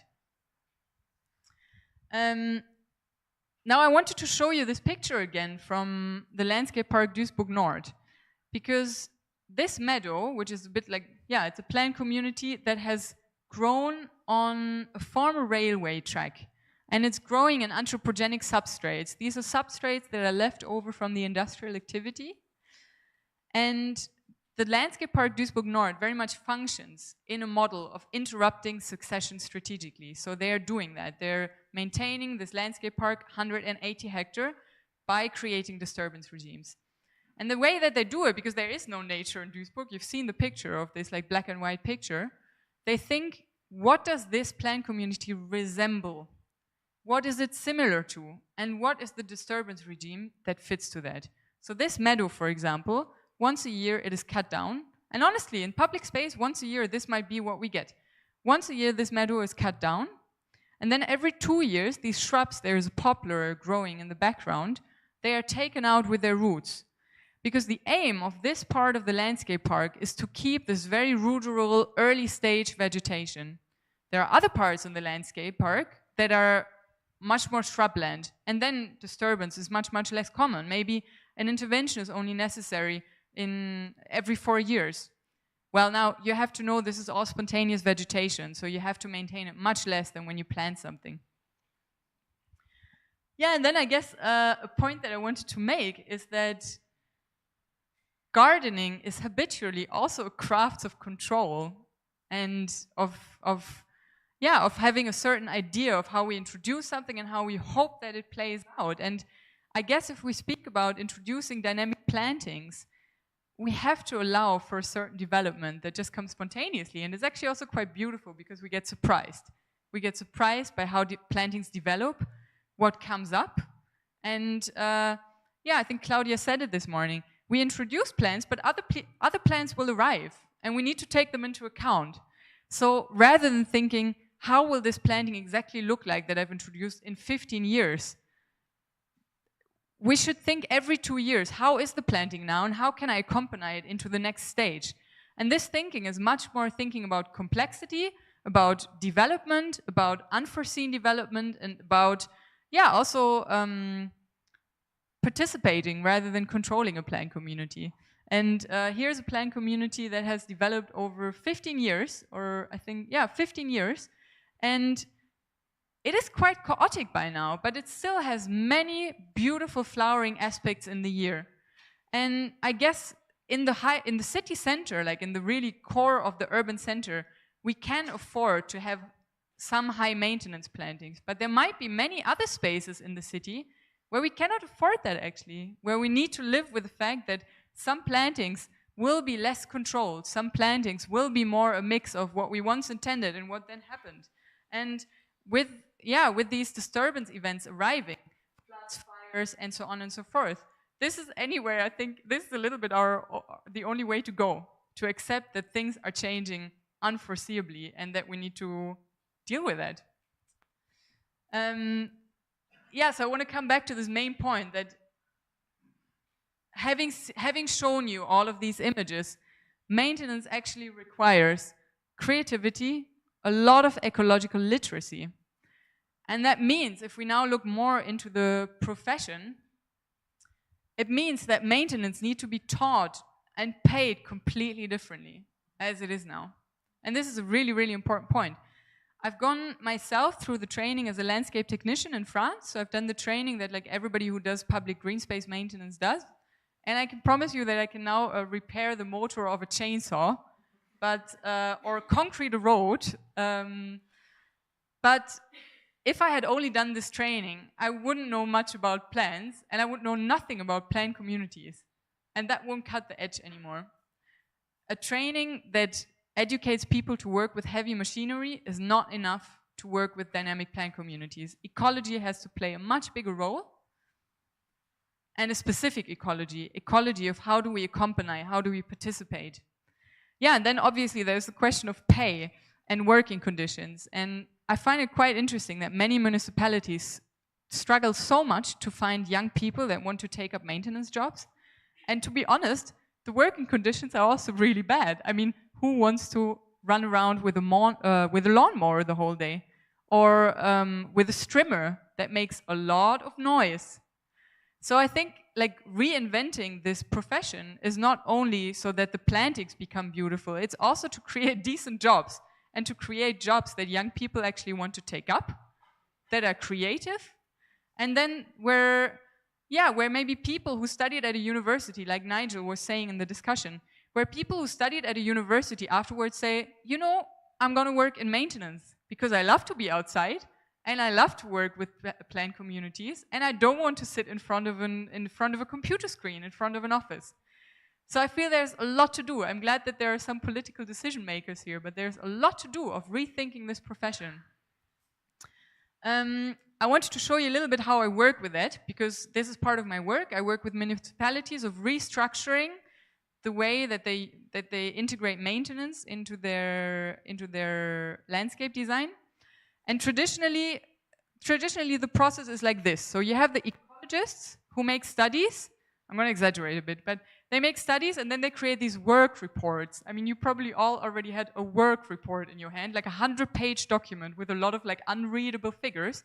And then this is like transmitted to the landscape designer, and the landscape designer usually like takes 30 seconds and puts it in the cupboard and says like, okay, what do I actually want to do here? And then they create a design, and there's often a lot of thinking behind this. And then that is passed on to the maintenance crew, and the maintenance crew, they look again at that and they think, like, I mean, this is the worst case, but they think like, I'm just going to do what I always do. And then we have like a complete failure, basically.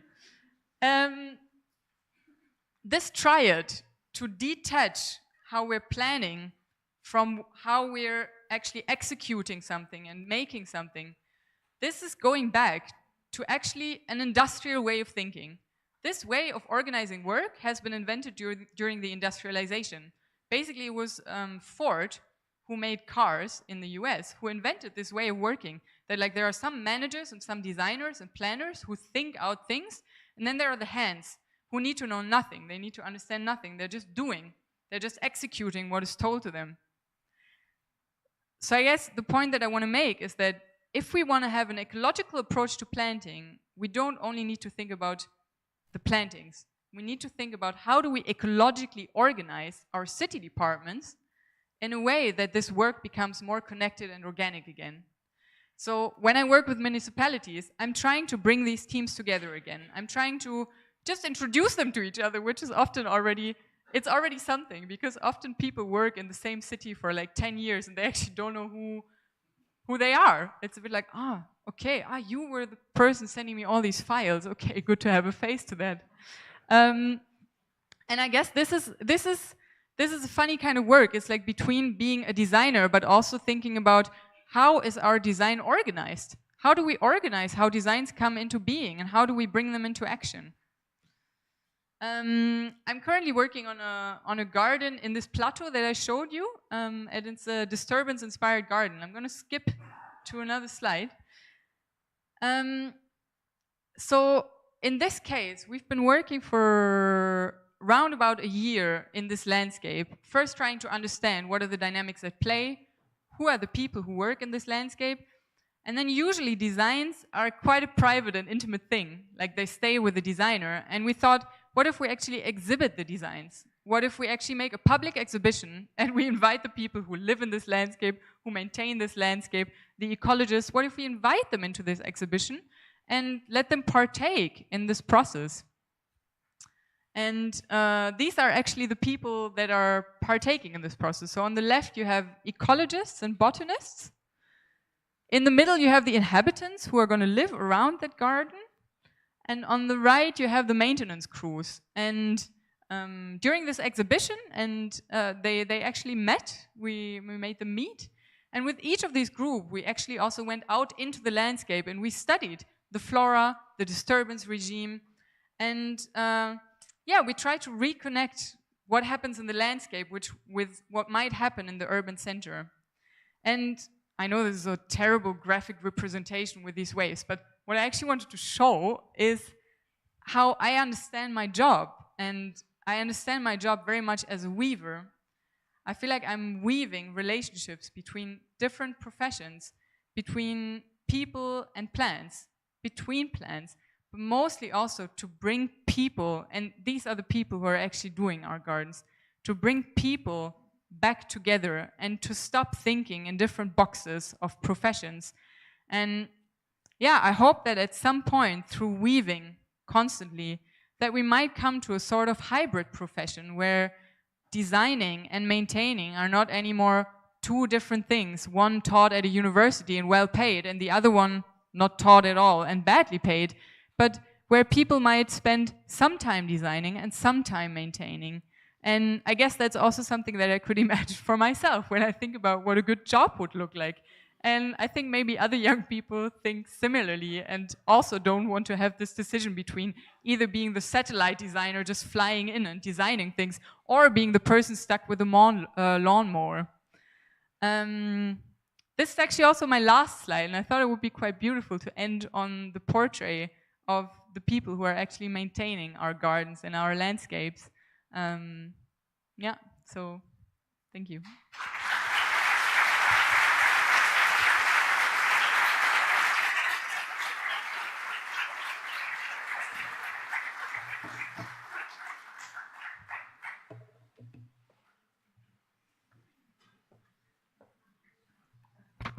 Well, thank you, Anna, for such an inspiring presentation. Now I'm going to introduce Noel Kingsbury. Noel is an international renowned designer, writer, and teacher in gardening and planting design.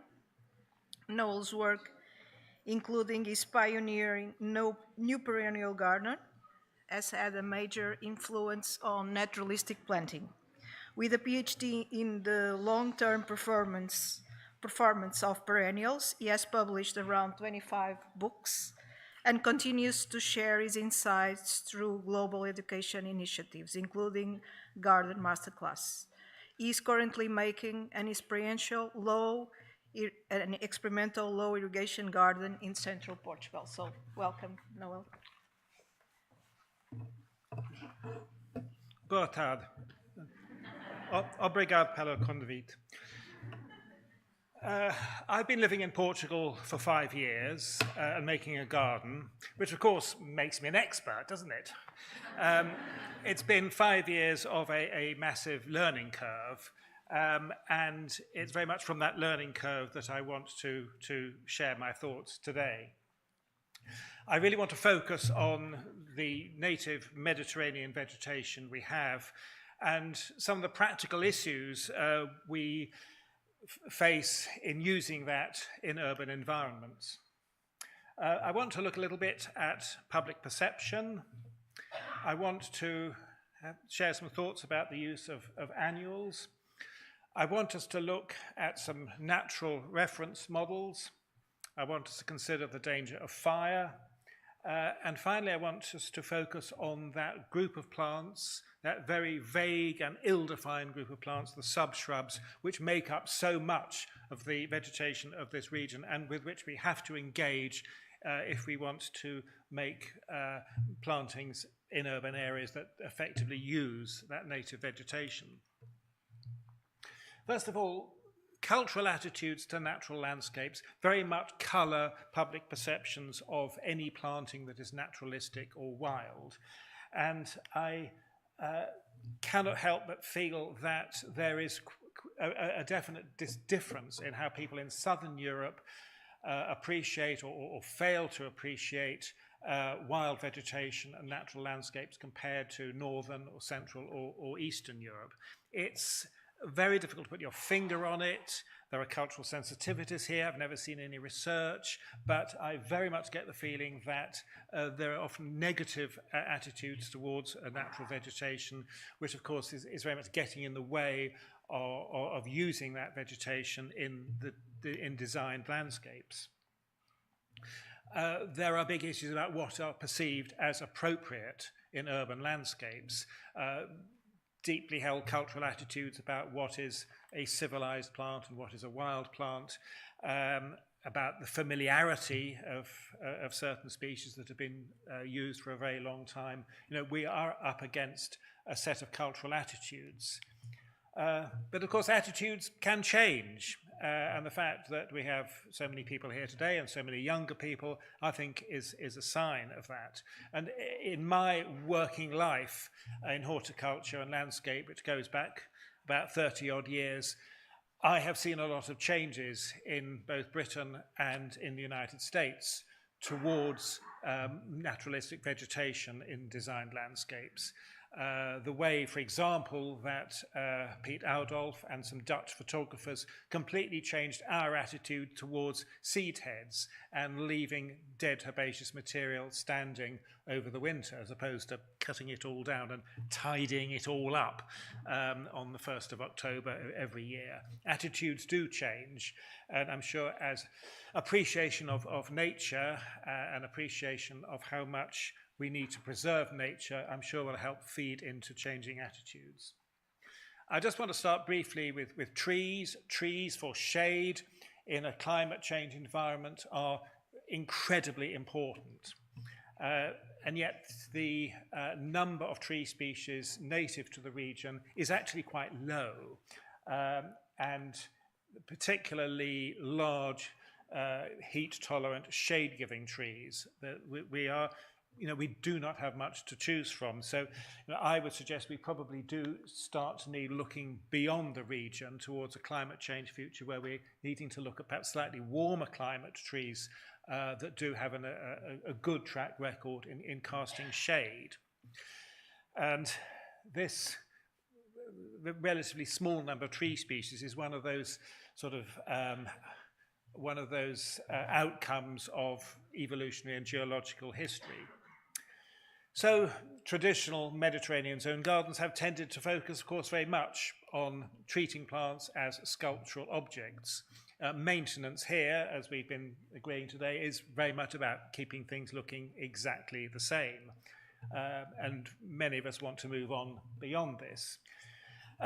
We certainly want to move on beyond this sort of bobble pruning, where every individual shrub is shaped accordingly. There's some nice examples very near here.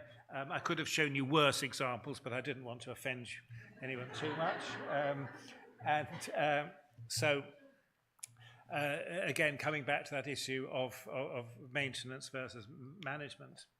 And of course, we don't want this. We don't want kilometers of plastic tubing laid out across landscapes and never properly used.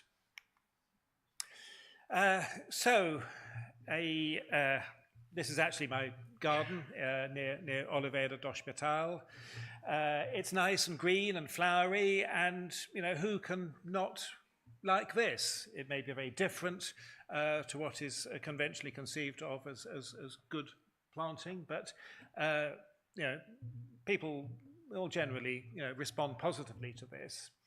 But later in the year, for much of the summer, and this was taken a few weeks ago, after a long hot summer, I find this quite attractive. I mean, I find that interplay between the different foliage colours, the forms, the textures, I find this quite attractive, but I'm definitely aware of the fact I've kind of had to teach myself to find it attractive, because for 3 months of the year there isn't really much else to get excited about, so I better get excited about something. Yes, it does have a certain beauty, but I think perhaps we are expecting too much to expect the majority of the landscape consuming public to really get that turned on by it. So, we are, of course, up against what happens when it happens in the climate. So, January through to June, we've got increasing growth and an increasing production of flowers. And then we have hot, dry summer, and apart from the bougainvillea and the oleander, there's basically nothing in flower until the autumn rains, and basically the time anyone involved in active gardening thinks of as spring, because this is really when the gardening year begins. So I use this chart to illustrate the fact that the so-called problem of Mediterranean zone gardening is actually a psychological, social and cultural one rather than a horticultural one. People in the summer are on holiday, and lots of people come to Portugal on holiday in the summer. It's a big part of the economy. And people on holiday want green grass and pretty flowers, which is kind of absurd given our climate. Why come to Portugal? Why come to any Mediterranean country to see green grass and flowers? But that's what they want. So if we were just able to accept that July to September is actually a dormant season, the most dormant season for most of our vegetation, that would help a lot. But that's perhaps a bit of a tall order. Instead, I'd like us to focus on that period before the spring going into summer, because we have got, in the Mediterranean region and in the Iberian Peninsula in particular, this incredibly rich flora of annual plants that are really, really easy to grow. Now, you might think this is a Nigel Dunnett pictorial meadow mix. Well, it isn't. Unless Nigel was secretly creeping around the outskirts of Madrid at some stage over the winter of 2018, this was all entirely natural. After a particularly wet spring, Madrid and the area around Madrid was just insanely beautiful. There were these incredible, this is just any patch of waste ground seemed to sprout this enormous number of wildflowers. So, really, we should be making the most of this. Let's make the most of this fabulous spring we have. It'll kind of psychologically then keep us going through the summer, apart, of course, from all the tourists who arrive. Or maybe encourage the tourists to come early when everything's in flower. This stuff it's cheap and it's easy, and sometimes it just does itself.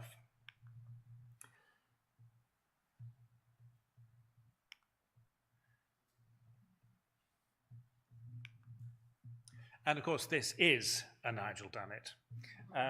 That making these annual mixes with the range of plants here, and there's an awful lot of Mediterranean annuals that are not in commercial production for good reasons and bad. So, it'd be great to get more of them in cultivation and developing more of these seed mixes and really making the most of that time of year.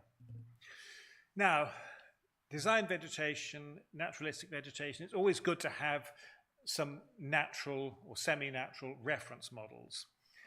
And for me, and for a lot of us really, I think this is the flora we find on limestone. On calcareous soils, the flora here is quite fantastic.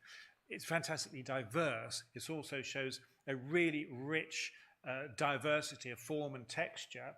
And it's also often very very, very dense. And dense vegetations are much better at defending themselves against invasive aliens and weeds. Now, geology is everything. Some reasons of evolutionary history have resulted in Europe, and southern Europe in particular, having this amazingly rich calcareous flora. On the acidic soils, and of course so much of central and northern Portugal is acidic, it's granite. Unfortunately, we have nothing like as rich a flora for those regions. Now, of course, this book, I'm sure you're all familiar with Olivier Philippi, who has done so much to promote low irrigation horticulture, and his nursery stocks an incredible 2,000 lines. Really fantastic and very, very important, but a couple of caveats. One is that he is on limestone, and of course limestone, plants can get down into cracks in porous rock. They have much more access to moisture than they do growing on Beira granite. And so Philippi can say, well, you can have a completely no irrigation garden. Well, I know a lot of practitioners in Spain and in Portugal, will say, well, actually, perhaps that is being unrealistic. Perhaps we should accept we have to have some level of irrigation, and that we don't all live on nice porous limestone. So these are just some shots of vegetation. This is near Panella, south of Coimbra, just a roadside planting illustrating this wonderful range of forms and textures from native vegetation on a very rocky bank by the side of the road. And one of the things that's interesting about this is that you've got this really physically intermingled, intermeshed vegetation, which is very typical of these sort of species-rich, low woody environments.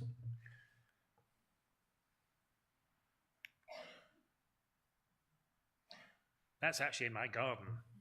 That's one bit where we are beginning to get that meshing together, that intermingling, which creates a structurally really, really strong vegetation. And more local vegetation. This is again in the region south of Coimbra. Now, a lot of species and a lot of the aesthetic dimensions of plants to play with. Okay, I'm cheating because this is spring, early summer.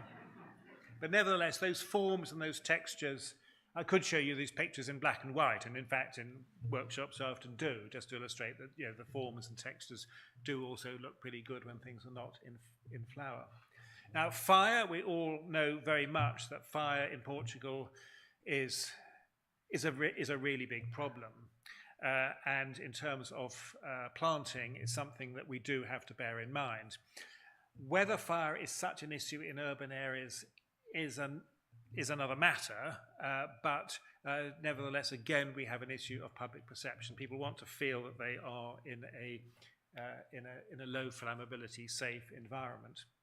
The study of the impact of fire on plants is actually a pretty complex one. But research has certainly started in a very systematic way in California and in Australia. This is an Australian guide which kind of goes through and flags up very much the kind of information that we really need to be gathering and to be disseminating. The plants burn in different ways. In some cases, some species may have a very high resistance to fire, but when they do burn, they go off like a stick of dynamite. And apparently, if you want to grow something that's really fireproof, camellias. If you didn't like camellias, perhaps you should start like... Now, I mentioned earlier about subshrubs. The subshrub form is a plant form that we find really dominates in many Mediterranean environments. And it suffers from being not a strict botanical term. It covers a wide range of plant forms and growth habits and life cycles. And it's really ill-defined. And I think we really need to make a big effort to understand the nature of subshrubs more, because they are going to be the key element of an awful lot of our planting design. So here we are in the Olivier Philippi nursery in mid-January, just illustrating that, you know, this sort of stuff looks pretty fantastic in midwinter. We've got so many different foliage colours, textures, and of course plant forms. Admittedly, if you sort of visually edit out the Italian cypresses, things look very different, but there's no doubt that we've got a huge range of potential plants. However, they will vary enormously in their behaviour. Number one problem is the fact that so many of them are short-lived. So many of these are early or mid-succession plants that start to grow after fire or after disturbance, and that eventually they are displaced by longer-lived, later succession species, and that as they age, they have limited lifespans anyway, and as they age, they get less and less attractive, and that if you try to prune them, if you try to prune this lot, you'd basically kill it all off. Some, however, such as this rather gawky Artemisia in the garden, you can prune back and they come back. Medronedo, strawberry tree, Arbutus ornado, amazing plant. After the fires that swept central Portugal in October 2017, you know, the next year, older Medronedo stumps were up to 2 meters. You know, this is a plant that has got an amazing ability to come back and will take pruning at various levels. It's the kind of thing that we do need to know more about. Lentisco, a plant that has largely been ignored in historic garden design, certainly being picked up and used by quite a few Spanish garden designers. Again, something that can be hard pruned, to some extent be shaped, terrific range of foliage, form and colour. So we need to be documenting all of this. We need to be systematically evaluating all these subshrubs, really concentrating on this business of longevity, because when you're doing any kind of public planting, longevity is such a key issue. There's a gradient, like everything. Nothing is black and white. There's a whole gradient from short-lived species which are completely incapable of regenerating from the base, right across to those that have a lignotube or other underground structure that allows them to continually come back from burning or grazing, and in between there will be various levels of response, and it would be really nice if that level of response was something that could be agreed and quantified. Things like Phlomis, which do on the whole respond reasonably well to pruning, but are also somewhat inflammable. Then in thinking, actually, we need to be thinking about these plants in terms of their form, their structure. Salvia candelabra, attractive enough flowers, horrible looking plant. It just always grows these kind of bare stems, you know, from year 2 onwards. But each one of these subshrub species will have a subtly different habit of growing. So I'm very keen on developing this typology of form, of actually, if you walk through a vegetation, matosh vegetation in a limestone area, and start to look at the vegetation, you'll see that every shrub is actually occupying a slightly different physical niche. They're all often occupying the same bit of space. Some of them are growing together, some of them are coming out from underneath others are poking up above. They're all seeking to get to the light through this constant dynamic jostling between all the different species. And if we had a better categorization of these, we could more effectively put plants together so they physically get together to form a vegetation that is forms a nice canopy, we would be able to achieve something that, in design terms, would perhaps be relatively stable and would look good over time. It would also enable us to make use of plants, the penetrating category, which are the untidy ones, the ones that if you grow them by themselves, just kind of grow all these awkward woody stems. They're the ones that come up through other species that form more consistent growth. And so we can make use of their attractive flowers or their foliage or whatever, and not have to,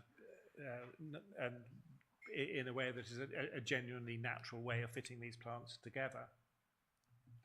Here, for example, we've got the light green on the left is Za'atar, the Origanum syriacum, which is one of those really unattractively gawky plants. Here it's coming up through a combination of cistus and ceanothus and artemisia, and it's just looking how it would do in nature and really working in aesthetic terms.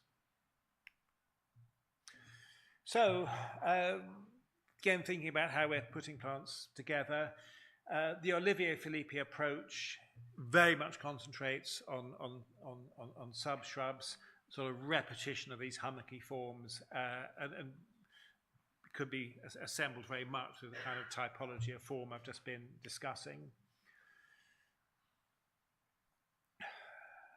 And as perhaps for many people, their sort of stereotypical idea of what an attractive Mediterranean planting would be. You can be a bit more creative. Rather than bobble pruning and pruning everything individually, is actually pruning en masse. This is Miguel Ojijo, an early garden he made in the Sierra de Guadarrama north of Madrid. Quite high altitude. This is mostly Erica carnea. And the inspiration is actually partly from the clipping of plants in traditional Japanese gardens. And so the plants are creatively clipped as one. And this is imitating, of course, the intense grazing you would get from goats and sheep. A much looser, wispier look. This is Alejandro O'Neill, who's a garden designer. He's actually Uruguayan, but divides his time between Uruguay and the south of France around Nice. A much kind of looser look, more grasses, more rangy stems, more herbaceous material. It looks very, I dare I say it, natural. It looks very... it really achieves that naturalistic look beautifully, but in fact does involve, I gather, quite a lot of maintenance. There's a whole art of pruning which Alejandro has developed, and he refers to the gardeners who work with him as garden craftspeople, because they have a whole series of techniques for particular plants at particular times of year. So, the pruning as management is something that we could finesse very much more than we do at the moment, and this very beautiful planting is very much the outcome of that. The opposite extreme, something really very graphic, and I think this planting at Schalvisch, just around the corner, is fairly low species diversity, but just really good on a graphic level using locally native vegetation.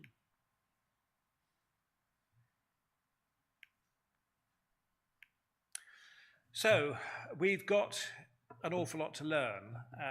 It's very important that we pass on and disseminate what we learn, and it's great we've got this conference today, and a colleague and I are working on a workshop with, we hope to be working with Sigmatum in the spring, and we very much hope that we can get a whole movement going here in Portugal using Mediterranean native plants and other compatible species, really exploring biodiverse and naturalistic vegetation.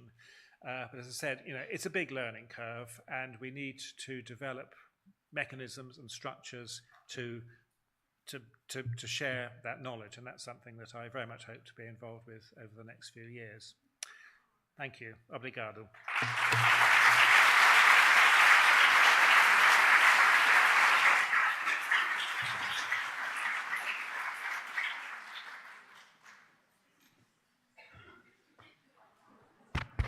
So now you will have a 20-minute coffee break, and after we will return with Robert Ryan and Joan Nassauer. Thank you.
Okay.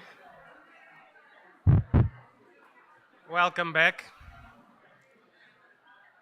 We will now continue with our session. We are pleased to introduce for this part Robert Ryan, a distinguished landscape architect and professor at the University of Massachusetts. Robert's research focuses on place attachment and how it motivates urban green space stewardship. He has co-authored several important works, including With People in Mind and Planning for Climate Change. It has published over 35 journal articles. His teaching and research blend green infrastructure planning with human-environment interaction. Today, Robert will discuss urban greening to connect people to place, challenges, and opportunities for healthier cities, exploring how urban greening enhances well-being and place attachment. Thank you.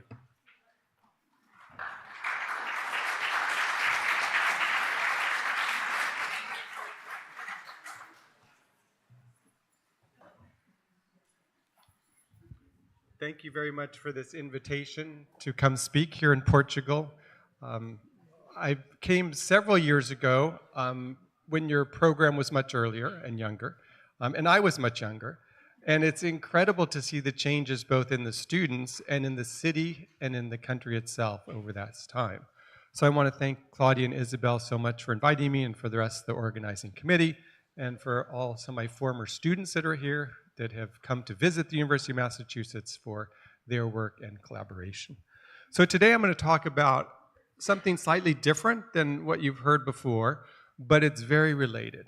And it's the idea that we as humans love landscapes. And you saw lots of pictures of beautiful flowers and people in the landscapes, but I want to really talk about this sort of phenomenon of how we, as designers, planners, horticulturists, can help connect people to place. And by connecting them to place, we can help steward the planet towards a healthier future.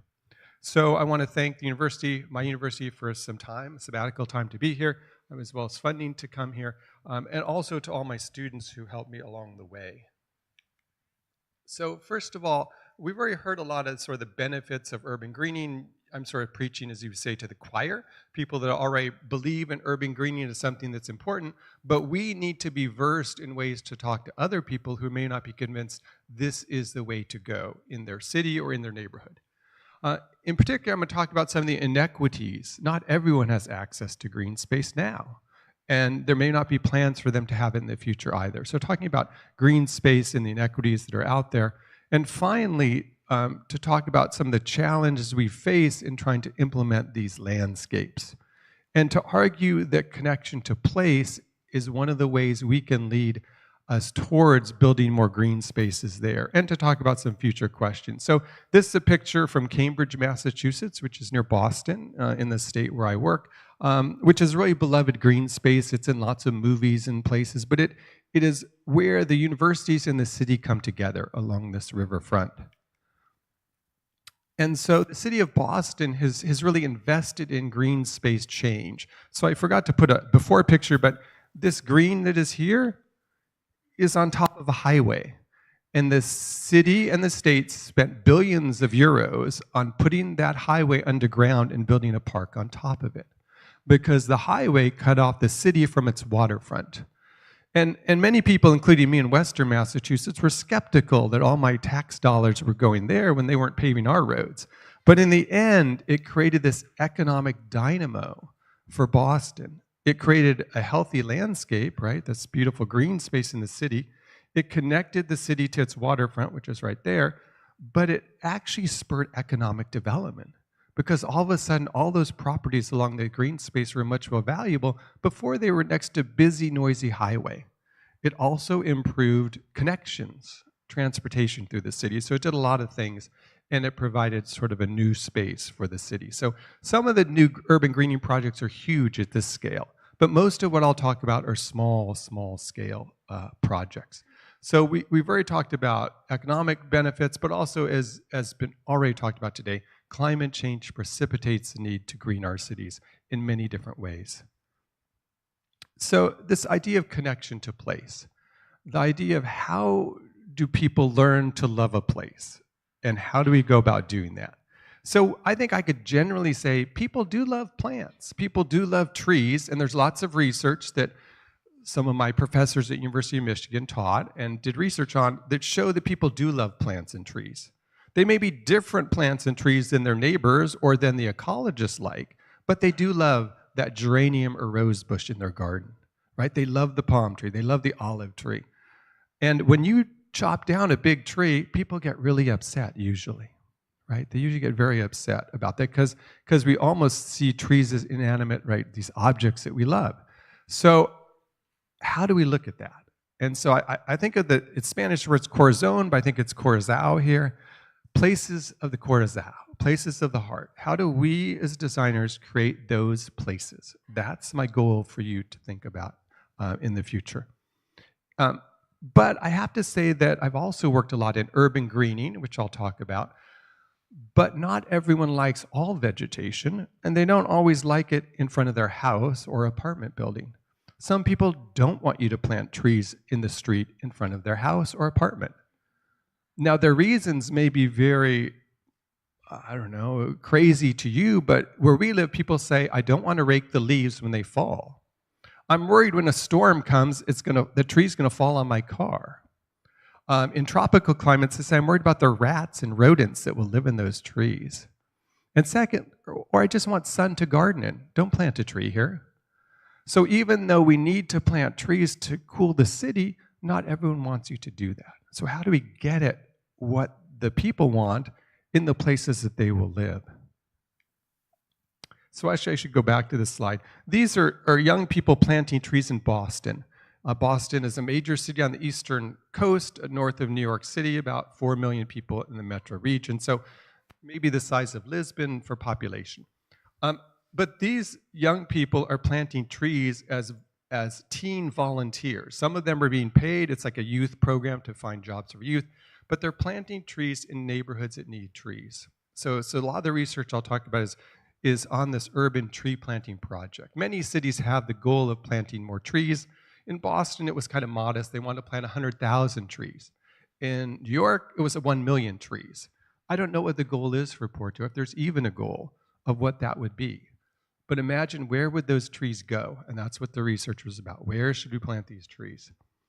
So other cities like Philadelphia, which is also on the eastern coast, has taken a whole landscape approach. So when we talk about urban greening, we shouldn't just talk about little pocket parks or even larger greenways. We need to talk about the whole system of urban greening.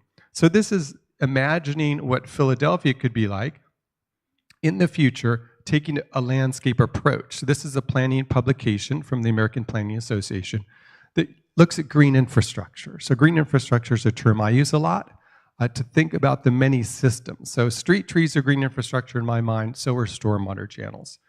Any active urban greening. So Philadelphia took a landscape approach to that, which, again, this is their vision. This isn't what they've done yet, right? They want to cover their freeways. They want to plant green roofs, right? They want to have street trees. And this is what Philadelphia looks like, and the green pastiche is what they want it to look like. But what's unique about the sort of Philadelphia approach, and you can Google this, was they involved local residents along the way. So that's going to be a theme for my talk. How do we involve people along the way? So this is one example of what they did put in the ground in Philadelphia. This is called the Big Green Block. So throughout the streets of Philadelphia, to deal with urban stormwater runoff, so the runoff comes here, this swale, which used to be a parking spot, now captures the stormwater, as do the trees. So the trees have been planted in this green strip. So why did they do this? The source is the wphillywatershed.org. In the United States, cities, large cities have polluted water, and they've been required to clean their waters up to deal with their urban runoff. And we know that urban runoff is dirty, it can contain heavy metals and other things, so they've been required to start to lessen either the amount of water they put in the storm sewers or build a new sewer treatment plant. Two choices: a $1 billion sewer treatment plant, or $2 billion, or this approach, which is a green approach.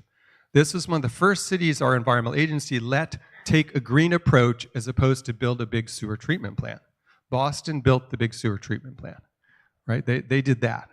But Philadelphia said, let's take a green approach, because instead of just getting a big sewer treatment plant, we'll improve our city by having new green space. So they've slowly developed these green spaces and are doing science on how it's lowering the amount of water going in their sewer treatment plant and cleaning up the water and rivers or in the city. So this is just one example of a really typical city block that became greener, right? So it's going to be cooler, it's going to have cleaner water, and also has native plants and biodiversity. So all the things that we're talking about, they've done. But the impetus here was clean water. The money came from clean water. So you could think of what is the hook, what does the infrastructure need that we can use to help implement this kind of work.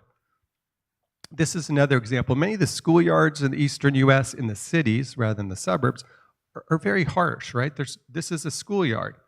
No trees, no grass to play in, no place to play football. This is the vision of what that schoolyard will be. So they're transforming their schoolyards into greener schoolyards and also treating stormwater on those. So improved habitat and stormwater. So we're looking at both public, institutional, and private space to do this project. So I encourage you to look at the city of Philadelphia as one example. And it's not a wealthy city. That's another important thing. It's not a wealthy city. And it's able to do these with the right kind of approach and planning. So some of the challenges, I think, to urban greening, blunt, is there is political will to green, and there's political opposition not to green. Until we understand that and get involved in that discussion, we're really just talking to each other. And so some of the challenges are economic, certainly are funding, but I think it's more political will, it's been mentioned before. If you have the right mayor, the right politicians, if you have the right advocates and citizens, a lot can be done in the same cost or even less cost to do urban greening projects. But the other thing is, besides funding, is that, as mentioned before, cities are harsh growing conditions. Claudia mentioned that the fact that street trees in the US live on average 8 years. So that's what I mean about harsh environmental conditions. We can plant it, but it may not survive. So how do we both plant it, maintain it, pick the right plant, and allow it to sustain it over time? Because we know the best urban greening project is to save existing trees.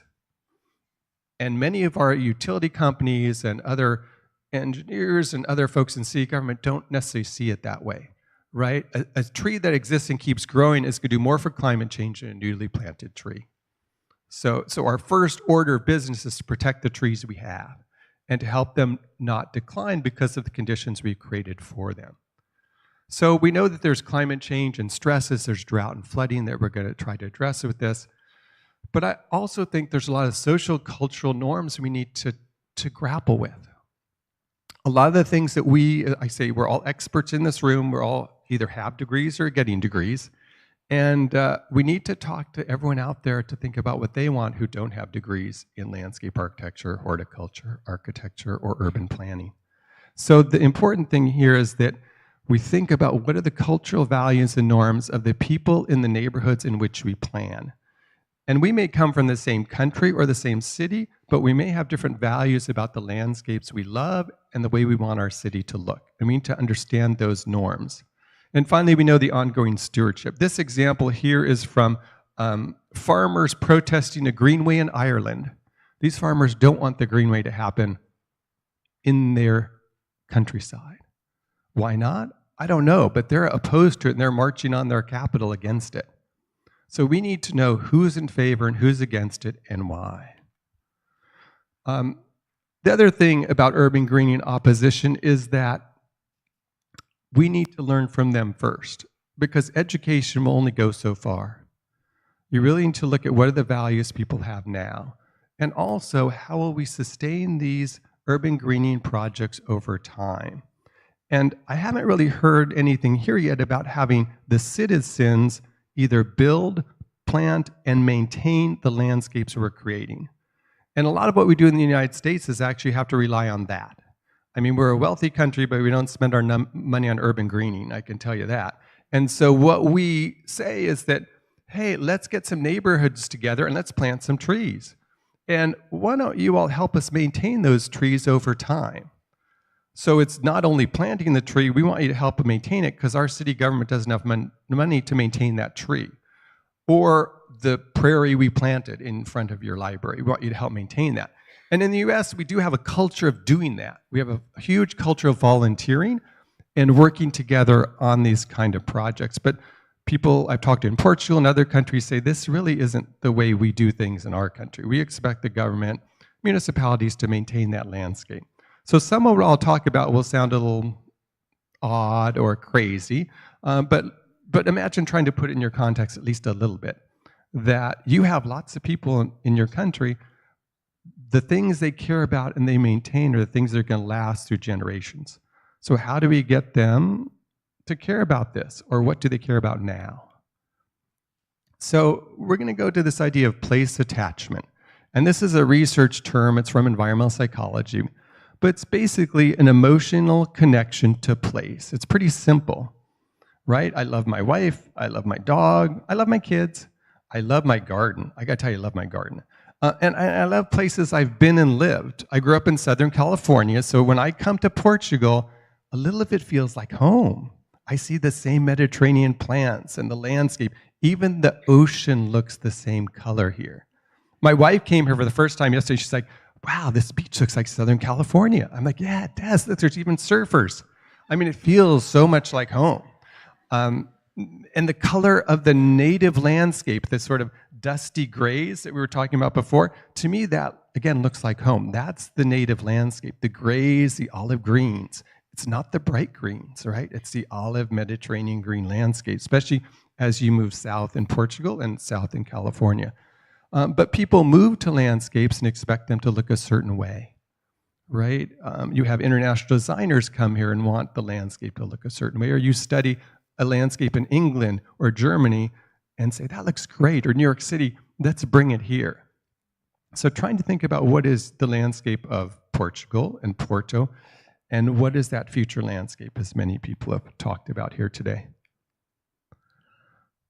So I want to talk a little bit about how do we learn to love a place? How do we get connected to it? What are the mechanisms and factors that lead us, and what can you as designer do to lead people towards that? How do we measure use of a space? Is that one way? If people love a place, do they use it a lot? Are certain places more just lovable than others? Just like certain people seem to be more lovable than others, right? So what are the places we all seem to love? Like, what are the places in Porto people love, right? It might be the beach. It might be the Central Park. It might be the Ribeiro. I don't know. But are they some of the new places we've designed? And you can tell if they love it because they're hanging out there. So I saw in Barcelona, the super green apples. I love that, super manzanas. But the super blocks, right? The new landscapes, you built it and people love it. You can tell they love it because they're there. If they don't love it, they're not there. And if they don't love it, they usually do graffiti and vandalism. Sometimes people do graffiti because they just like it. But a lot of times you see vandalism in landscapes people don't care about. And vandalism, which is, cutting down trees, running over plants, tearing up plants, or leaving trash out, you do that in places you don't care about, right? You don't leave trash in your front yard or your plaza or your front step. You leave it in places you don't care about. So how do we get people to care about the urban greening places that we're creating? And how does it support this stewardship idea? Stewardship is an English term for taking care of or nurturing or maintaining a landscape. So I'm going to talk about some research. I'm sorry it's late in the afternoon for talking about research, kind of boring, but I wanted to show that this is based on research on real urban greening projects in which we talk to people in neighborhoods in Massachusetts and Los Angeles about the places that they were designing, living in, maintaining, and nurturing. So it's a series of studies, and it's part of this Boston Metro Ultra project, and some of it's already published, and you can look at it in different journals if you're into that. But more importantly, I think you want to look at sort of the different acts of urban greening we're talking about. So we surveyed people that participate in what we call community greening projects. These are gardens or tree planting projects where they volunteered to do some of the planting themselves or to maintain that landscape. In some cases, they participated in design of the place itself as part of a charrette, as an example. And I should mention that these were some of the poorest neighborhoods, so in Boston as well. So one of the challenges with urban greening is a lack of equity. Again, I don't know Portugal well enough to know this, but I know in my country, the wealthy people have green yards and the poor people don't have green yards. The wealthy people live in neighborhoods with lots of well-maintained parks, and the poor people live in neighborhoods with no trees or very few trees. So there's lots of research in the US, and this is correlated in other cities, but I don't know about Portuguese cities, in which there's a relationship between economic, right, higher economic status, value of people in their households, and the amount of trees, green space, or access to parks. So there's a social inequity built into most societies in that wealthier people have access to parks. I'm sure it's the same here. I saw that there were nicer apartments along the beach than farther inland, right? There's an example of that, or along the river potentially here. So in Boston, and this is the city of Boston on the East Coast, and I show you the central region because Cambridge, where Harvard is, Brookline, they're all densely populated areas. But we'll look at the city itself. And what this map is showing, there's Boston to give you a sense of what the downtown looks like. What you're seeing here is the percent tree canopy, how many trees per area. So in the red is 0 to 10%. In the dark green is 41 to 83%. So you have this gradient of no trees to more trees. This gradient primarily follows a wealth gradient. Not always though, but in generally there is a relationship between the wealthier neighborhoods and the wealthier neighborhoods in green, in South Roxbury, and then the poor neighborhoods. This also is a relationship to density. Obviously, lower density has more room for trees, etc. So the city of Boston wanted to overcome some of those inequities by planting more trees and having more green space in those areas. You can sort of see this in the, right, you can see more of the green space down here in Boston versus up here in the center city. So we did some observational studies of people using green space in Boston, but not the green space you're thinking of, like cities and parks. These were urban green spaces they created themselves as part of these urban greening projects. So in parts of Boston, this has changed a bit, we had abandonment. And I've seen some of this in Portugal where neighborhoods were vital and then they lost some of their economic vitality, and some houses, factories were abandoned. So we have some abandoned land that is sort of coming back in different ways. So we looked at these 7 different paired neighborhoods and green spaces. And the way they looked, and we observed people, how they used them, and we did biodiversity studies. I say we, the scientists on the team, did that. And this is what some of them looked like. So some of them had been turned into community gardens like this. And this is a garden in which people get different plots of land and they help maintain it. It's a safe place for kids to go after school and play. And then we also have pieces of land like this which are abandoned. There was a house there once, it burned down, the city took it over for taxes, and it looks like that. So it does have landscape, and it does have species diversity potentially, but it might be we call them vacant lots, right? It's sort of a sense of abandonment. So we looked at paired sites that were these kind of places. And what we found is that we found more people using the intentionally green space than those that were ruderal or sort of just emerging successionally. So that speaks slightly to sort of use and species potentially. But we also found that people are more engaged with the green site, right? Versus, we call them ungreen sites, but they were green in many ways. And we found that there was much more use. In other words, people entered the site if it was greened as well. We also were looking at whether people just walked by and noticed it. And again, the sites that had more sense of maintenance and were managed as either community gardens or small little pocket parks had more of that use. So again, it speaks to thinking about how do we manage these landscapes, who's going to use them, what do people in these neighborhoods think about them. And in Boston, what people thought about was that this to them, while to us it might be ecologically a nice kind of thing, right? It has a lot of plants and trees that just kind of grew up. But to them, it looked unkempt, dangerous, and a sign of neglect. So that's what they saw in that landscape. I was like, this probably got great biodiversity there, right? But in fact, we saw some biodiversity, but we saw actually even more in the top picture. We actually had biodiversity stats, right, of which one. And actually was the top one, not the bottom one. So again, the one that had some human intervention really had more biodiversity, which speaks to what some others have talked about. The other thing we found out, again, no brainer to us as landscape architects, the more trees that were planted, the more usage there was by people. So again, a direct correlation between usage and trees. So again, I'm suggesting we need to have people use sites, and in this landscape, the more trees you had, the more direct correlation there. And then we surveyed people who volunteered doing tree planting or garden planting projects. And these are people of all ages, many different ethnic backgrounds, races, primarily lower income. And we surveyed them and asked them attitudes before they participate and after.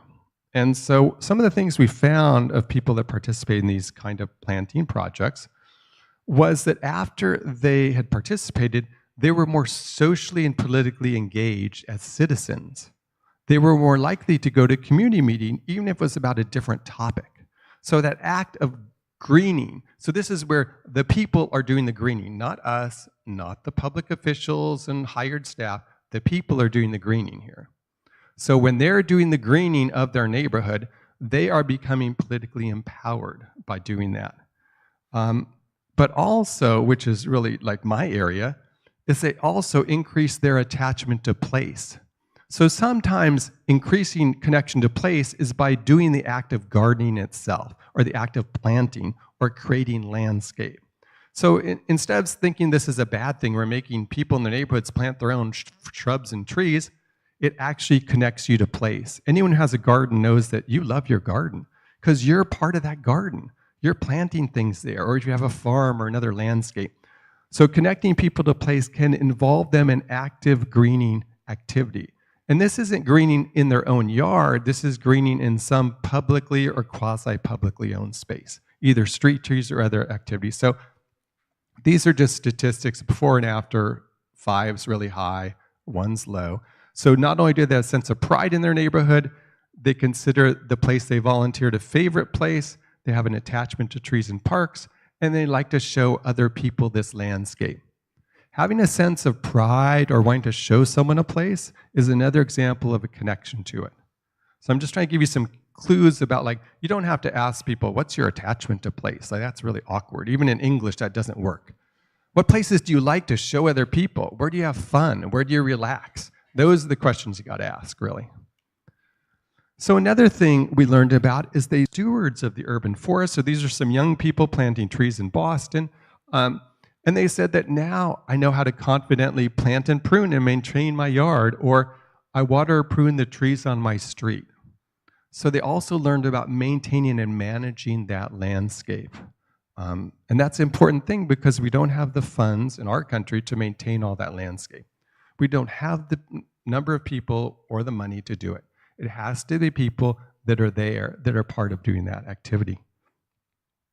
We also did focus groups with neighborhoods and got a sense of why people were, that was important to people. This was researchers at Clark University who did this research study. And this is just one quote from someone about how, someone says, I don't have a lot of personal green space, but in this green space or park, I feel more connected to nature. Walking in nature makes me feel more serene, peaceful, instead of a concrete jungle. So people love their parks and they want to see them maintained and be part of them. Another study looked at the people that are leaders. How do leaders, and some of you, all of you actually, as landscape architecture student, I hope are leaders now or in the future, you will be leaders. They'll be out there trying to create change in your neighborhood or other cities that you live in. And so this study interviewed people that started community gardens in Providence and Boston, again, in low-income, poor neighborhoods. They started gardens. And so we asked them, why did you start this garden? And they said, it's because I love my neighborhood and there's no place for the children to play. I love my neighborhood and I'm not going to move. But my neighborhood has lots of problems. There's mess, there's trash, there's vandalism, there's no investment. The city won't do anything here because we're a poor neighborhood, or it's because of the color of our skin. That's what people say in the US. They probably don't say it here, but in my country, they say it's because we're of this ethnic group or racial group. The city's not investing in our neighborhood, but they're investing in that neighborhood.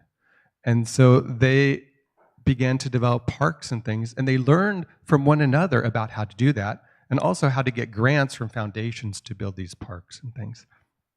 But it was the attachment to place that got them to do this work and to sustain it over years, to build these parks and green spaces, then to maintain them, and then to advocate to the city to build public spaces that the public funds would maintain.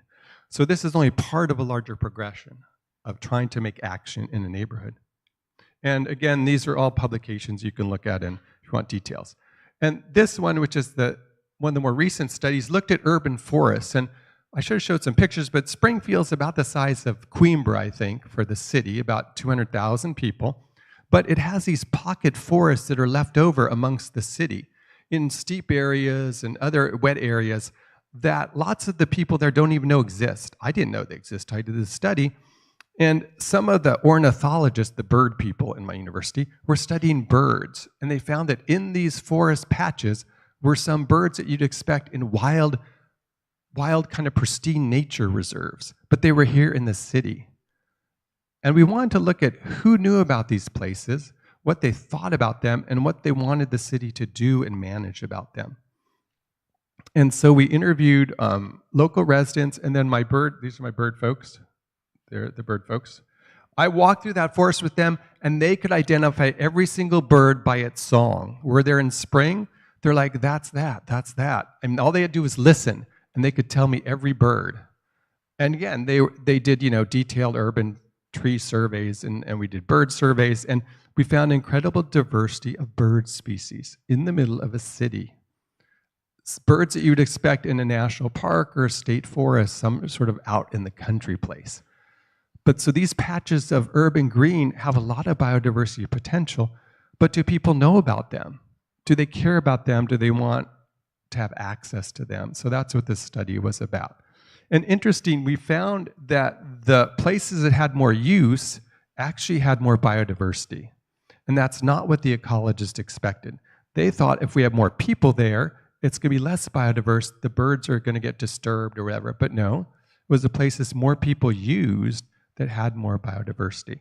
And we also found more connection to place led to people considering being stewards of the forest. This city is more provincial than Boston. It's not a big city, but they want to get people engaged in the forest as well. So people are more willing to potentially be stewards of the forest if they had some connection to it. So providing use and access. I think hopefully this diagram, we like diagrams as landscape architects, and figures will help explain this. So the sort of loops we were looking at from a research perspective, the idea that if you provide access to an urban forest, because if you don't have access to these forests, you're not going to go in there, because it's hard to tramp through our forests where I live, unless you've got a path. So if you provide access to forests, trails, and things, to urban natural areas, which we can do as landscape architects, it will lead to both more use, but also more connection to place. So some of the things you do as designers are provide access to places people don't usually go to. Urban wetlands, marshes, steep forests, endangered landscapes that they don't even know exist. By providing that access, we are increasing use, but actually it's a better thing for biodiversity than not having that use, because it leads people to want to steward that landscape, to take care of it. So the important thing is we see these kind of feeding back. If people are willing to steward the landscape, it actually improves the landscape as well, helps its biodiversity. Because one of the challenges we have in the US, as was mentioned before, is we have a lot of things that escaped. Those things from Europe that we're supposed to like, I guess, the trees and the shrubs have invaded the forest, and they've taken over some of the forest from the native plants and species. So if we don't do anything in our forests, they won't necessarily have the biodiversity we expect them to have. So it takes some input like pruning out non-native shrubs, or burning the forest, or mowing it, or doing some thinning of the forest. So there's management that forests need to have, even in urban places, especially in urban places, because otherwise all sorts of things plant-wise come into them, and you may not promote the biodiversity you're looking for. So that takes stewardship of them.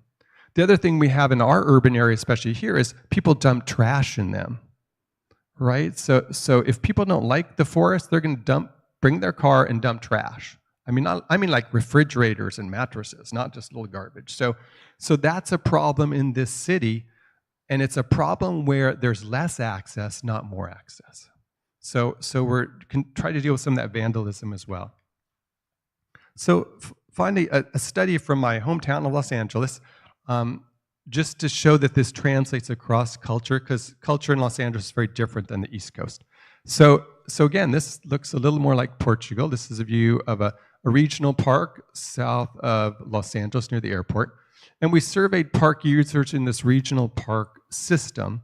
And we found, again, that there was a stronger place attachment among those that were more users of the place. But we were looking at this for the park district to find out which places people love more than others. And this is a surprise. I think the research was flawed, was that people didn't like the baseball fields as much as they liked some of the more natural areas of the park, right? And our reaction usually in the US is to build more soccer fields and baseball fields. You call it football fields, basketball, recreation facilities. But in fact, we found that people like the more passive recreation, the walking through the landscape, and that the use didn't matter what your economic status was, whether you were poor, whether you were Hispanic, whether you were white, whether you were African American, whether you're rich. Everyone loved this park system. So because the park was surrounded by neighborhoods of different ethnicity and economic status. Everyone loved the park system. And so the park system was trying to find that out, which places people loved, and were people willing to get involved and be stewards of this place. So that was like the precursor. So this study was done with Loyola Marymount University up there and their Center for Urban Resilience. So in summary from this part of this study, even little acts of urban greening, like planting a tree, converting a vacant lot into a garden, lead to connection to place, both for the people that are engaged in the actual planting, but also for the neighborhoods in which they're inhabited of.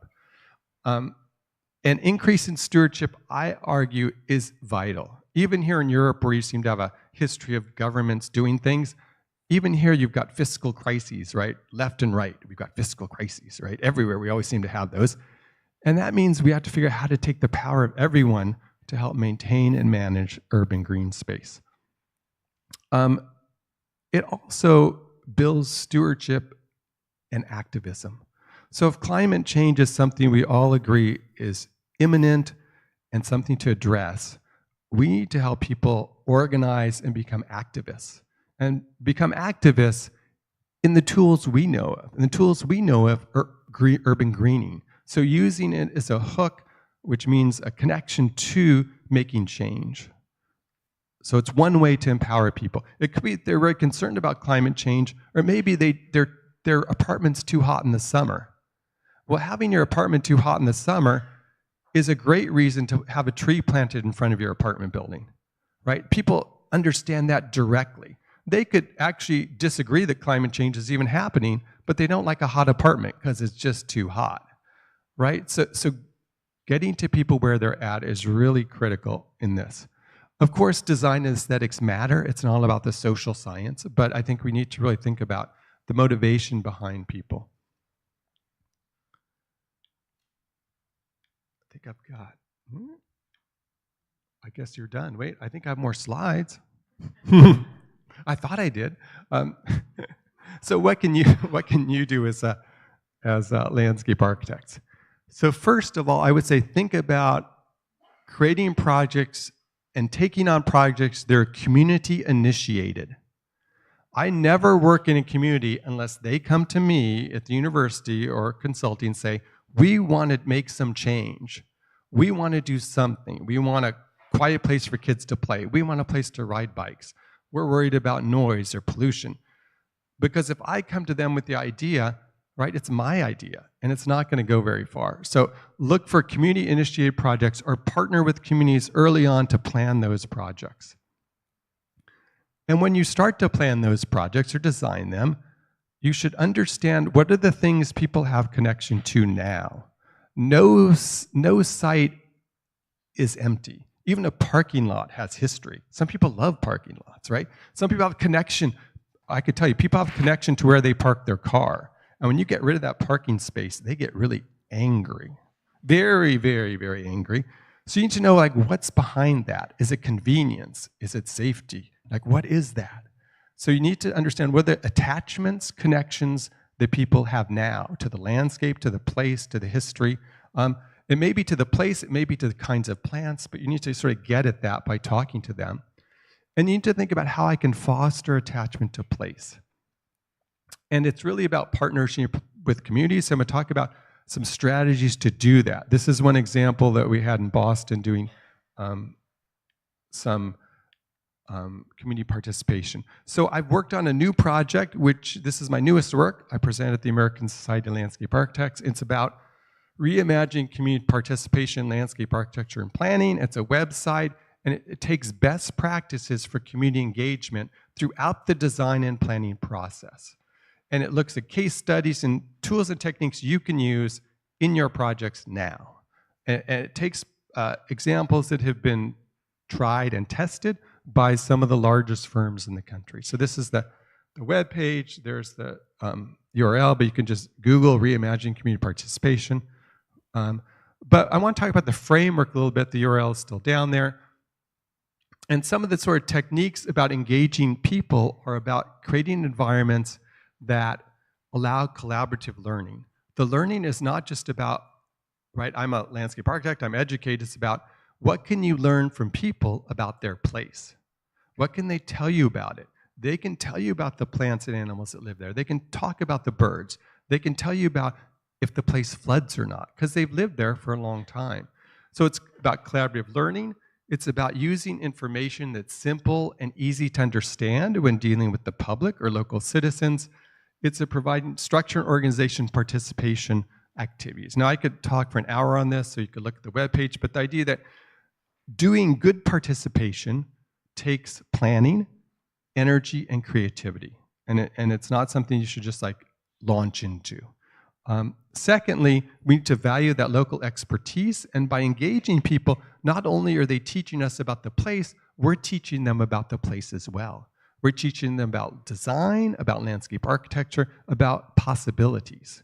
So this goes both ways, but at the end of the day, if you can leave a community meeting you've had and people know a little more about local ecology or about dynamics of space, you've done a service both to them and to yourself. So it's a dual learning activity that really is important. And finally, if you invite people to meeting, like you've been invited here, I hope you're able to go away and do something meaningful with it. So we have a lot of required public participation in the United States. It's required by law with public funding. You have to have a public meeting. But if you go there and you say something, is it going to change the final project? Can we show that engaging people makes a difference in that final outcome, and it makes a better project. So really kind of articulating that. So these are some examples of what I mean by this, like really concrete examples. Here's a pop-up meeting where the designers for Franklin Park, a large Olmsted historic park in Boston, set up a table right at a bus stop in front of the park. In the winter, you can see it's cold, they're all bundled up, right? You need to meet people where they're at. People are too busy to come to a public meeting or even having on Zoom. You need to go where people are at. Is it the metro stop? Is it in the plaza? Is it in the library? Where are people hanging out? Is it the beach? And that's where you need to talk to them about what they want in this space. You can make it fun and have games. In fact, some of the Portuguese students, this isn't one that worked with me on this one, in the eco-term where you create games so you can involve people of all ages in this. Because people aren't designers, but you can help them learn design spaces by creating games that allow them to participate in that design of a place. And finally, you can make a whole event of it, right? Have an event on the site and invite people, we have a lot of non-governmental neighborhood groups, and they are the ones who generate a lot of this. So the whole website has lots more than that, but it gives you a taste for it. So I think that urban greening grows people as much as it grows trees and biodiversity. So it helps people learn about plant and ecology. It helps them gain skills in horticulture and management. It builds self-confidence. It builds leadership. It also helps nurture health, and it connects people to place. And these are all things that research has shown rather than my opinion. Like research on urban greening projects have shown these things, and not just my research, but many other people's research studies. So thinking about how we do that is really important. So understand those connections to place. Promote use of both new places as well as existing places. Sometimes a park retrofit can do this, right? It can be an existing park you have, like your Central Park, but maybe a redesign of that allows better access to places people aren't using now. It could be that you're building opportunities for engagement in the actual process. So will people be engaged in the planting or not? And this is very scary for landscape architects. We shouldn't involve like random people digging plant holes, but in fact, they're actually pretty good at it. And the other thing we've found in Boston is that when we put these new ecological places like prairies and native landscapes, the local gardeners and the city staff don't know how to maintain them at all. So the city of Boston has a new department called the Department of Green Infrastructure. The director of that has trained a whole group of people through a grant project how to maintain these parks. And she brought in funds that were used for at-risk youth. In other words, teenagers don't have jobs. They have some money to get them jobs. And so the job she created was, how do you manage these urban ecosystems with native plants like stormwater gardens and things? So the teenagers who have gone through that now have credentials. Some of them have gone on to work for the city parks department. Some of them have gone on to work for local horticulture companies, maintenance companies that are so excited to have someone who knows how to maintain these new landscapes that are popping up all over Boston. So it's a win-win. It's a training activity, but it's also a job activity. We're training the next generation of people to maintain these new novel ecosystems. So that's City of Boston. You can look that one up as well. So it also builds community. So we want to build community as much as you want to build the landscape in that community. So I want you to celebrate success. Urban gardening's tough, right? It's hard to get a project done and built on this kind of shoestring budget. So you need to celebrate that success. So I want to thank you for your time and invite you to a conference at University of Massachusetts. In April, we have a FABOS conference that some folks here have been at. It's at the University of Massachusetts. That's our URL down there. It's on greenways and green infrastructure. And I invite you to the landscape I live in, which I love very much. So thank you.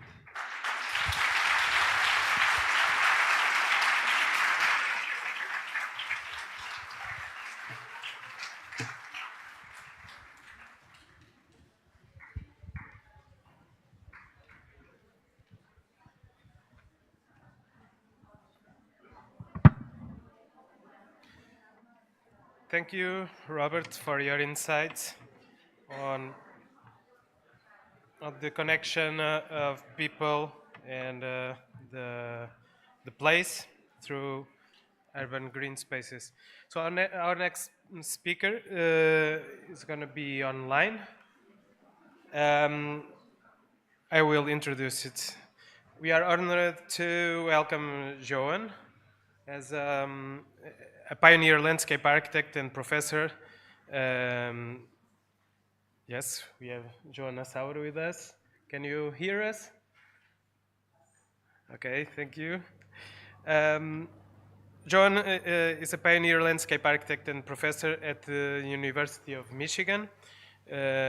She pioneered research as significantly advanced urban ecological design, focusing on the importance of cultural perception in sustaining urban landscapes. She has received numerous prestigious awards, including the Lifetime Achievement Award from the Council of Educators in Landscape Architecture. Joan's presentation today is about making urban greening sustainable by anticipating public response, and will focus on how public perceptions shape the long-term success of urban green projects. So thank you and welcome, Joan. Floor is yours. Thank you. You can hear me, right? Yes. Good. All right, very good. Let me share my screen and our Zoom world. All right. I'm going to move things around on my display, so bear with me if I get things oriented the way I want. Let's see.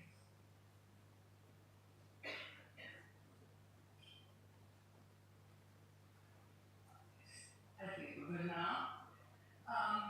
Hello, everyone. I'm happy to be able to speak to you, and I do wish I were there, but I'm happy to be able to speak to you.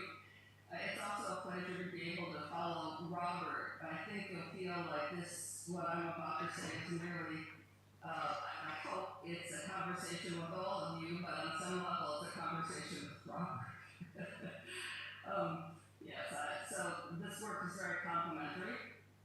And I want to focus on how we anticipate public response, and how by anticipating public response to urban greening, we make it culturally sustainable. That is a phrase you will hear me use several times in this talk.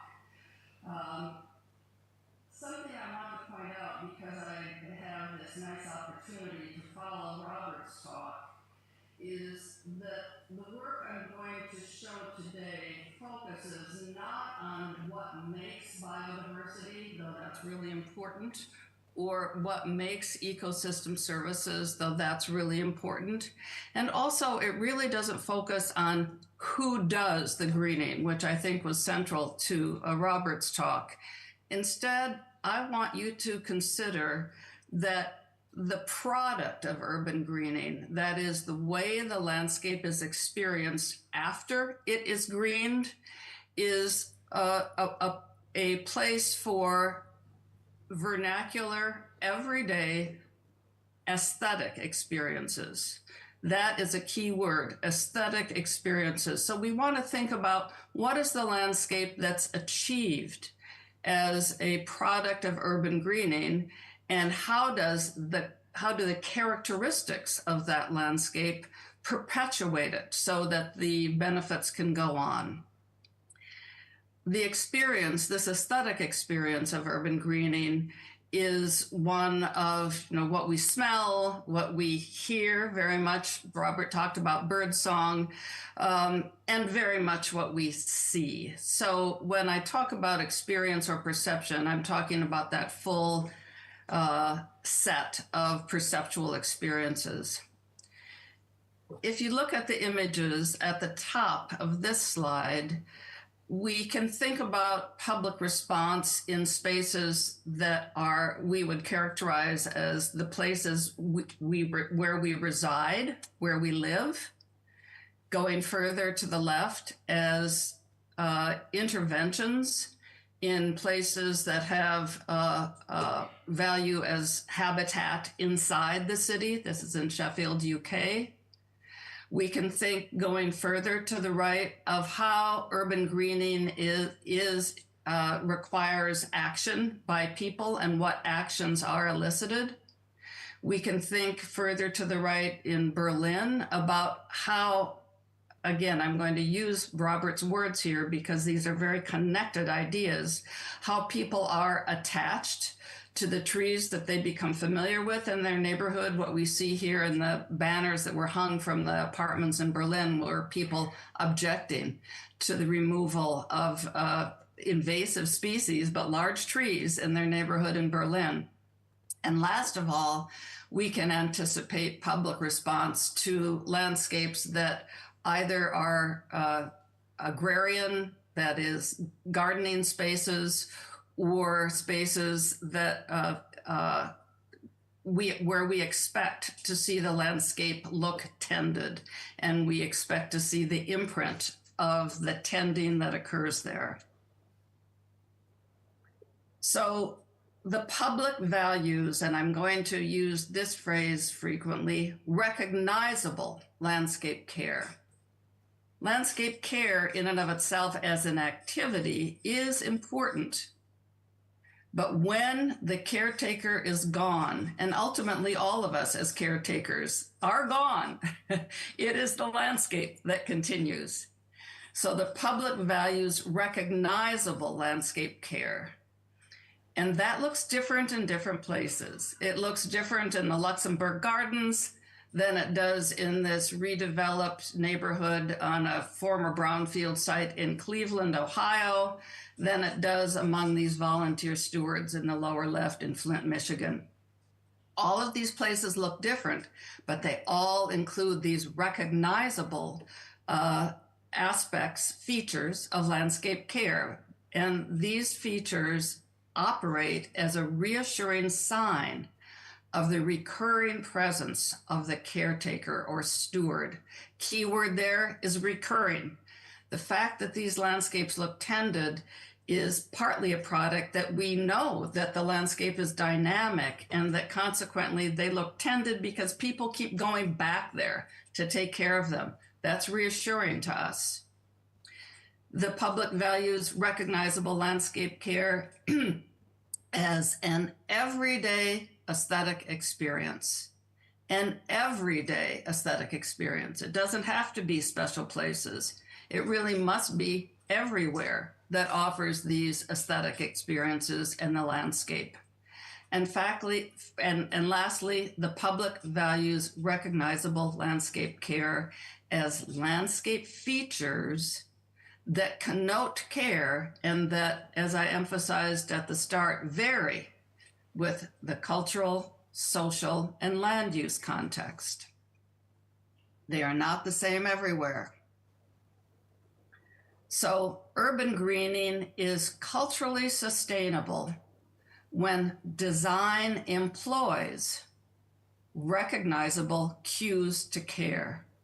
Cues to care is a term that I coined many, many years ago, and I'll be citing some of the publications that we've, things that I've written that have queried and developed this theory. An important part of the statement you see on the screen is that when the statement that says when design employs locally recognizable cues to care, here I mean design in the way that Paul Upton and I used it in a paper we published about design in landscape ecology. That is, design is the same for the purposes of this conversation as all intentional landscape change. So that means the contractor's blade and equipment that you see moving earth, that's part of design. Your colleague who's a civil engineer who is planning a stormwater system, that's design. Your neighbor who knows nothing about design as a professional activity, but is changing her home landscape, that's design. A contractor who is using a lawnmower or pruning equipment on the landscape. That's design. We have to include all of these things as we consider how the landscape changes if we want to make the landscape culturally sustainable toward larger ends. This, by the way, these 4 images are all images from a park for which I developed the concept about 30 years ago in St. Paul, Minnesota, Phelan Wetland Park. This is a park that the image at the bottom shows you a wetland that was created where a shopping center once existed. And at the top, what we see are some examples in the park and the adjacent area that are cues to care. For example, in the upper left, the wetland and oak savanna that we see beyond the boardwalk is there and is recognizable as intentional because of the boardwalk and because of the mowing area to the right. In the middle, we see a memorial that was established by neighborhood youth when a resident, a teenager in the neighborhood was killed. This is a memorial to that teenager, and they wanted to place it in the park because the park was, again, I'm going to use Robert's term, a place to which they had become highly attached, and that is a signal of their attachment to it. I think it's interesting that the area where they erected these stones, they mowed around just the edge of it to show that it's intentional. And here on the upper right, we see housing, affordable housing that was erected also on the site of the shopping center. What I find interesting here is that the cover that has some habitat value that you see on the far right is mown and clipped by trees in rows and mowing so that there is just enough care there to allow the less tended area to exist where it does provide greater biodiversity. Without these tactics, Cues to Care is a design tactic to align local values, including market values, with socio-environmental benefits, that is ecosystem services, very much including equity. Then without using these tactics, design can undermine social equity, biodiversity, and other ecosystem services. So by being attentive to what people are going to notice as care, we're much more likely to be able to perpetuate these other benefits. Here are 4 examples from urban Japan, from metropolitan Michigan, from rural Iowa, and suburban Southern California. I think this is actually suburban Los Angeles, where the landscape is, I want to use this word I want to emphasize this word, exceedingly well cared for. It is tended to the nth degree. And as a result, ecosystem services are sacrificed and fundamental at a continental scale, larger biophysical characteristics like climate are undermined as well. So how can we use this tactic as we change the landscape place by place by place? I offered, starting in a paper I published actually in 1988 that's cited there at the bottom, but I articulated it in a book chapter in Placing Nature in 1997. I articulated this theory of cultural sustainability. The idea behind this theory is that cultural values and norms largely operate separate from environmental health and ecosystem services. I take it that you are an audience of people who are well-schooled, experts in understanding landscape ecology and design. You probably know citizens who are activists who care deeply about environmental health and ecosystem services.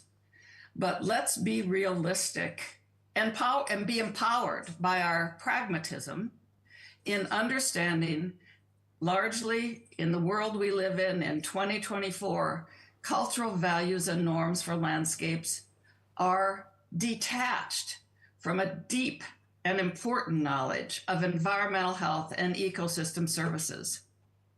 cultural sustainability as a theory suggests that the appearance of the landscape or the experience of the landscape in everyday life more broadly can potentially connect cultural values and norms to environmental health and ecosystem services. So here we're talking about the landscape, if you will, as an aesthetic object, as an object of experience. The way the landscape looks affects human actions to construct and maintain landscape patterns, which do affect socio-environmental functions, because what we perceive in the landscape affects our actions. But the way it works, if we do not use tactics of cultural sustainability, is like this.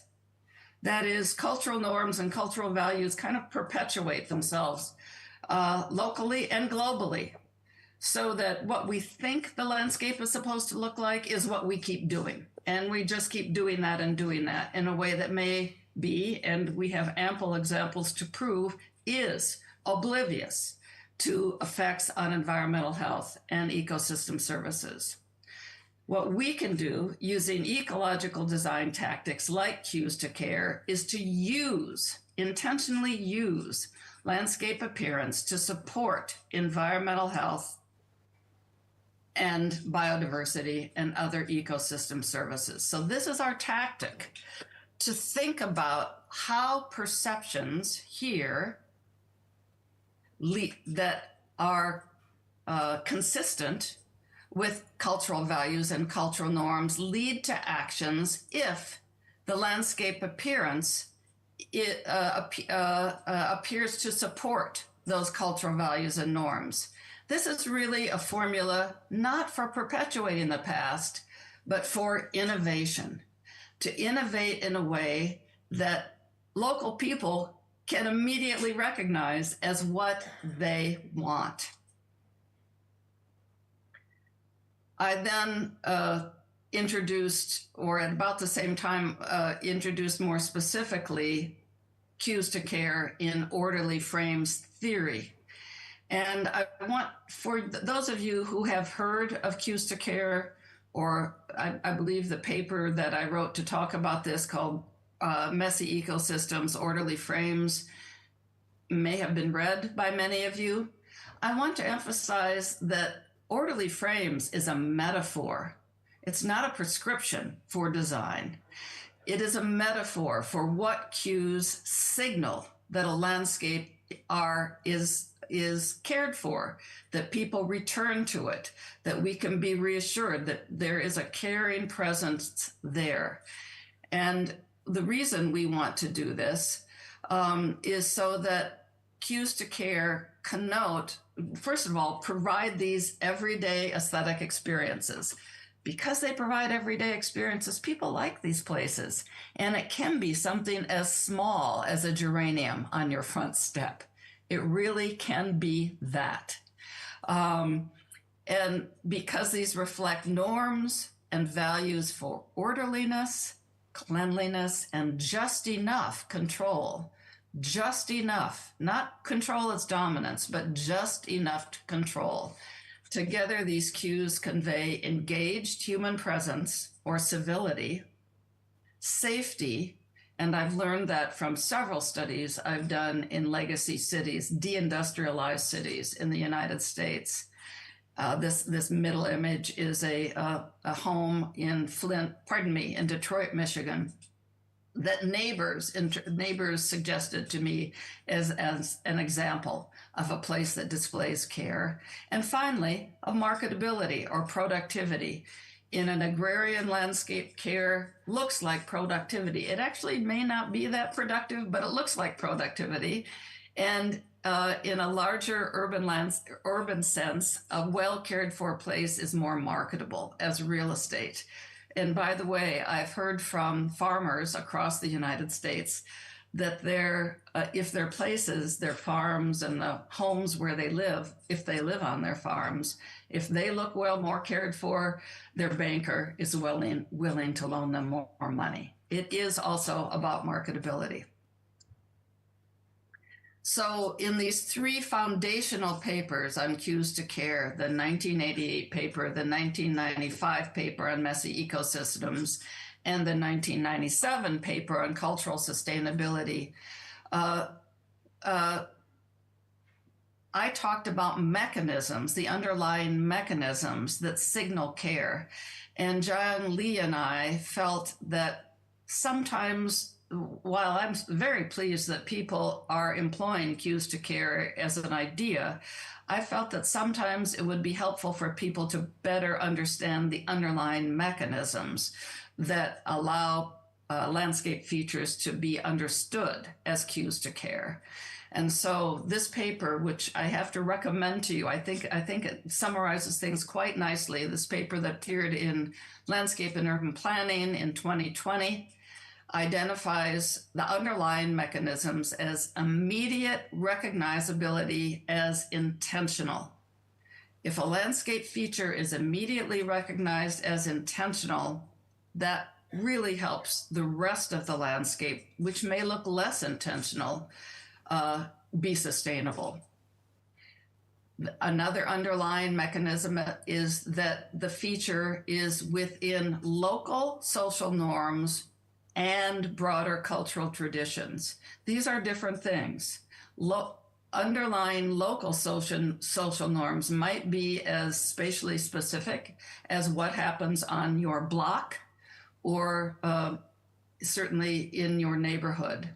Whereas broader cultural traditions might relate to the cultural group that you are a part of, what your cultural group brings as part of its cultural history.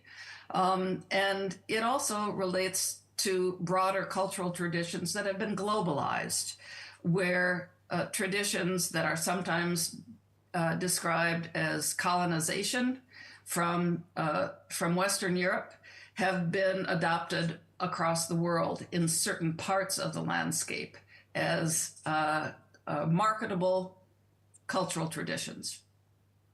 And more important than anything else, these underlying mechanisms signify caring, not dominating, continual human presence. If these mechanisms align with socio-environmental functions, which I think you've heard about earlier today, the ecosystem services that we want cities to provide, if they are aligned, if they are not assumed to be the same, but simply aligned in a single place, this allows all of those services to be more sustainable. Well, what are these landscape features?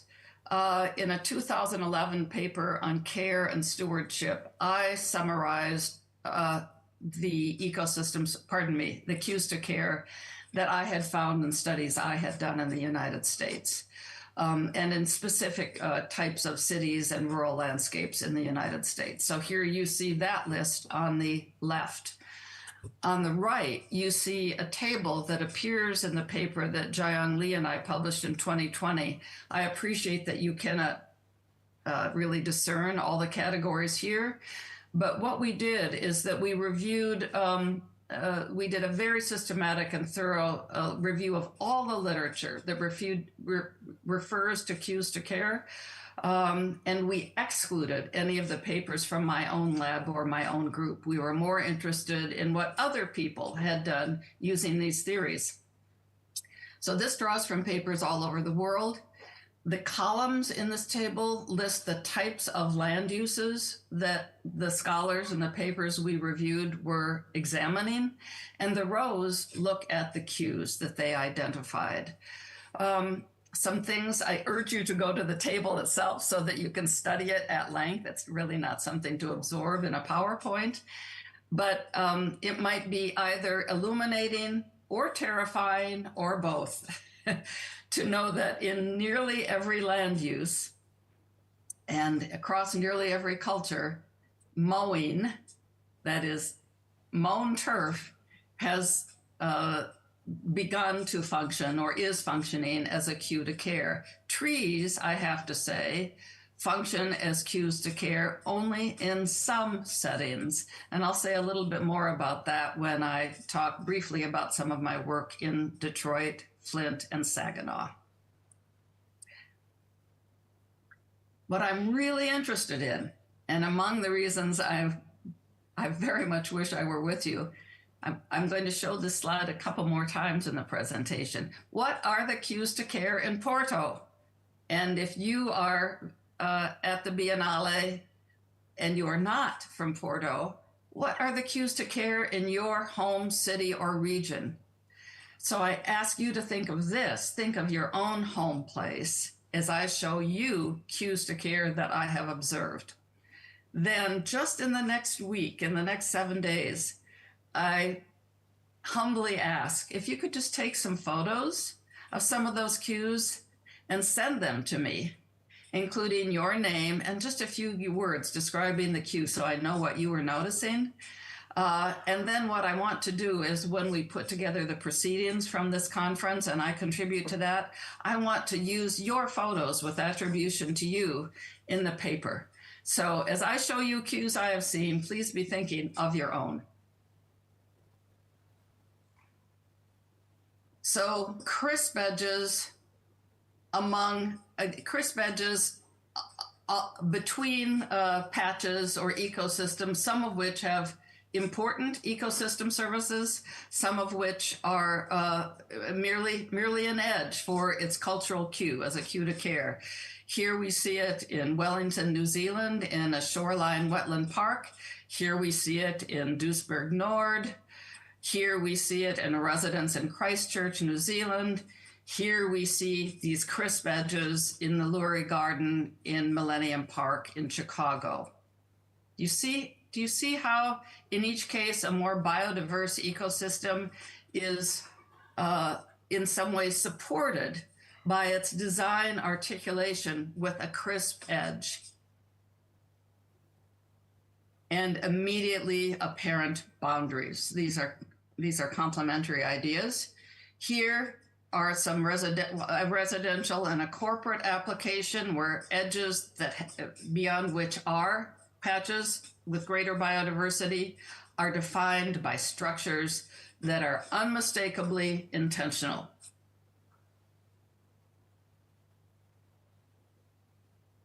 Here we see fences as a cue, and you see fences so often once you start looking for this, often in more suburban settings and rural settings and urban settings.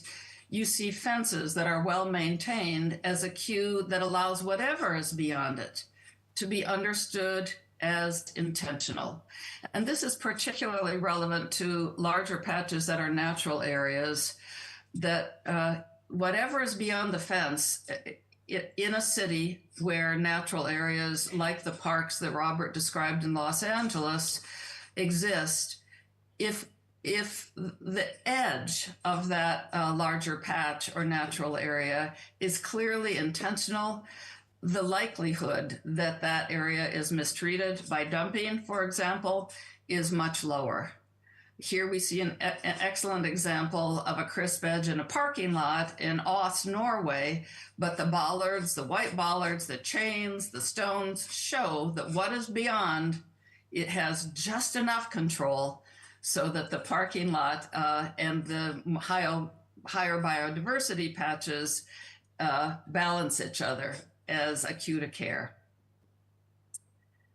Importantly, another cue is selective, important word, selective mowing, and where there are structures, well-kept structures, structures that aren't falling apart, no peeling paint, etc., and colorful flowers.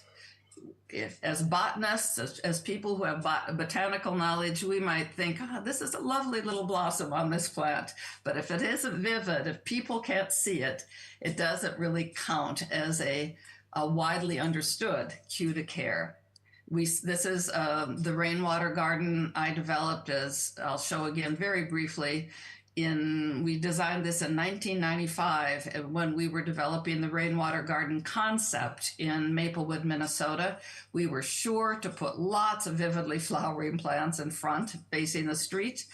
and Biltmore Gardens in Asheville, North Carolina, is full of this examples of flowering plants that help us understand this very special, iconic place.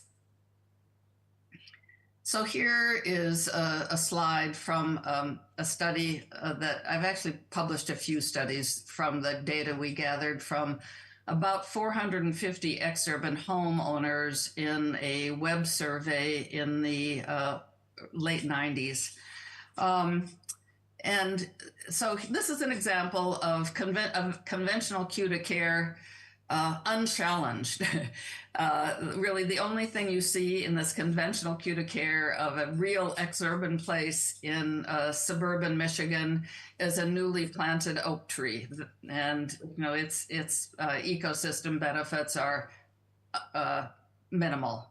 But what we tested is what more could we do that would enhance biodiversity, even in a newly constructed site like this, and also be immediately recognizable as providing everyday aesthetic experiences. Importantly, we've discovered in this study and subsequent studies and studies that we conducted beforehand, if biodiversity obscures the view in America to the front door or windows in front of the house, that may be going too far in introducing biodiversity. But if we include just enough cues to care that do not obstruct the view to the front door and leave the windows open, we could change at least a quarter of all the turfy front yards in America to a high biodiversity cover. And that's not even getting at important things we've learned later, that if you operate at the scale of a whole development, you can do much, much more. So well-maintained structures allow these wetlands here in Minneapolis and at Millennium Park in Sydney, Australia, allow the vegetation at the turfy edge and the well-maintained structures beyond in Millennium Park and this boardwalk at the wetland. These well-maintained structures make it very clear that the biodiversity is intentional. And I've written about, and I want to emphasize that traditional parks, open water in traditional parks, large areas of woody patches in parks and natural areas within cities in and of themselves are a type of cue to care. Both picturesque and sublime aesthetics really are kind of meta, if you will, meta cues to care in the context of a city matrix. Canopy trees without a shrub layer are instantly realized as a cue to care, except where local people have to take care of them in legacy cities. And again, I'll return to that. And signs and ornaments of community gardens, of wildlife habitat, again, here in Berlin, objecting to the removal of trees. All of these, in some ways, to me, this is a little bit, I would call this cheating on some level, because the landscape isn't speaking for itself. A sign is speaking for the landscape, but it helps to get things started, to have a sign there as well.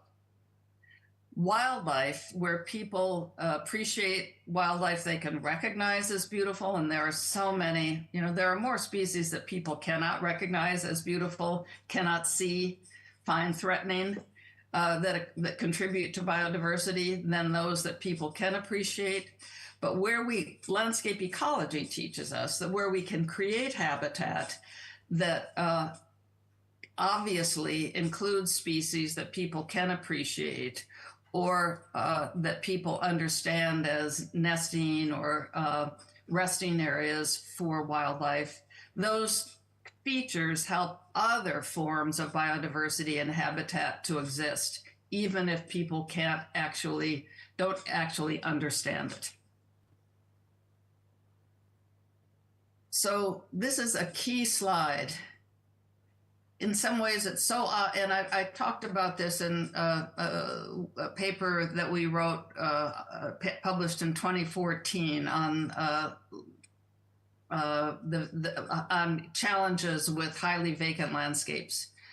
But in all of my studies, there is strong agreement across many settings, ranging actually from wilderness areas, where I did a study many years ago, to, these are all slides from Detroit and Flint, Michigan. Well, this is Flint, Michigan. This is Detroit. There is strong agreement that what looks messy, where there's dumping, where there's trash, no matter where it is highly unattractive. So that we can count on, where we can reduce these signs of messiness and trash, we should.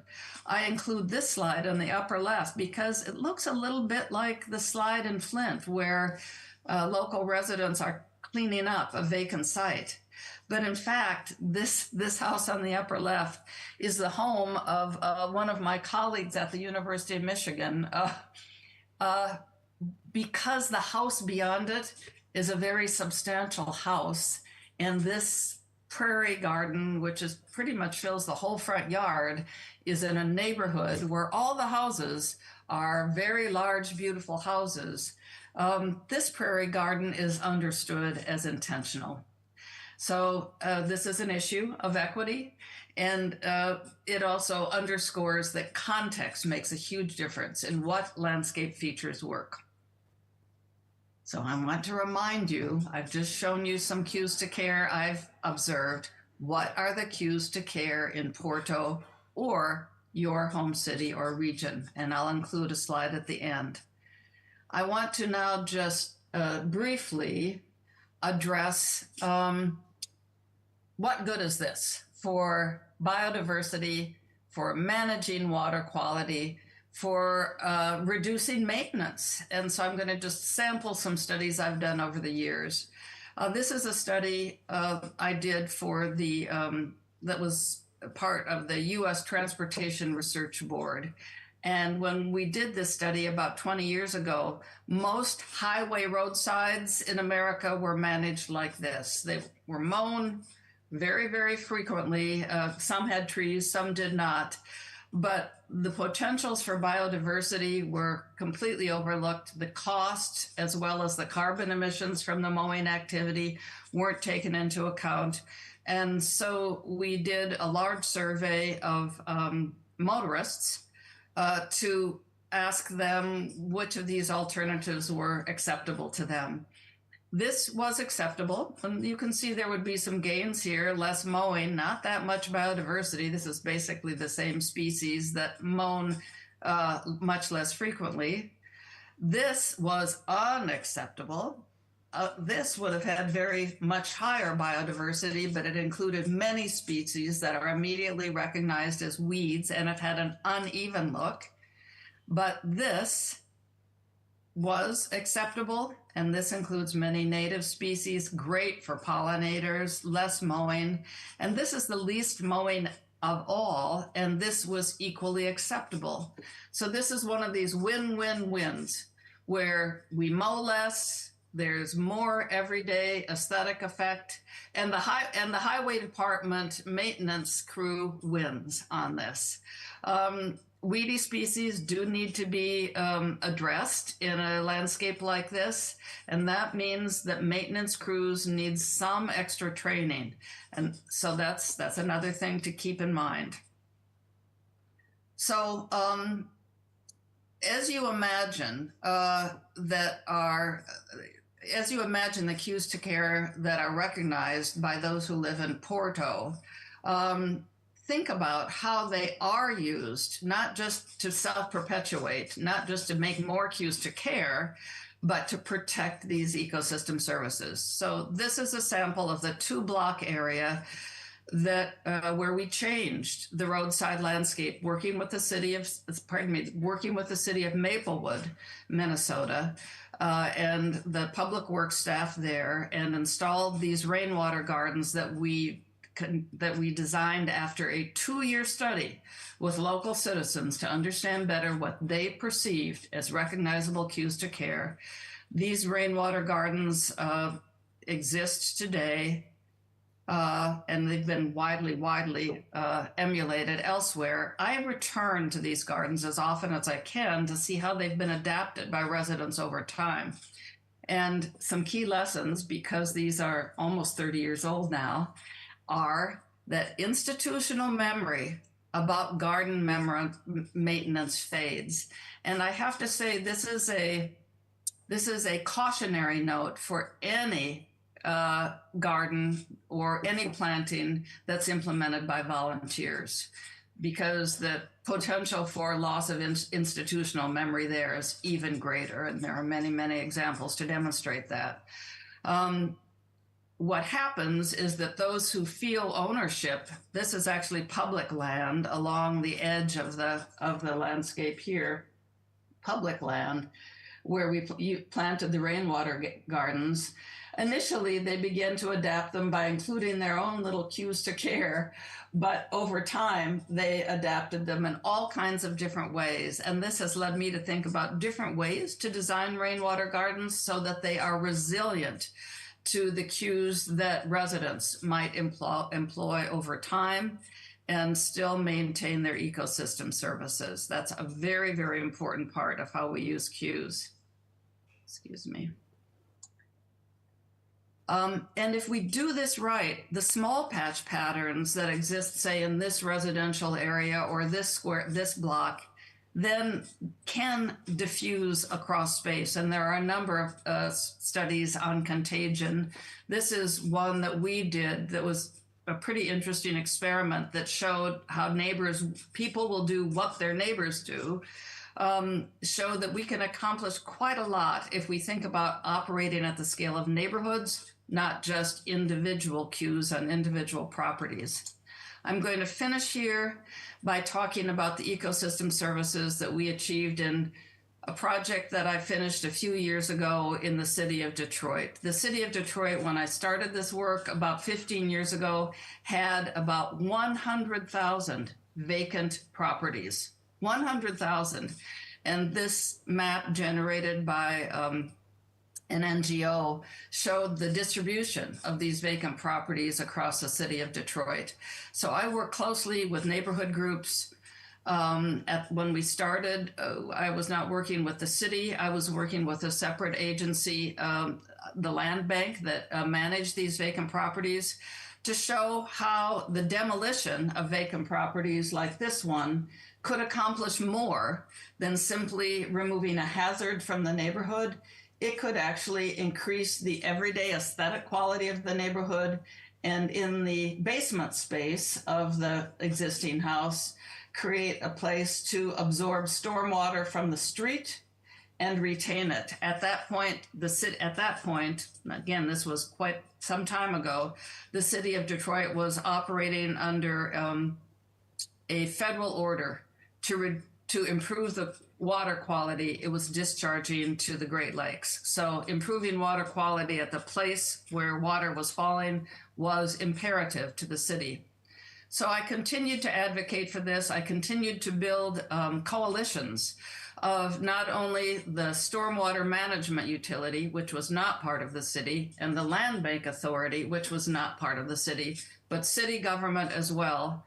And we were able to be funded by the Herb Family Foundation for a 5-year transdisciplinary project involving people from many disciplines, many NGOs, neighborhood groups, so that when the Detroit Land Bank Authority invested in demolishing properties, vacant properties, they were working with the water and sewer utility using the design concept I developed in my lab, and working with the city. The city agencies were wonderful in working with neighborhoods so that we had a design that responded to what was important to people in the neighborhood. They wanted a strong edge, those bollards to the street, to prevent dumping.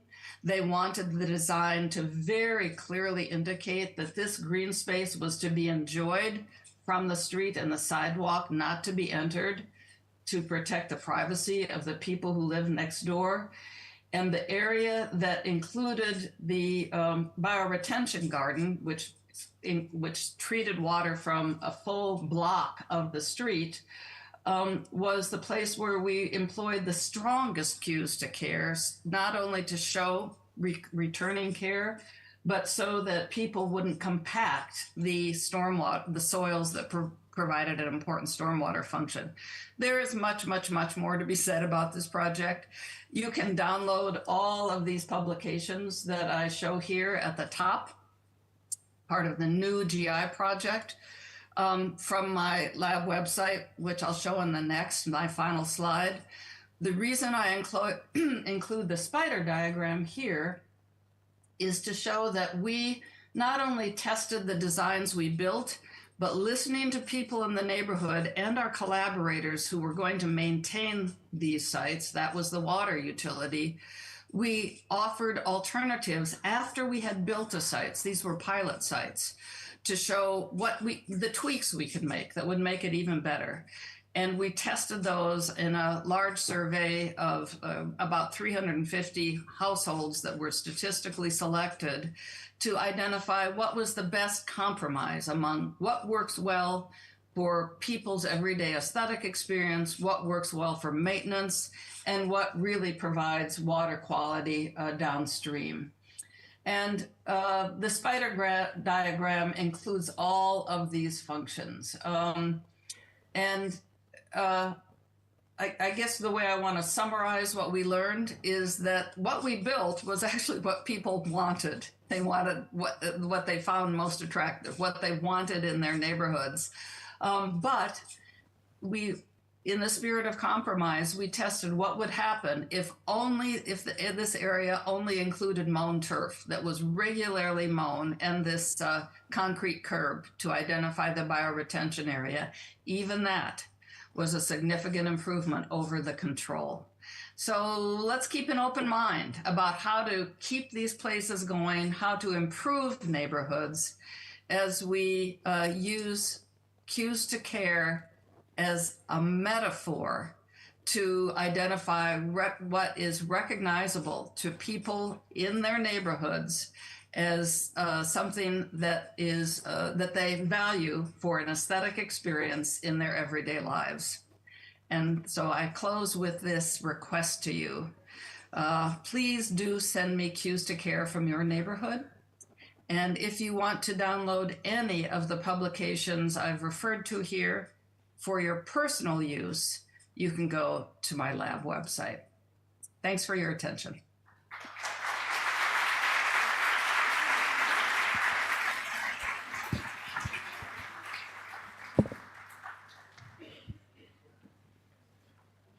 Thank you, Joan, for your sharing of knowledge on these cues, these clues to cultural sustainability and to creating meaningful spaces.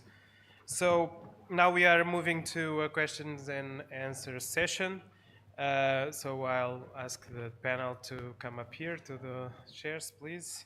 Annalena, Noel, Robert, Joan, you're with us.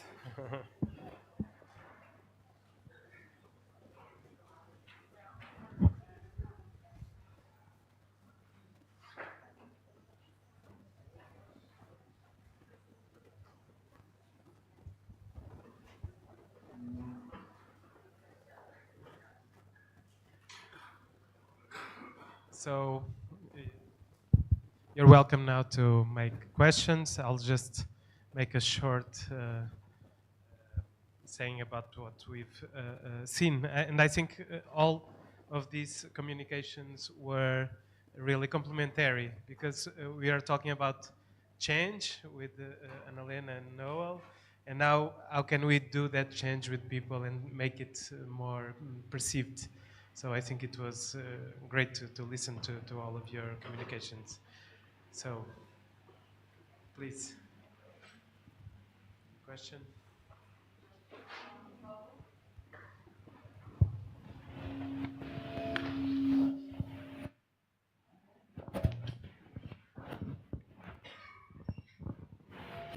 Hi, my name is Eloisa. I would like to thank you for all the presentations, it was really inspiring for me. And I would like to ask for, let me see, for Nigel, please.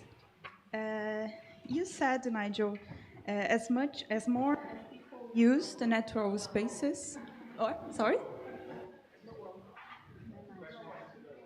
For Noel, sorry.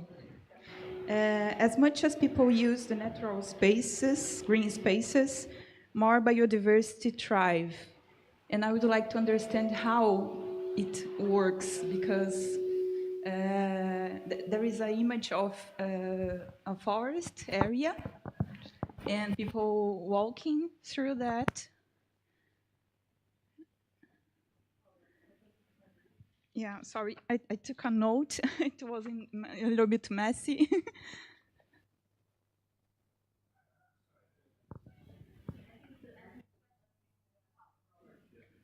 Sorry about my misunderstanding. Okay. So the question was about biodiversity and the forest use. Yeah.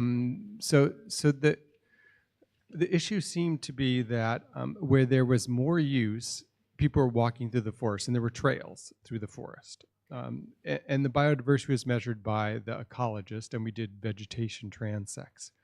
And we're really trying to hypothesize why there was more biodiversity there versus the other places. And I think a few things. In those parts of the forest, there was a little more management, and the forest was a little more opened up. And by having a diversity of forest type, it allowed more biodiversity to occur. And in other parts of the forest, as it were, it was overgrown with a lot of non-native trees and shrubs. It was very rough and hard to get through, and the native birds didn't want that kind of habitat. So I think that was one of the things that we saw as part of that. But yeah, it was. I guess it surprised us, because you'd expect more use, there would be less biodiversity. But in fact, because of the use, there seemed to be more management along the edges of the path. And by having that management, it created more biodiversity. So I think that's sort of where we're at. Again, we need to repeat studies to kind of see why that is the case.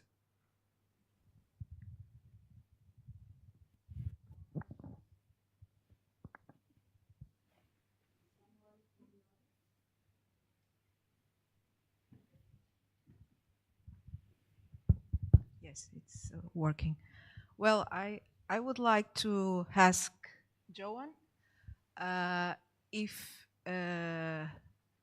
you have different cues to care, as Robert was mentioning in the US, different cues to care regarding different income people, or different ethnic background people, like cultural differences. And I would like also to extend this question to Noel, because you are asking, showing here a different kind of gardening, and how that transition happened, like in Great Britain, because you had a very typical landscape that you had a lot of care taking off, and then how people react to that change. Should I begin? Yeah? Can you hear me? Yeah, go ahead. Yes. Oh, okay. So yes, I said that I was going to talk about trees in Detroit, and then I actually didn't. But one of the really interesting things for us, and one of my colleagues here at the University of Michigan also actually published a study on this, is that many people in Detroit, and the studies I've published related to alternatives to our built bio retention gardens also showed that many people in Detroit did not want trees in front of their house, that the city planted or volunteers planted, didn't matter. They didn't want them. Why? Because their experience was, and they didn't use these terms, but especially with climate change, the amount of damage caused by fallen trees, fallen branches, that then needs somebody to take care of it was an obligation they did not want to take on. An important thing for us to pay attention to in our work in the legacy cities is that many neighborhoods are dominated by people who's either because they are older or because they're in ill health or because the demands on their time for all of the other things they need to do to make a living are very great. These are people who did not want the complications of taking care of tree damage in their life. In the studies that we did giving a tree alternative for the bioretention gardens that I showed you at the end, it was quite interesting. There was a subgroup of the roughly 400 households we sampled that really liked the tree alternatives. We had 2 different alternatives, but they were different from the other people who did not prefer those trees in the residential neighborhoods of Detroit. So there's I think actually some of the folks in Baltimore who have looked at variation and neighborhood preferences see that there's quite a lot of difference in preferences. And I would say our studies suggest those differences that relate to income in particular suggest that taking care of plants takes time and resources. And if you are a person whose time, resources, or health are limited, that might not be your choice. I'm going to jump in with a stereotypical, I'll get in trouble here, but we have many Portuguese immigrants to Massachusetts. Maybe some of you have relatives there. And so one of my students was actually born in Angola and immigrated with her family.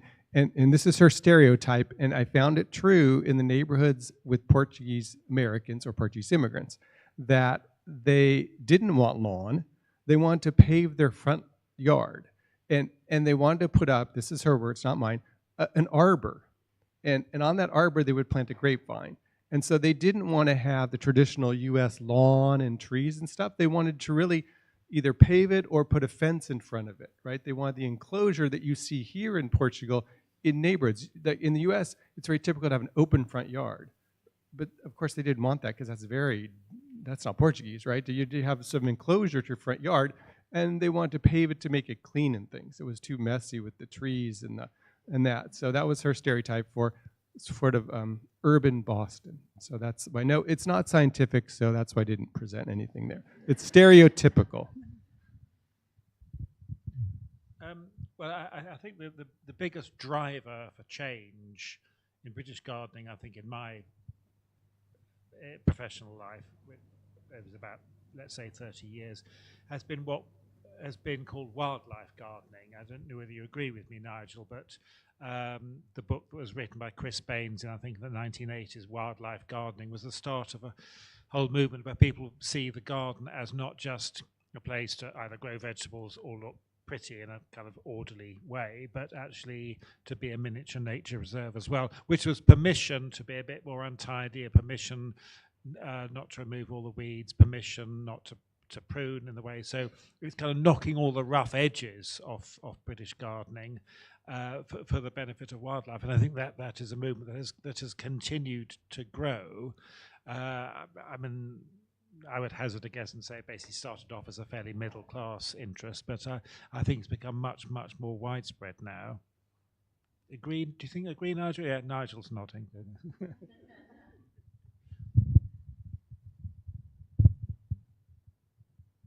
more questions?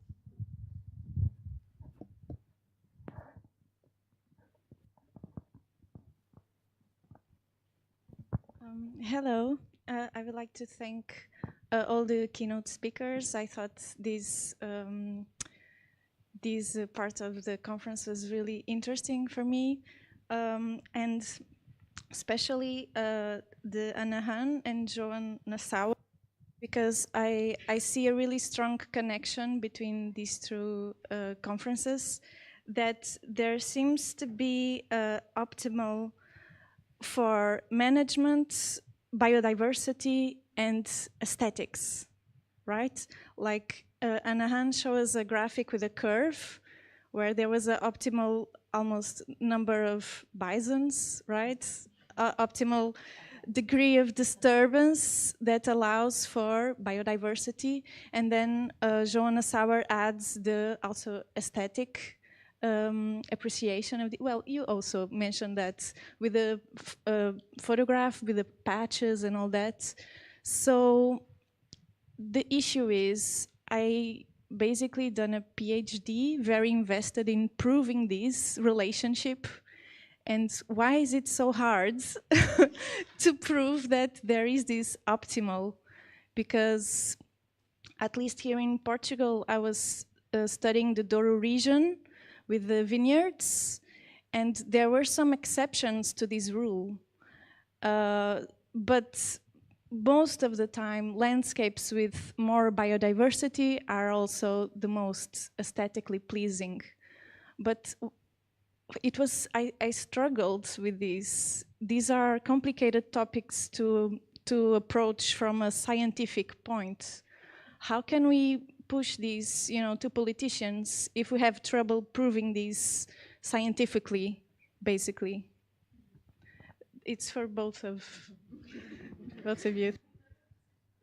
Maybe I'll start briefly to say that in my work, I do not find that high biodiversity equates to aesthetic, an aesthetic experience. Sometimes it does, but I find that the importance of design is to ensure that places that have biodiversity or other ecological services, especially managing water, that we want to manage also provide aesthetic experiences. That's why cues to care is a tactic.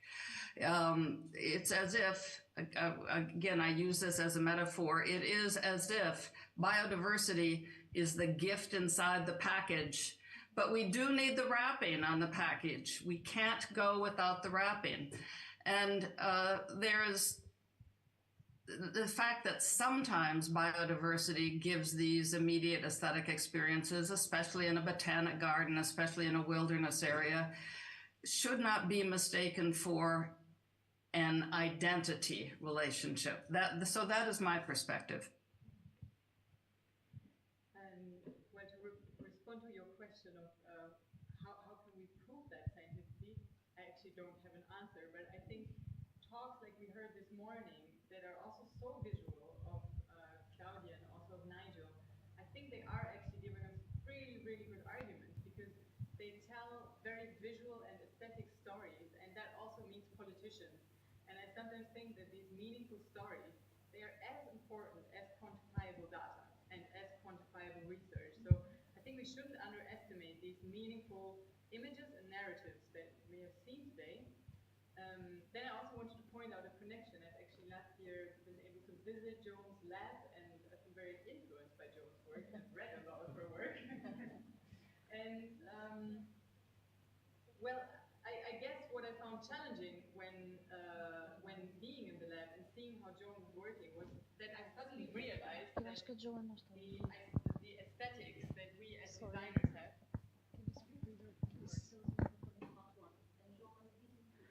Oh my God, Joan, you didn't hear what I was saying. I was just... Well, the first part of what I was saying is not so important, but then the second part of what I was saying was...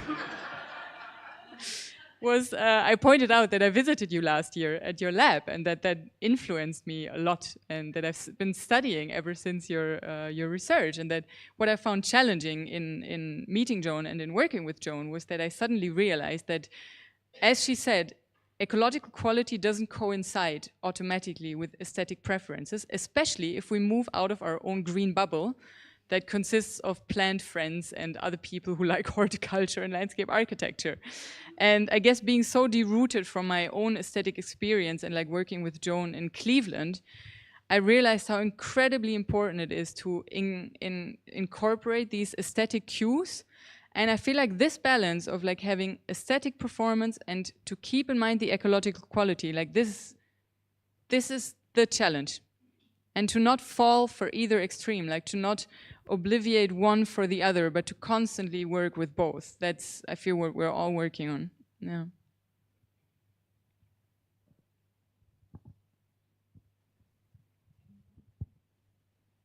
Anyone else?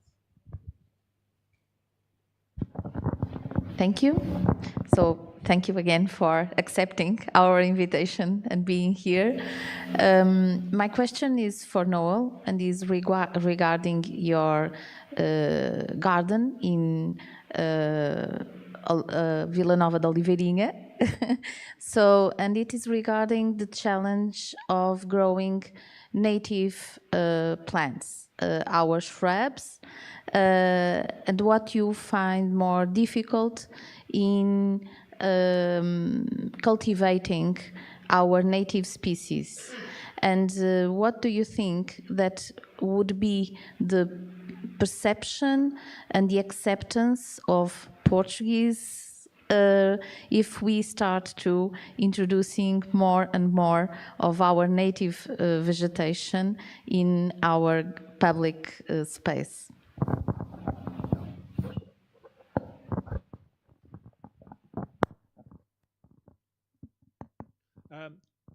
Yeah, I mean, I found the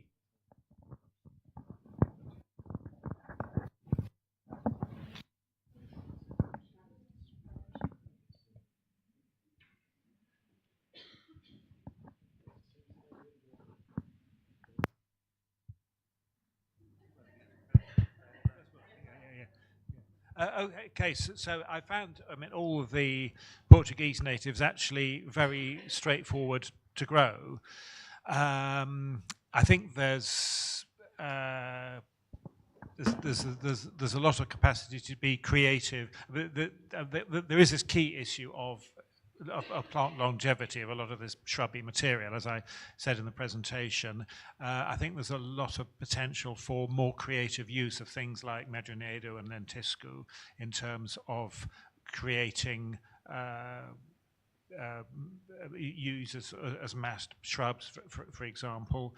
And I think certainly where we are on a fairly acid Beira soil, we have this amazing annual flora, which is something that is not it's not an invited part of the garden. It just happens, but it's very easy to control. And I think it would be, and you could probably get about 3 months worth of those various annual species. I would just love to see more of that used in urban areas or anywhere, because they're part of this environment. They're very easy to grow and to manage. I suspect that the future will see more perhaps cultivar selection and things like arbutus, some of the hybrids grown more widely, cultivar selection for different leaf shapes, leaf colours, etc. But no, I feel I've got off to a very good start growing these, and less problematic than certain other things I've been trying. I mean, any experimental garden, there's a lot of failures and a lot of successes. But of the Iberian natives, most I found to be very easy. And of course, the richest flora is on the limestone soils, but I've grown various limestone classics on a slightly acidic, sandy, granite-derived soil, and they seem to be absolutely fine. So I think that's an important consideration, that we can use this limestone flora a lot more widely.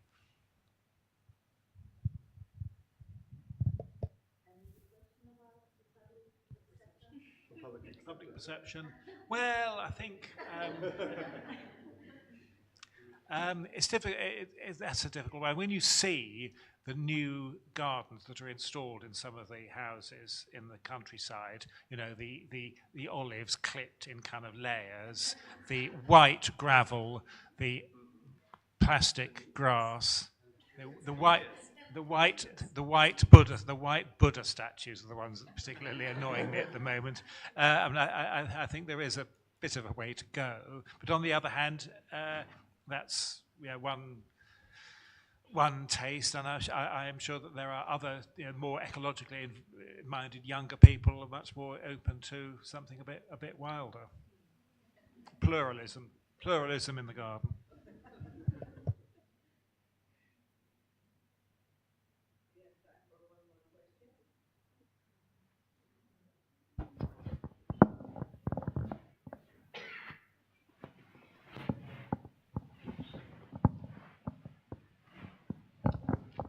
Hi, hello.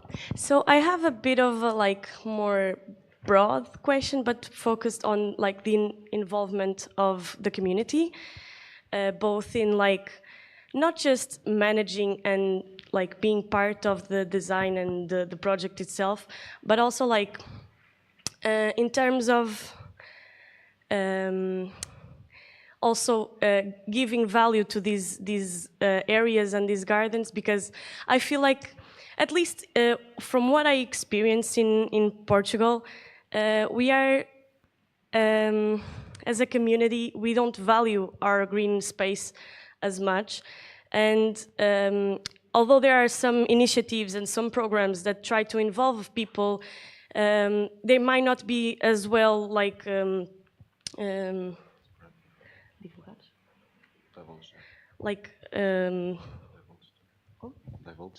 no, people don't know about them. They are not known. Yes, yes. So, how do you? What are your strategies to involve people a bit more, and also to educate them and make them also want to care for the green space and for the public space?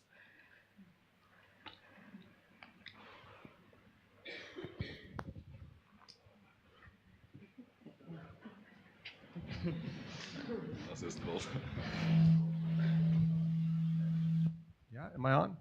Yep. Okay, so a big question, I think a challenge I want to sort of go to Joan's point about context. I think it matters a lot about context, like who cares and where. I can talk about some strategies, but in a large park like your Central Park here in the city park, I think it's called, big park. There's a lot of people I saw jogging, walking dogs, etc. So people obviously love that park. They use it every day. So I think they have a connection to it. But whether they feel it's their calling to help steward it or not, that depends. And so there's different kinds of activities. Some of it's simply like a pick up the trash day. That's like an easy kind of cleanup day. There's other parts where neighborhood groups get together to adopt a certain part of a park, which has worked a lot in the US. They adopt a certain part, and it's really based on their passion. They could be people that love pollinator gardens, so they help adopt that, or rose gardens and floral displays. So some of the cities, to get big floral displays, they work with the local garden club to help maintain them. It could be that maybe in Portugal and lots of other places, people are more motivated by direct benefit. So maybe it's having community gardens within your park system. And so some cities in the US have actually devoted public parkland to have allotment gardens in them. And the allotment gardens is where you get a little part of it, and you can grow whatever you want on that. You can grow vegetables or flowers because you live in an apartment, you don't have an allotment. So I had a friend, Andrea Quintas, she was telling me about how there's a huge waiting list to get an allotment garden in Porto. Well, what if we create allotments in our public spaces, but we create different types of them in ways that allow access, so that's not just fenced off for that person, but it allows them to take care of it in a way that they want to. So it's that balance between privatization and public use. So are there underutilized parks in Porto that people don't use? Maybe those are the ones to put some allotments in. And the allotment gardens I showed you, community gardens in Boston, they also have community spaces within them. So it's not just for the gardeners. Those allotment gardens are open to the public every day. So anyone in the neighborhood can go and sit on the bench, enjoy the flowers and the vegetables and everything. And people respect that. They don't pick other people's produce because everyone's there doing their own gardening. So you know whether people are picking your tomatoes or something. So I think there's some of that kind of different scale approaches that potentially can be used. But yeah, it's a challenge. People are busy or they don't have a history of doing that. So I'm not saying it's an easy approach, but I think if we can develop ways for people to be part of that, could be that they're bird watchers, right? Or they're Or they're surfers. What do the surfers need? Right? Surfers need places to put their surfboards. I saw them the other day, right? They need a place to park their surfboard. But they also want a clean beach that you're not going to cut your foot on glass, right? So surfers are a great group to help clean up the beach because they're there every day. So think about who are the user groups, what do they want? Do the dog walkers want a dog park? Well, they probably do. So do we divide a part of our park for dog walkers that's sort of for them? So different strategies, I think. It's not simple, but you need someone to kind of push the agenda and be creative.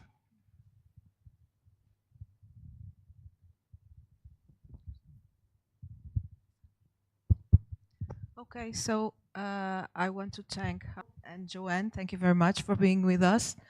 We will resume tomorrow morning. We will have 4 presentations. 2 presentations about tree planting, one in Porto and the other one in Madrid.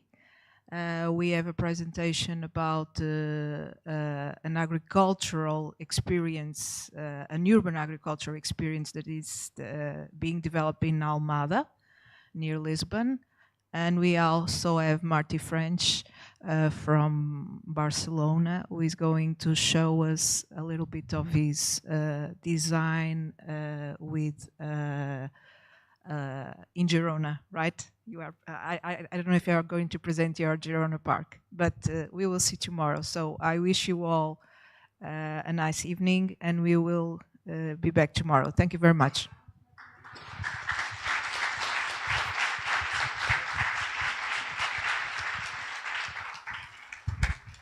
Sorry to the audience. A very short announcement is that no one will receive a certificate of presence, of attendance to the conference without first sending to Joan.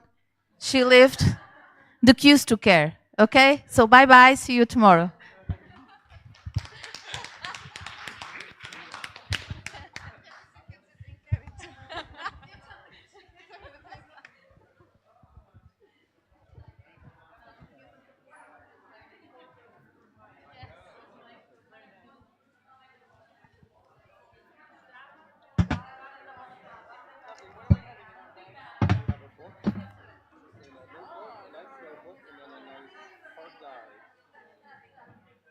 Oh, nice. We'll do a couple more days. Yeah, we have to study and go and